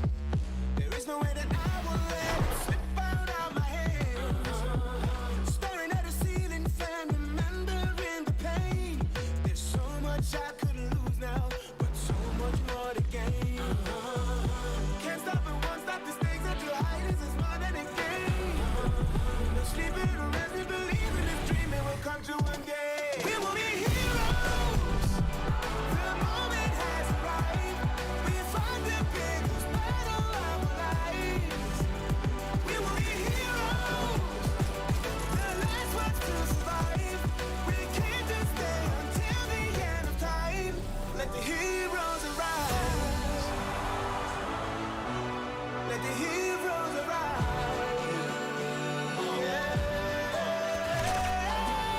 It is what it is, I'ma get it. And I'ma push it to the limit. I don't do it for the fame or the credit, but I'm gonna be the rookie of the year when I finish. You I want it, then I'ma take it and I'm gonna make it. Facing the dangers and ways that will turn into celebration. I am courageous and may just be the greatest alive. I become a sensation when the heroes arrive. We will be heroes. The moment has arrived. We fought the biggest battle of our lives. We will be heroes. The last ones to survive.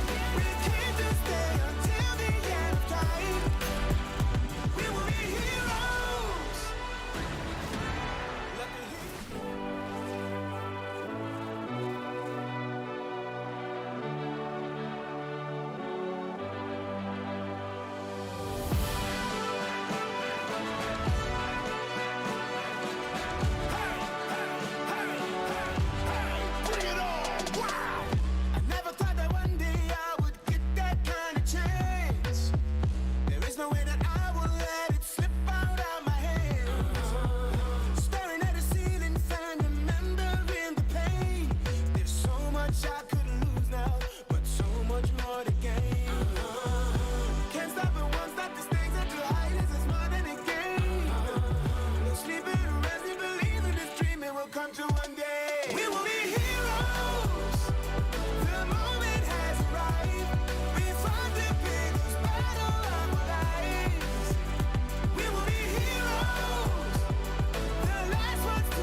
Let's welcome back to the final game of the Free Fire World Series 2022, Sentosa! Once again, here we are at the final game of the day, the final game of the Grand Finals. And my name is Aris. Customs like me is one and only Abstract. We had an amazing amount of action that has happened in the first 5, but here it is, the very final one. Who will eventually be crowned the champion of the Free Fire World Series 2022? The amount of booyahs that has been going around has been of quite a variety, and I am absolutely loving it. But despite the fact that we are starting to see more teams getting themselves booyahs, it doesn't stop EVO's Phoenix from putting themselves a league above the others, and that is definitely something that we gotta have to admire. Yeah, I gotta say the consistency is scary. Like, you know, every single team is trying to knock them off the perch, and I gotta say, they're still looking very, very strong. Even in game number 5, which they unfortunately got knocked out earlier towards the final circle, they still have enough points because of the momentum that they got in game 2, 3, and 4 to put themselves at the top.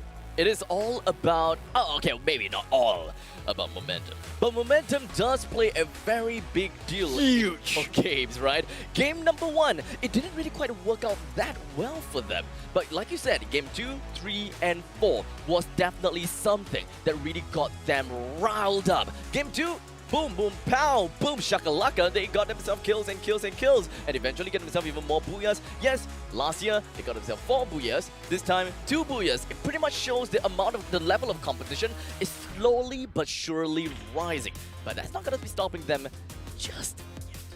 Yeah, we're down to a final game, and I gotta say, yes, they look comfortable, but just slowly creeping up the leaderboards, consistently banging around there is none other than the other Thai team, Attack All Around. They've only gotten themselves 1 booyah, but because of the consistency and the high volume of kills they've gotten across the 5 games, they find themselves not too far off the top. This is another version of a pressure cooker that I have never seen before. I thought that the MCP majors are slow enough, but I am so wrong! Because when it comes down to the Free Fire World Series, all these teams out there, they knew exactly what is at stake. They can't possibly just run out in the open and expect that, hey, I'm gonna get a kill on these dudes because this is my turf. In Free Fire World Series, nowhere is a turf. Anyone can come over and take your spot away and try to take you down. Yes, and other than the 2 Thai teams, I gotta say some of these other teams are still in the race because we've got Bustamundo in 3rd place. I know they're your favorites, and I gotta say they did really, really well in Kalahari, getting themselves the first booyah and now bringing their total number of points to a tally of 61 points. And not too far off them is actually EVO's Divine in 4th place with 54 points. Well, let's not forget about the fact that Vivocade, they are extremely impressive in all things considered. With 1 booyah to their name, they have 49 points and not just too far away. V Gaming, 47 points. So this final game could really make it or break it for Vivocade, for V Gaming. In fact, for a lot of these other teams here below of EVO's Phoenix. There could even be a possibility that EVO's Phoenix can be dethroned by Attack All Around if they do not get much points in the final game and then Attack All Around pops off. Yeah, that being said, no matter what happens in this final game, I'm pretty sure that at this current moment, the Thai fans are loving it. They love it! Both Thai teams at the top. Look at them. They look so comfortable. They don't look like people who are actually challenging for a $500,000 at the top spot. They look like they're in the zone. They look comfortable. They're like, yeah, at home. You know, been there, done that. We're sure to do it again. Again and again and again. That is the spirit of the Thai teams. They are not going to be stopping at all. But you know what? Bustamundo from the European region, as you can see on the screen right now, they look pretty chill as well. They probably just gonna go through a couple of stats and going on and on. They know that their 3rd place could either go up or very, very possibly go down. They can't possibly come down to flop at this very moment in time. They're holding the ground. They might play defensively this time just to hold onto the ground, but unfortunately, I gotta say, they gotta hold on to that aggressiveness that they have shown us the entirety of today. Play aggressively, positions aggressively, and only turn to a defensive side when you absolutely need to. Yeah, well, heading into the final game, we talked about a plethora of teams. We talked about the strategies. Well, Abstract, if you, and only you, are one of these head coaches of Attack All Around or EVOS Phoenix, what is your message to them? I'm still gonna be saying exactly what I said to Hola. Right at this point in time, turn up the hype. Let them know that they are the best. Bring the morals up and let everyone know the wrath of your team. And this time, get the booyah. Absolutely fantastic advice, if I may say so myself. But now, I gotta say, for the rest of the teams, fight is not over just yet. Even if you can't get that crown or that top spot, that champion title, there is still a lot of prize money that you're fighting for. So each much. position that you jump up, it's a life-changing amount. It is a life-changing amount. There's so much money involved. Come on. At this point in time, just work your way around. Play what you can. Work what you can. And we will all enjoy it all together. Be it at home, be it in Sentosa, whatever it is, wherever you're watching. This is the point in time where you use the chat box when you're at home. Let us know which is the team that you're rooting for, which region you're from, and let us know and paint the entire chat box with your cheers. And here we are down to the final game now. Let's take a look at some of these teams which we thought would be doing really well. We talked about Team Loud, right? They came in as the top-seeded team from the Brazilian region. They look really strong. You know, they had this really good teamwork and communication going around to just try to go in and finish. But unfortunately, in today's games, we did not see that happen. They were playing very reservedly, which was very, very odd because we thought that they would go in, be comfortable, and play to the style which is aggressive. Let's not forget that Loud has been compared with EVOS Phoenix time and time again. They were the two favorites. They were the two favorites. They are hailed as second to Kings. But unfortunately, this time, it's not really working that well for them. That could be a possibility that the Thailand region has just been upping the stakes of the game, and they know exactly what is at stake. They know how to play things out, but hey, it is not about a region. Vivocade, they have been pushing themselves high above everything else. They know what they've been working with. They have been practicing. They have been playing. They have been showing everyone how it is to play Free Fire. And here we go, preparing in the flight of game number 6. We are going in for the final game. And now, everyone, everywhere around the world, it is time for you to bear witness. Who is the last and the last team to take the final booyah here in Purgatory? Final of the day, final of the calendar year as we head into Purgatory itself. And for the very last time, let's take a look at the flight coming in from campsite, dropping all the way to Crossroads. The blue zone is currently at Ski Lounge, and we do see Vivocade actually being one of the first teams to actually drop down right onto Forge. Forge is definitely the place where we expect Vivocade to be. But what about Wask? They are nowhere to be seen. There are a couple of teams that naturally head over to places that we don't see. Wask made their way over to the southern side, over to Lumbermill. Echo, they usually head over to Central. And let's not forget, we have Vastamundo. I don't see them anywhere around Central. It kind of seems like we may see some change. And Wask as a new kill leader, it kind of seems as though they have managed to get themselves a single first kill down on the V-Gaming. This could very much shake the competition if Wask actually were to break down V-Gaming so early into the game. Yeah, they're going head-to-head immediately with Wask drawing the first blood, and Vantam is the victim of that. Now, the rest of the teams, they do have time. There is a vending machine nearby if they need to buy the teammate out, but it's still early in the game. The revival points are up as of now on Lumber, where we do see Binshu trying to buy some time as the rest of the teams try to pick up, but Dark Love with the grenade launcher, Dowley goes down. This is the point in time that we can expect Wask to play their hearts out because they are now playing aggressively like what we would be expecting from them. Their region plays a lot more onto the far range combat. Tanya finds himself knocked down first in place. Now Dark Love immediately ran his race right in front of Zyzox, brings him down almost immediately with 2% down onto the ground, or rather all down, I suppose. Wask still have a couple of members remaining. Is he going to be playing the safe route, or is Mr. Ali gonna fight back for his team? Darklove is just insane with the grenade launcher. 3 kills by himself, playing super aggressive despite having a low amount of HP. And now he's gonna seek for cover and hopefully be able to buy both Binshu as well as Tanha out. The amount of utilities that they have is close to nothing. Dark Love, he only just gotten himself the first aid kit, so there's no way that he can continue to take up a fight.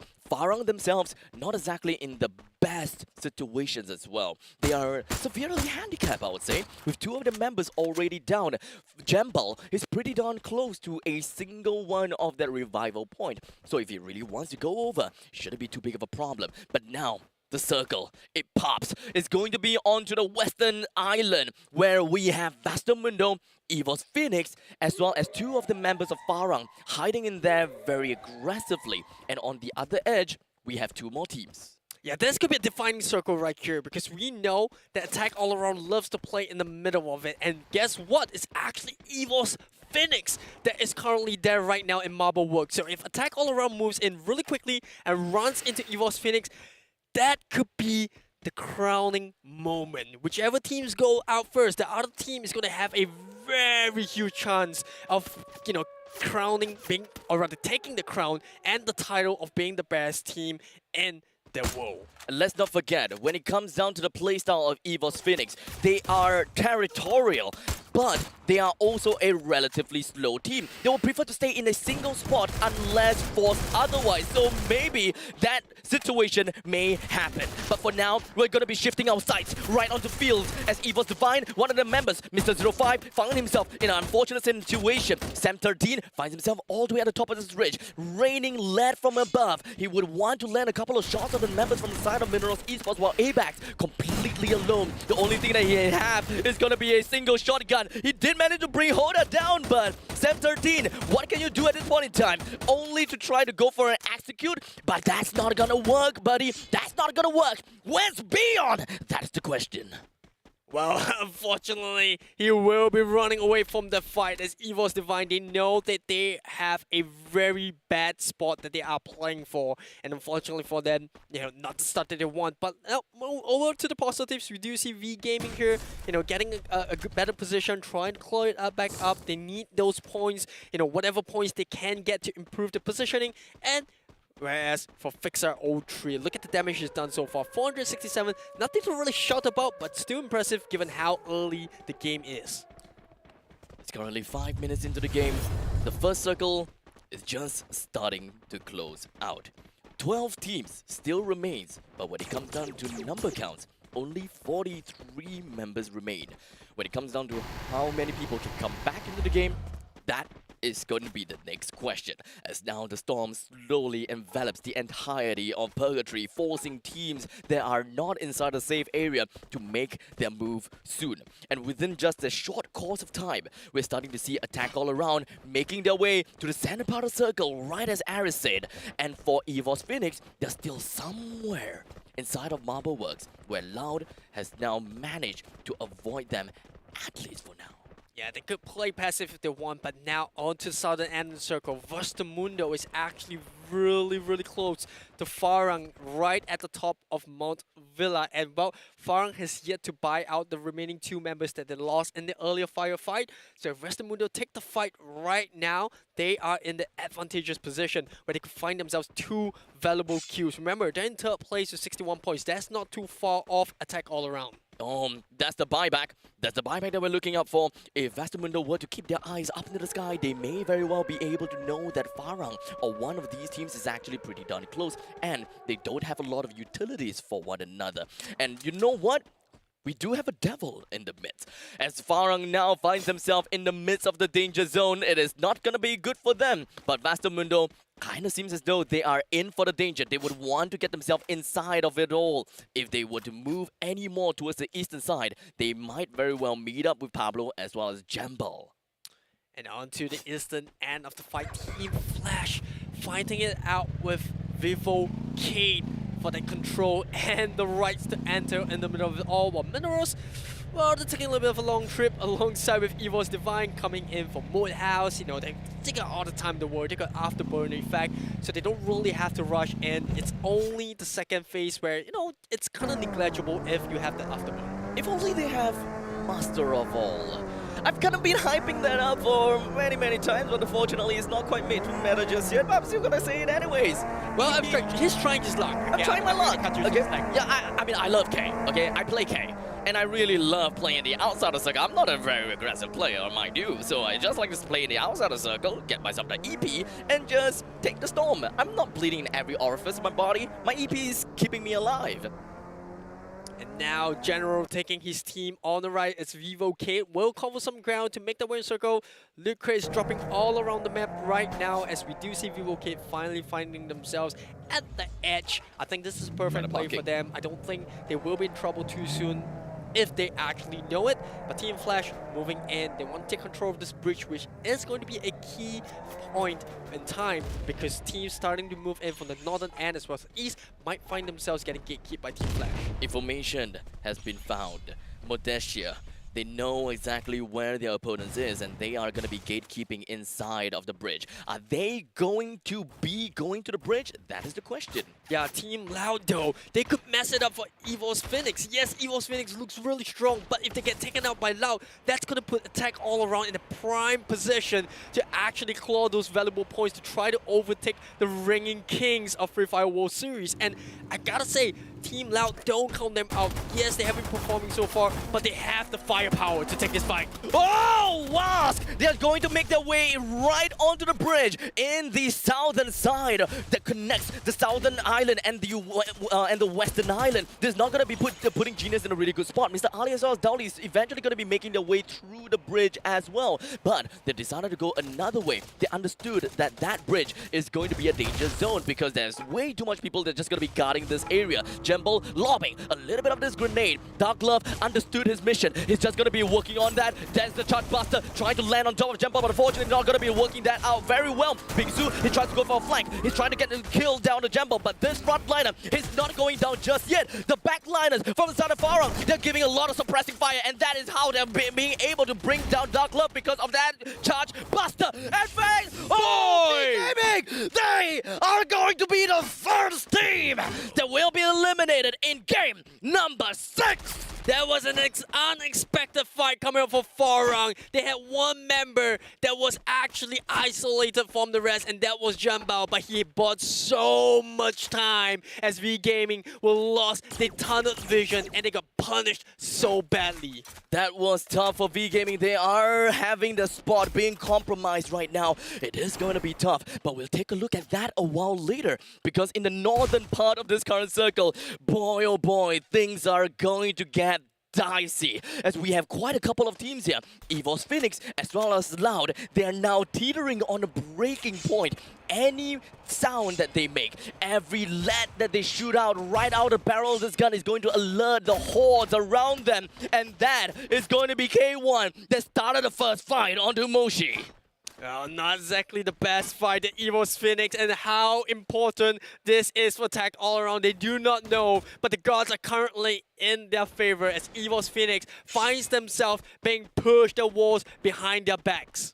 This is gonna be tough. We only have one team eliminated, and there's another team that needs to suffer the fate of having no placement points at all. Which is going to be the team is kind of hard to say, as now is 11 minutes into the game. A lot of these teams, they are pretty safe and sound, at least for now, but they can hear the whizzes, the sound of the bullets going past over their heads. They don't know if whether the shots are even going to land, but Mr. 05 is going to be the first one to be receiving those shots, and so will the Cruz, as he finds himself knocked down, but K1 just head of K1's grenade, leaving Jonah, the last member left, coming from the side of EVOS Phoenix. Well, what an unexpected turn of events. Loud here, landing attack all around, a helping hand. And now Minotaur Esports and Joanna gets removed as well. Noda, this could be the moment that we've been waiting for. The kings of the kings, they found themselves eliminated right here, right now. It is gonna be tough for them because they gotta have to hold themselves at the top of the spot. Teams,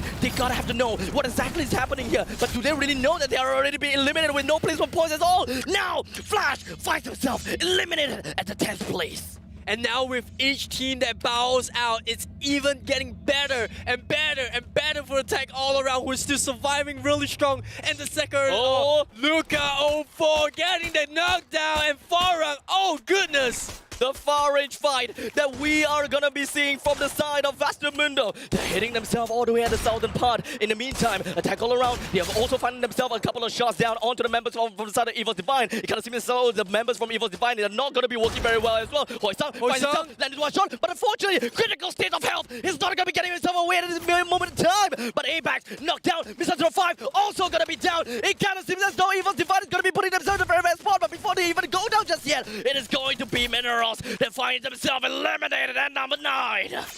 And now looks like Foki, they know it. They're getting momentum in right now. Was 8th team, but it doesn't matter. Look at the Titans right now. 6 kills on the board. Attack all around is going to be the next eye that we gotta have to look up for. EVOS Divine finds themselves eliminated now at number 7. And now Attack all around, they are definitely gonna be the next person that next team that we're gonna be keeping our eyes on, because they have a lot of kills. They are currently seated in 2nd place, and they are gonna be the one, and very possibly the one, that could be able to overtake EVOS Phoenix, dependent on how well they do in this game. They just need 20 odd points or somewhere around that point, and that is how they will be able to catch up. But the question is, will they make it? 15 to be exact. Before the beginning of this game, Attack all around were only 15 points behind EVOS Phoenix, and that looks like a very viable number they can get, especially with EVOS Phoenix getting eliminated right here. But now let's take a little bit of a step back. Let's bring it all in. This could be a very defining moment, like we just said over and over again. Circle closing in, and it's Echo Esports that actually find themselves in a very unfamiliar position, but a comfortable one where they are in the midst of it all. 6 teams left. We have a couple of teams that's going to be finding themselves in the center circle, and that is going to be Echo Esports. The fire through the silence of the horizons. People are knowing that the fact that Echo Esports is in the center. But before anything happens here, it's going to be Loud, making a Loud close to an exit out of this game. It is not quite there yet. There was still one more man that's just going to be hiding himself right around Marbleworks. K1 is going to be the last member remaining. Will he be able to get himself away? And that is going to be a no! Loud finds himself eliminated at 6th place. And things, the fight, the energy, the pandemonium is starting to rise up to the action. But now Duds is raining bullets on the members of Attack all around. They can catch no rest. Yes, they were perfect with the AWM, but now do they have enough glue walls to actually buy themselves time into center circle? Foki dropping very, very low. And unfortunately for AAA, they get knocked out as Echo Esports take revenge. The Thai teams, they're all knocked down. There is going to be a small little gap in between. Does AAA get it? That's the biggest question. I don't know about this. But there's another team that they are in the running right now. They are in the western part of this current circle. Vastamundo, all 4 of them still alive, completely ready with utilities, with glue walls. They are all ready and raring to go. With a total of 4 kills to their name right now. All they gotta do is take control of the center part of the circle, and would that mathematically work for them? That's the question. Well, it will remain to be seen, but look at the killer, but look at that. Hoysang as well as JLX with 4 and 3 kills respectively, leading the kill leaderboards. Is that going to be enough though? Because like we said, 15 points is what they were looking for in order to overtake EVOS Phoenix. Right now, it is going to be Farang trying to make their way in. They have managed to survive right through so many other teams as Vastamundo slowly, eventually make their way. Echo, they're doing a really good job at trying to nade out on the members for the side of Vivocade, but I don't think that it's going to be that easy at all. We do have another one and another one. We are looking at the rest of Vastamundo just going to be holding on to their ground as much as possible, but take a look at this. A very sneaky shot, a very sneaky play down the southern side of the circle. You can see a little bit of that. Lucca, he finds himself. Ew! He was found by the members from the side of Vivocade. Now, we have Vastamundo with only 3 members left. They are going to be fighting against with Echo Esports is currently 2. And Vivocade, all 4 of them is still alive, hiding themselves inside of the trailers. And Kiba now buying himself time, like we talked about it, Glue Wars. This is where it all comes to play. The grenade launcher from Kiba gets Mode SDR onto the floor. He's down but not out just yet. And now Blazer will have to come to the rescue of his teammate as Luca gets knocked out. And Vivocade, Fortress, they actually get another knockdown, bringing their total kills up to 9. And Killingsby General is just on fire.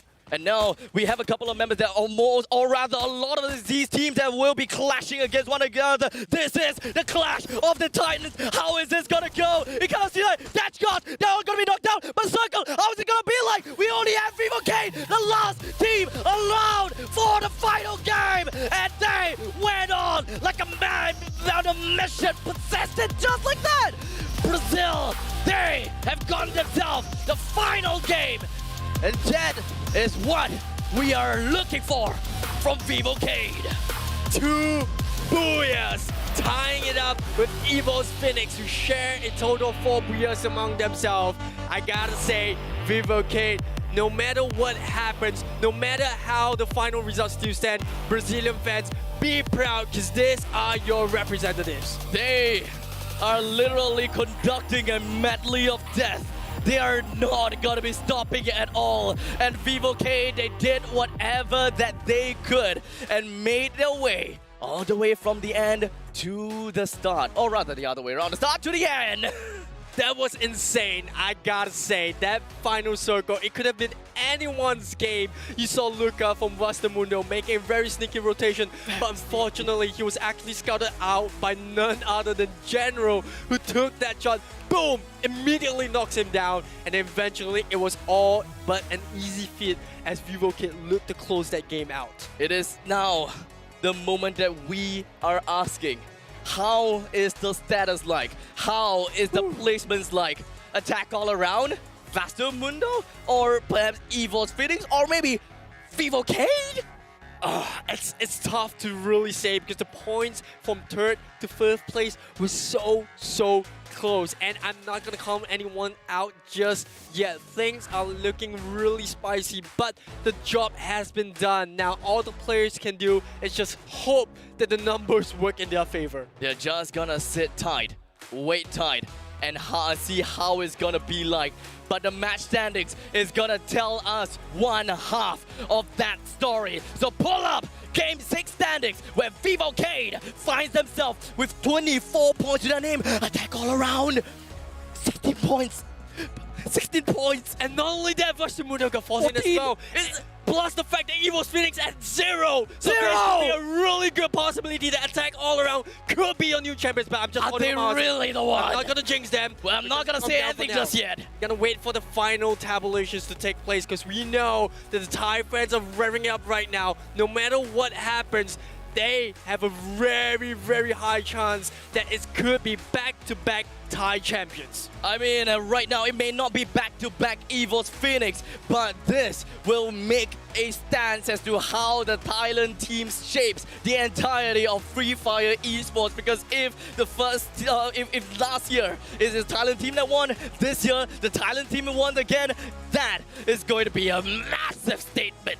Imagine what a story this was for Attack all around. They were 2nd in their region. They came into the play-ins. It looked impossible. They were going up against all these big boys, and now they have a very good chance. But looking at the total standings, 12th to 7th place, you got Watch with 29 points, Mineros Esports with 11th place with 34 points, Team Flash in 10th with 37 points as well, tying it up with Farang in 9th place, who climb up a little bit of a performance, I would say, and Echo Esports in 8th with 38 points, Loud in 7th place 46 points. That is not the answer that I was expecting from some of these teams. But how about 6th place? It is V Gaming. Even though they got knocked out pretty darn early, they still managed to hold their ground, clutch it out. 51 points to their name, no booyah, but 5th place. EVOS Divine, unfortunately getting knocked down a little bit of a purge from the 4th place that they were at before Game 6, but still a respectable finish without a single booyah, but 27 kills and 60 points.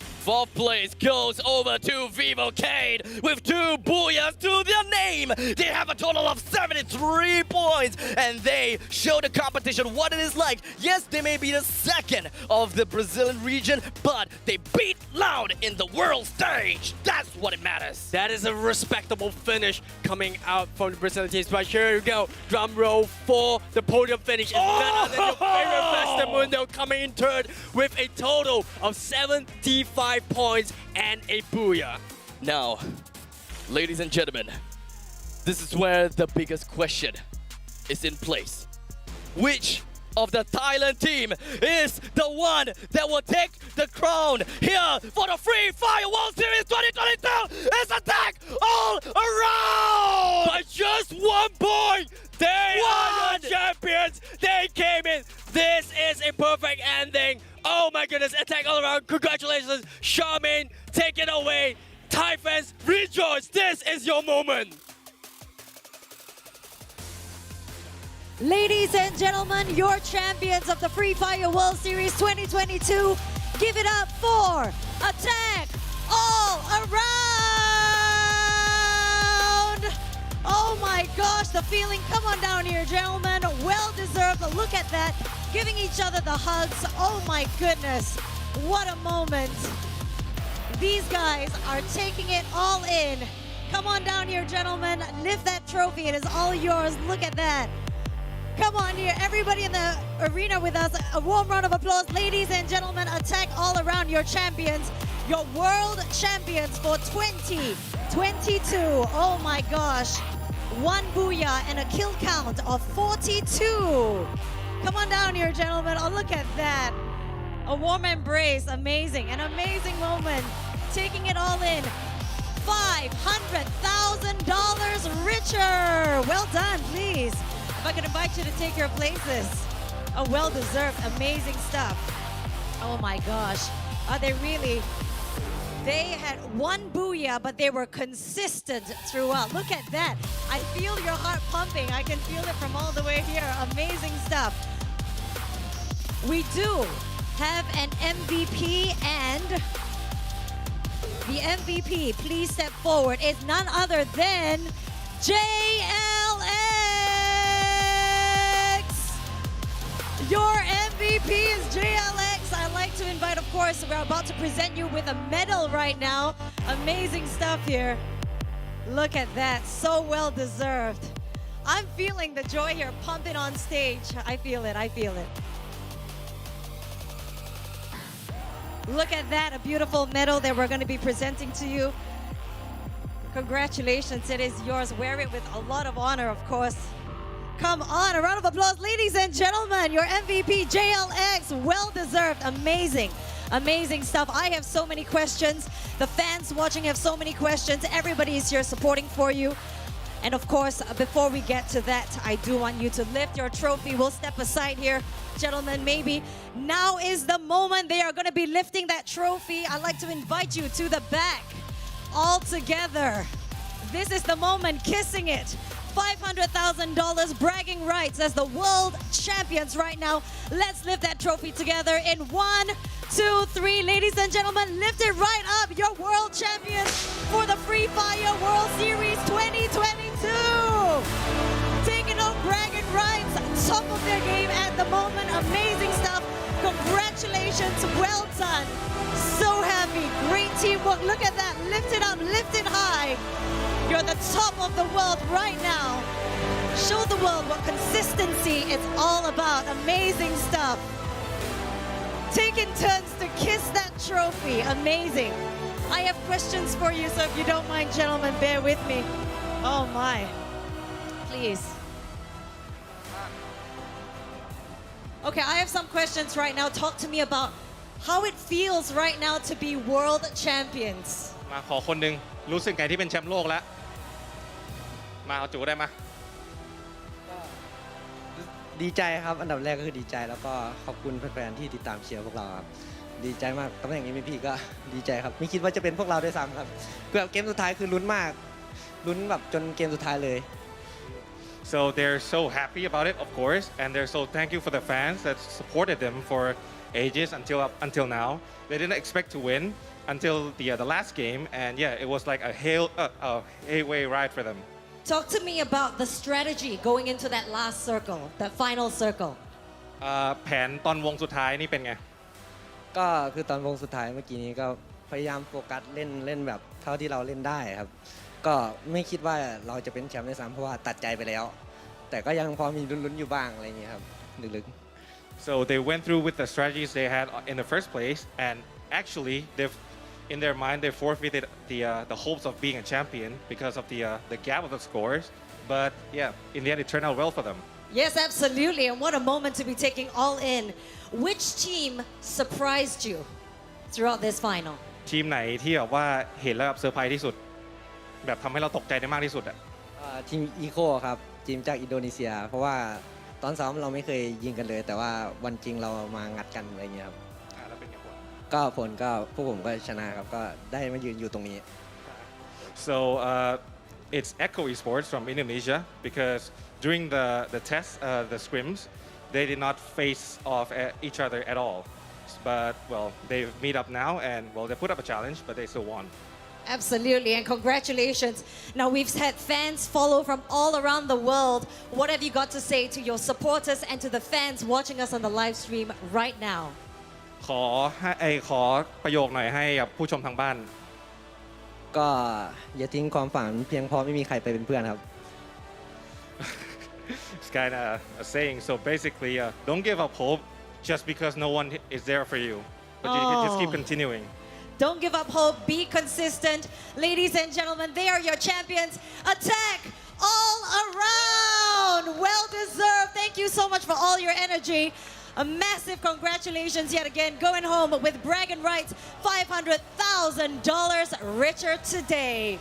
Thank you so much for watching from all of us coming to you live from Singapore, from our casters. We had Iris, we had Howler, we had the amazing Jean as well. Amazing stuff. Charmaine signing out from Singapore. Thank you to Garena for making this happen. We'll see you at the next Free Fire World Series. Signing out.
Let the heroes arise. There's no stopping you right now. Let the heroes arise. There's only one way. Get it up. Let the heroes arise.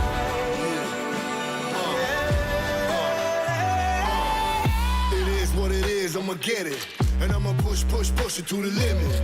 I don't do it for the fame or the credit, but I'm gonna be the rookie of the year when I finish. You don't want it, then I'ma take it and I'm gonna make it. Facing the dangers and ways that will turn into celebration. I am courageous, I may just be the greatest alive. I become a sensation when the heroes arise. We will be heroes. The moment has arrived. We fought the biggest battle of our lives. Come on. We will be heroes. The last ones to survive. We came to stay until the end of time. Let the heroes. We will be heroes. Come on. The moment has arrived. We fought the biggest battle of our lives. We will be heroes. The last ones to survive. We came to stay until the end of time. Let the heroes arise.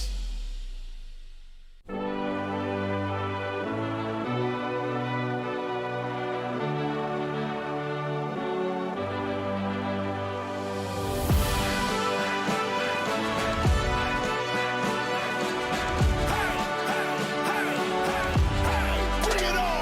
Wow! I never thought that one day I would get that kind of chance.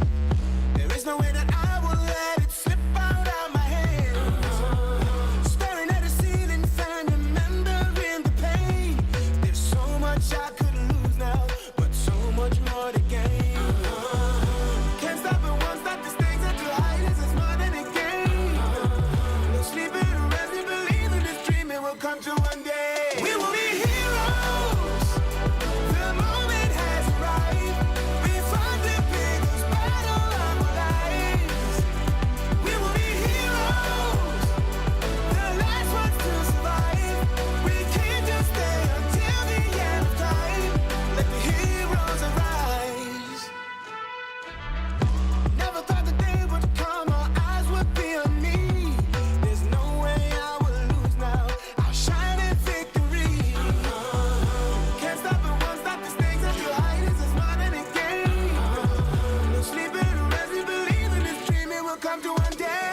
We will be heroes. The moment has arrived. We fought the biggest battle of our lives. We will be heroes. The last ones to survive. We came to stay until the end of time. Let the heroes arise. It's time to stand up now. Let the heroes arise. There's no stopping you right now. Let the heroes